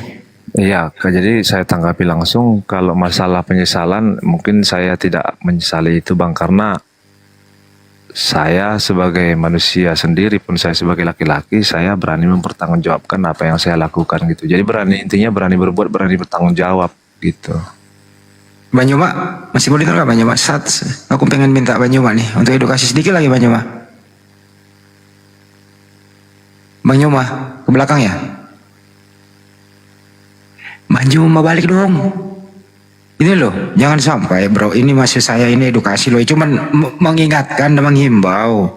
Jangan sampai tuanya Nabi Adam sampai Yesua Mesia berbeda dengan Tuhan Anda, itu aja sih. Kalau saya sarankan sih ya baliklah, back to basic, Tuhannya para nabi itu ya dituhankan juga lah. Jangan buat Tuhan baru lah di PB, itu maksudnya bro. Ya kalau kita bilangkan Tuhannya para nabi bang, itu Yahweh. Tuhannya Kristen jadi Yesus. Nah, kalau Tuhannya para nabi itu Yahweh. Jadi kalau abang bilang seperti itu, abang juga harus balik ke Tuhannya para nabi itu Yahweh. Nggak, di Al-Quran Tuhannya para nabi Allah. Kami nggak pakai itu, kita nggak pakai itu. Kita pakai Al-Quran. Makanya kita kan berdiri atas dasar keyakinan masing-masing. Itu tadi. Yang persoalan ini adalah Anda ini kan pakai kitab itu. Anda percaya ada Nabi Adam, Anda percaya ada Nuh, Anda percaya ada Nabi Musa, kan gitu ya bang? Iya. Nah, kenapa Tuhannya Nabi Musa beda dengan Tuhan Anda? Itu maksudnya. Nah, itulah yang perlu, itulah teka-teki. Makanya teka-teki dalam pikiran manusia, makanya ada tertulis di Filipi 4 ayat 7 bahwasanya segala apa yang segala firman bermanfaat untuk mengajar. Itu bukan itu. Bukan. Damai sejahtera Allah itu melampaui segala akal manusia gitu. Kalau untuk saya pelajari mungkin ya itu udah melampaui. Kalau mau pelajari bro, kenapa ada konsili? Kenapa konsili itu dipusatkan di Roma? Terus kesimpulan konsili itu Yesus dimasukkan setara dengan Sang Pencipta. Di situ lo pelajari deh bro. Itu perlu dipelajari. Ya. Itu harus situ intinya sebenarnya. Ya itu perlu dipelajari. Makanya ya, jujur aja saya katakan ya saya sering berdoa. Saya juga sambil meminta petunjuk sama Tuhan. Ya ini gimana? Gini gimana? Ya semoga Anda mendapatkan pencerahan bahwa ya Tuhan itu cuma satu tuh. Saya rasa ya, cuman manusia inilah yang membuat Tuhan baru, yang sesuai dengan selera dengan kepentingannya waktu itu, kan itu masalahnya. Itulah yang kita tidak tahu pastinya seperti apa bang ya. Ya udah, semoga edukasi aja sih. Iya. Itu aja sih himbauan kami bro. Noah, kamu sopan ya, kami juga baik tentunya kan. Iya. Itu intinya. Iya. Oke brother, thank you ya. Oke bang, ya. Saya rasa pun begitu juga lah, karena di sini udah larut malam juga, saya juga udah ngantuk ya. Salam sehat lah untuk semua gitu. Oke. Oke bang, oke. Saya izin undur diri dulu bang ya. Oke. Bunda Rahma, Bang Ardiansa dan semuanya lah. Oke bang. Oke. Ya, kalau ada kata hilap dari kami mohon maaf ya. Biasalah diskusi ada dinamikanya lah begitu ya. Iya sama-sama. Kalau ada juga kata yang kurang berkenan di hati abang, mohon maaf ya. Oke, sip. Oke bang, oke. Good sleep. Oke bang, oke. Selamat pagi bang ya. Oke. Good morning. See you again. Nice to you. Wih, gua bisa bahasa Bugis juga tuh kalau terakhir. Bener gak sih tuh? Kok bahasa Madura gitu bang Andi? Bahasa Bugis itu bang, ada dayanya nih abang ini. Oh, bahasa Bugis. Oh jadi Raja Agustus itu adalah Evangelion pertama ya? Ya, sesuai dengan inskripsi yang kita punya itu pada abad ke-9 sebelum Masehi. Artinya andai pun Yesus lahir tahun 6 sebelum Masehi berarti tetap bulan Agustus. Bukannya Yesus Masiah itu 0 Masehi? Awal 1 Masehi dia. Ya, ada yang bilang 0 Masehi, 1 Masehi itu, ada yang bilang 6 sebelum Masehi. Itu. Tapi mau kedua-duanya sekalipun tetap duluan Kaisar Agustus yang menerima Evangelion gitu, Bang Handi.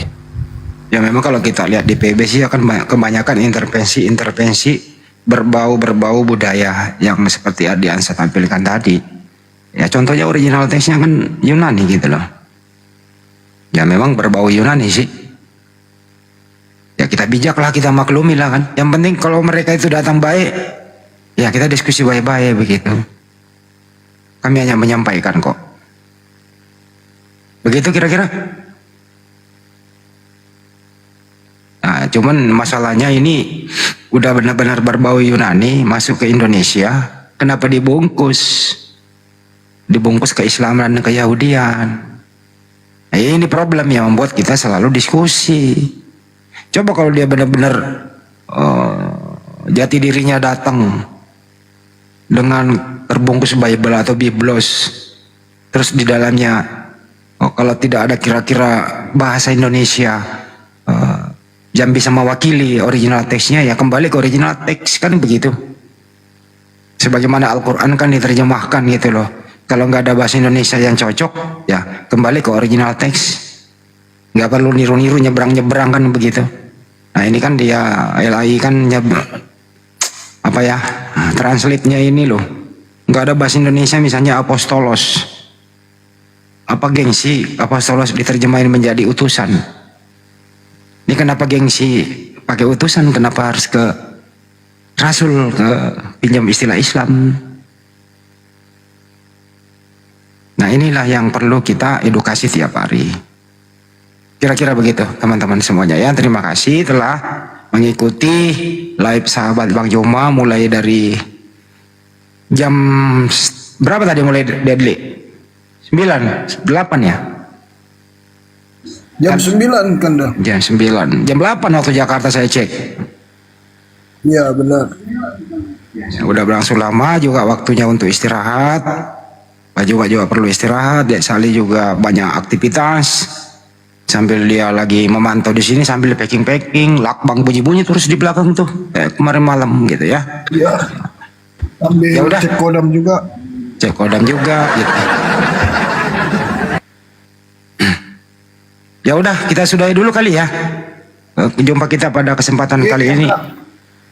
Jangan lupa teman-teman yang ingin masih skincare itu bukan komersial belaka ya. Ini keuntungannya masuk ke api, dipakai untuk perjuangan kita semua.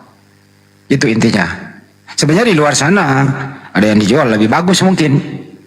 Ya, tapi kalau ingin membelinya sambil itu adalah keuntungannya dibagi rata. Ada pembagiannya masing-masing. Yang jelas keuntungannya masuk ke api sebagai alat perjuangan buat kita. Kira-kira begitu. Terima kasih buat semuanya sahabat Banyuma pada kesempatan kali ini. Penontonnya banyak, santuy semua, jaga ucapan kita. Termasuk di YouTube juga Zulkifli Ma'bas, Sandi Selebes Channel, dan terafiliasi dengan Komal ini. Terima kasih buat semuanya di sana. Tetap istiqomah, jadilah pelopor sebagai umat Islam. Ajarkan satu kata, apa itu? Tauhid. Dua kata, Nabi Muhammad, yaitu apa itu? Syahadat. Ajarkan itu ke seluruh umat, supaya Anda punya nanti bekal. Kalau ditanyain, ngapain lu selama ini? Lu kenapa diam aja? Kenapa nggak berdakwah?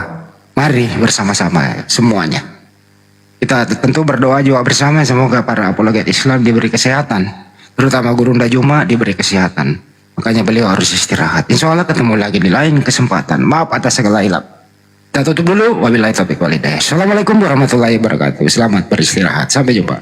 Waalaikumsalam.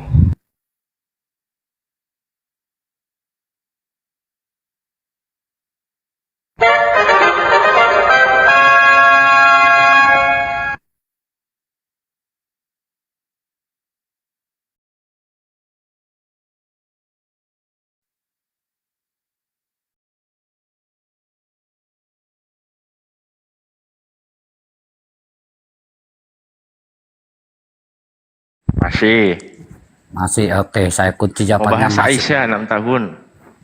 Oke, enggak. Oke, gini bang. Seandainya bang, seandainya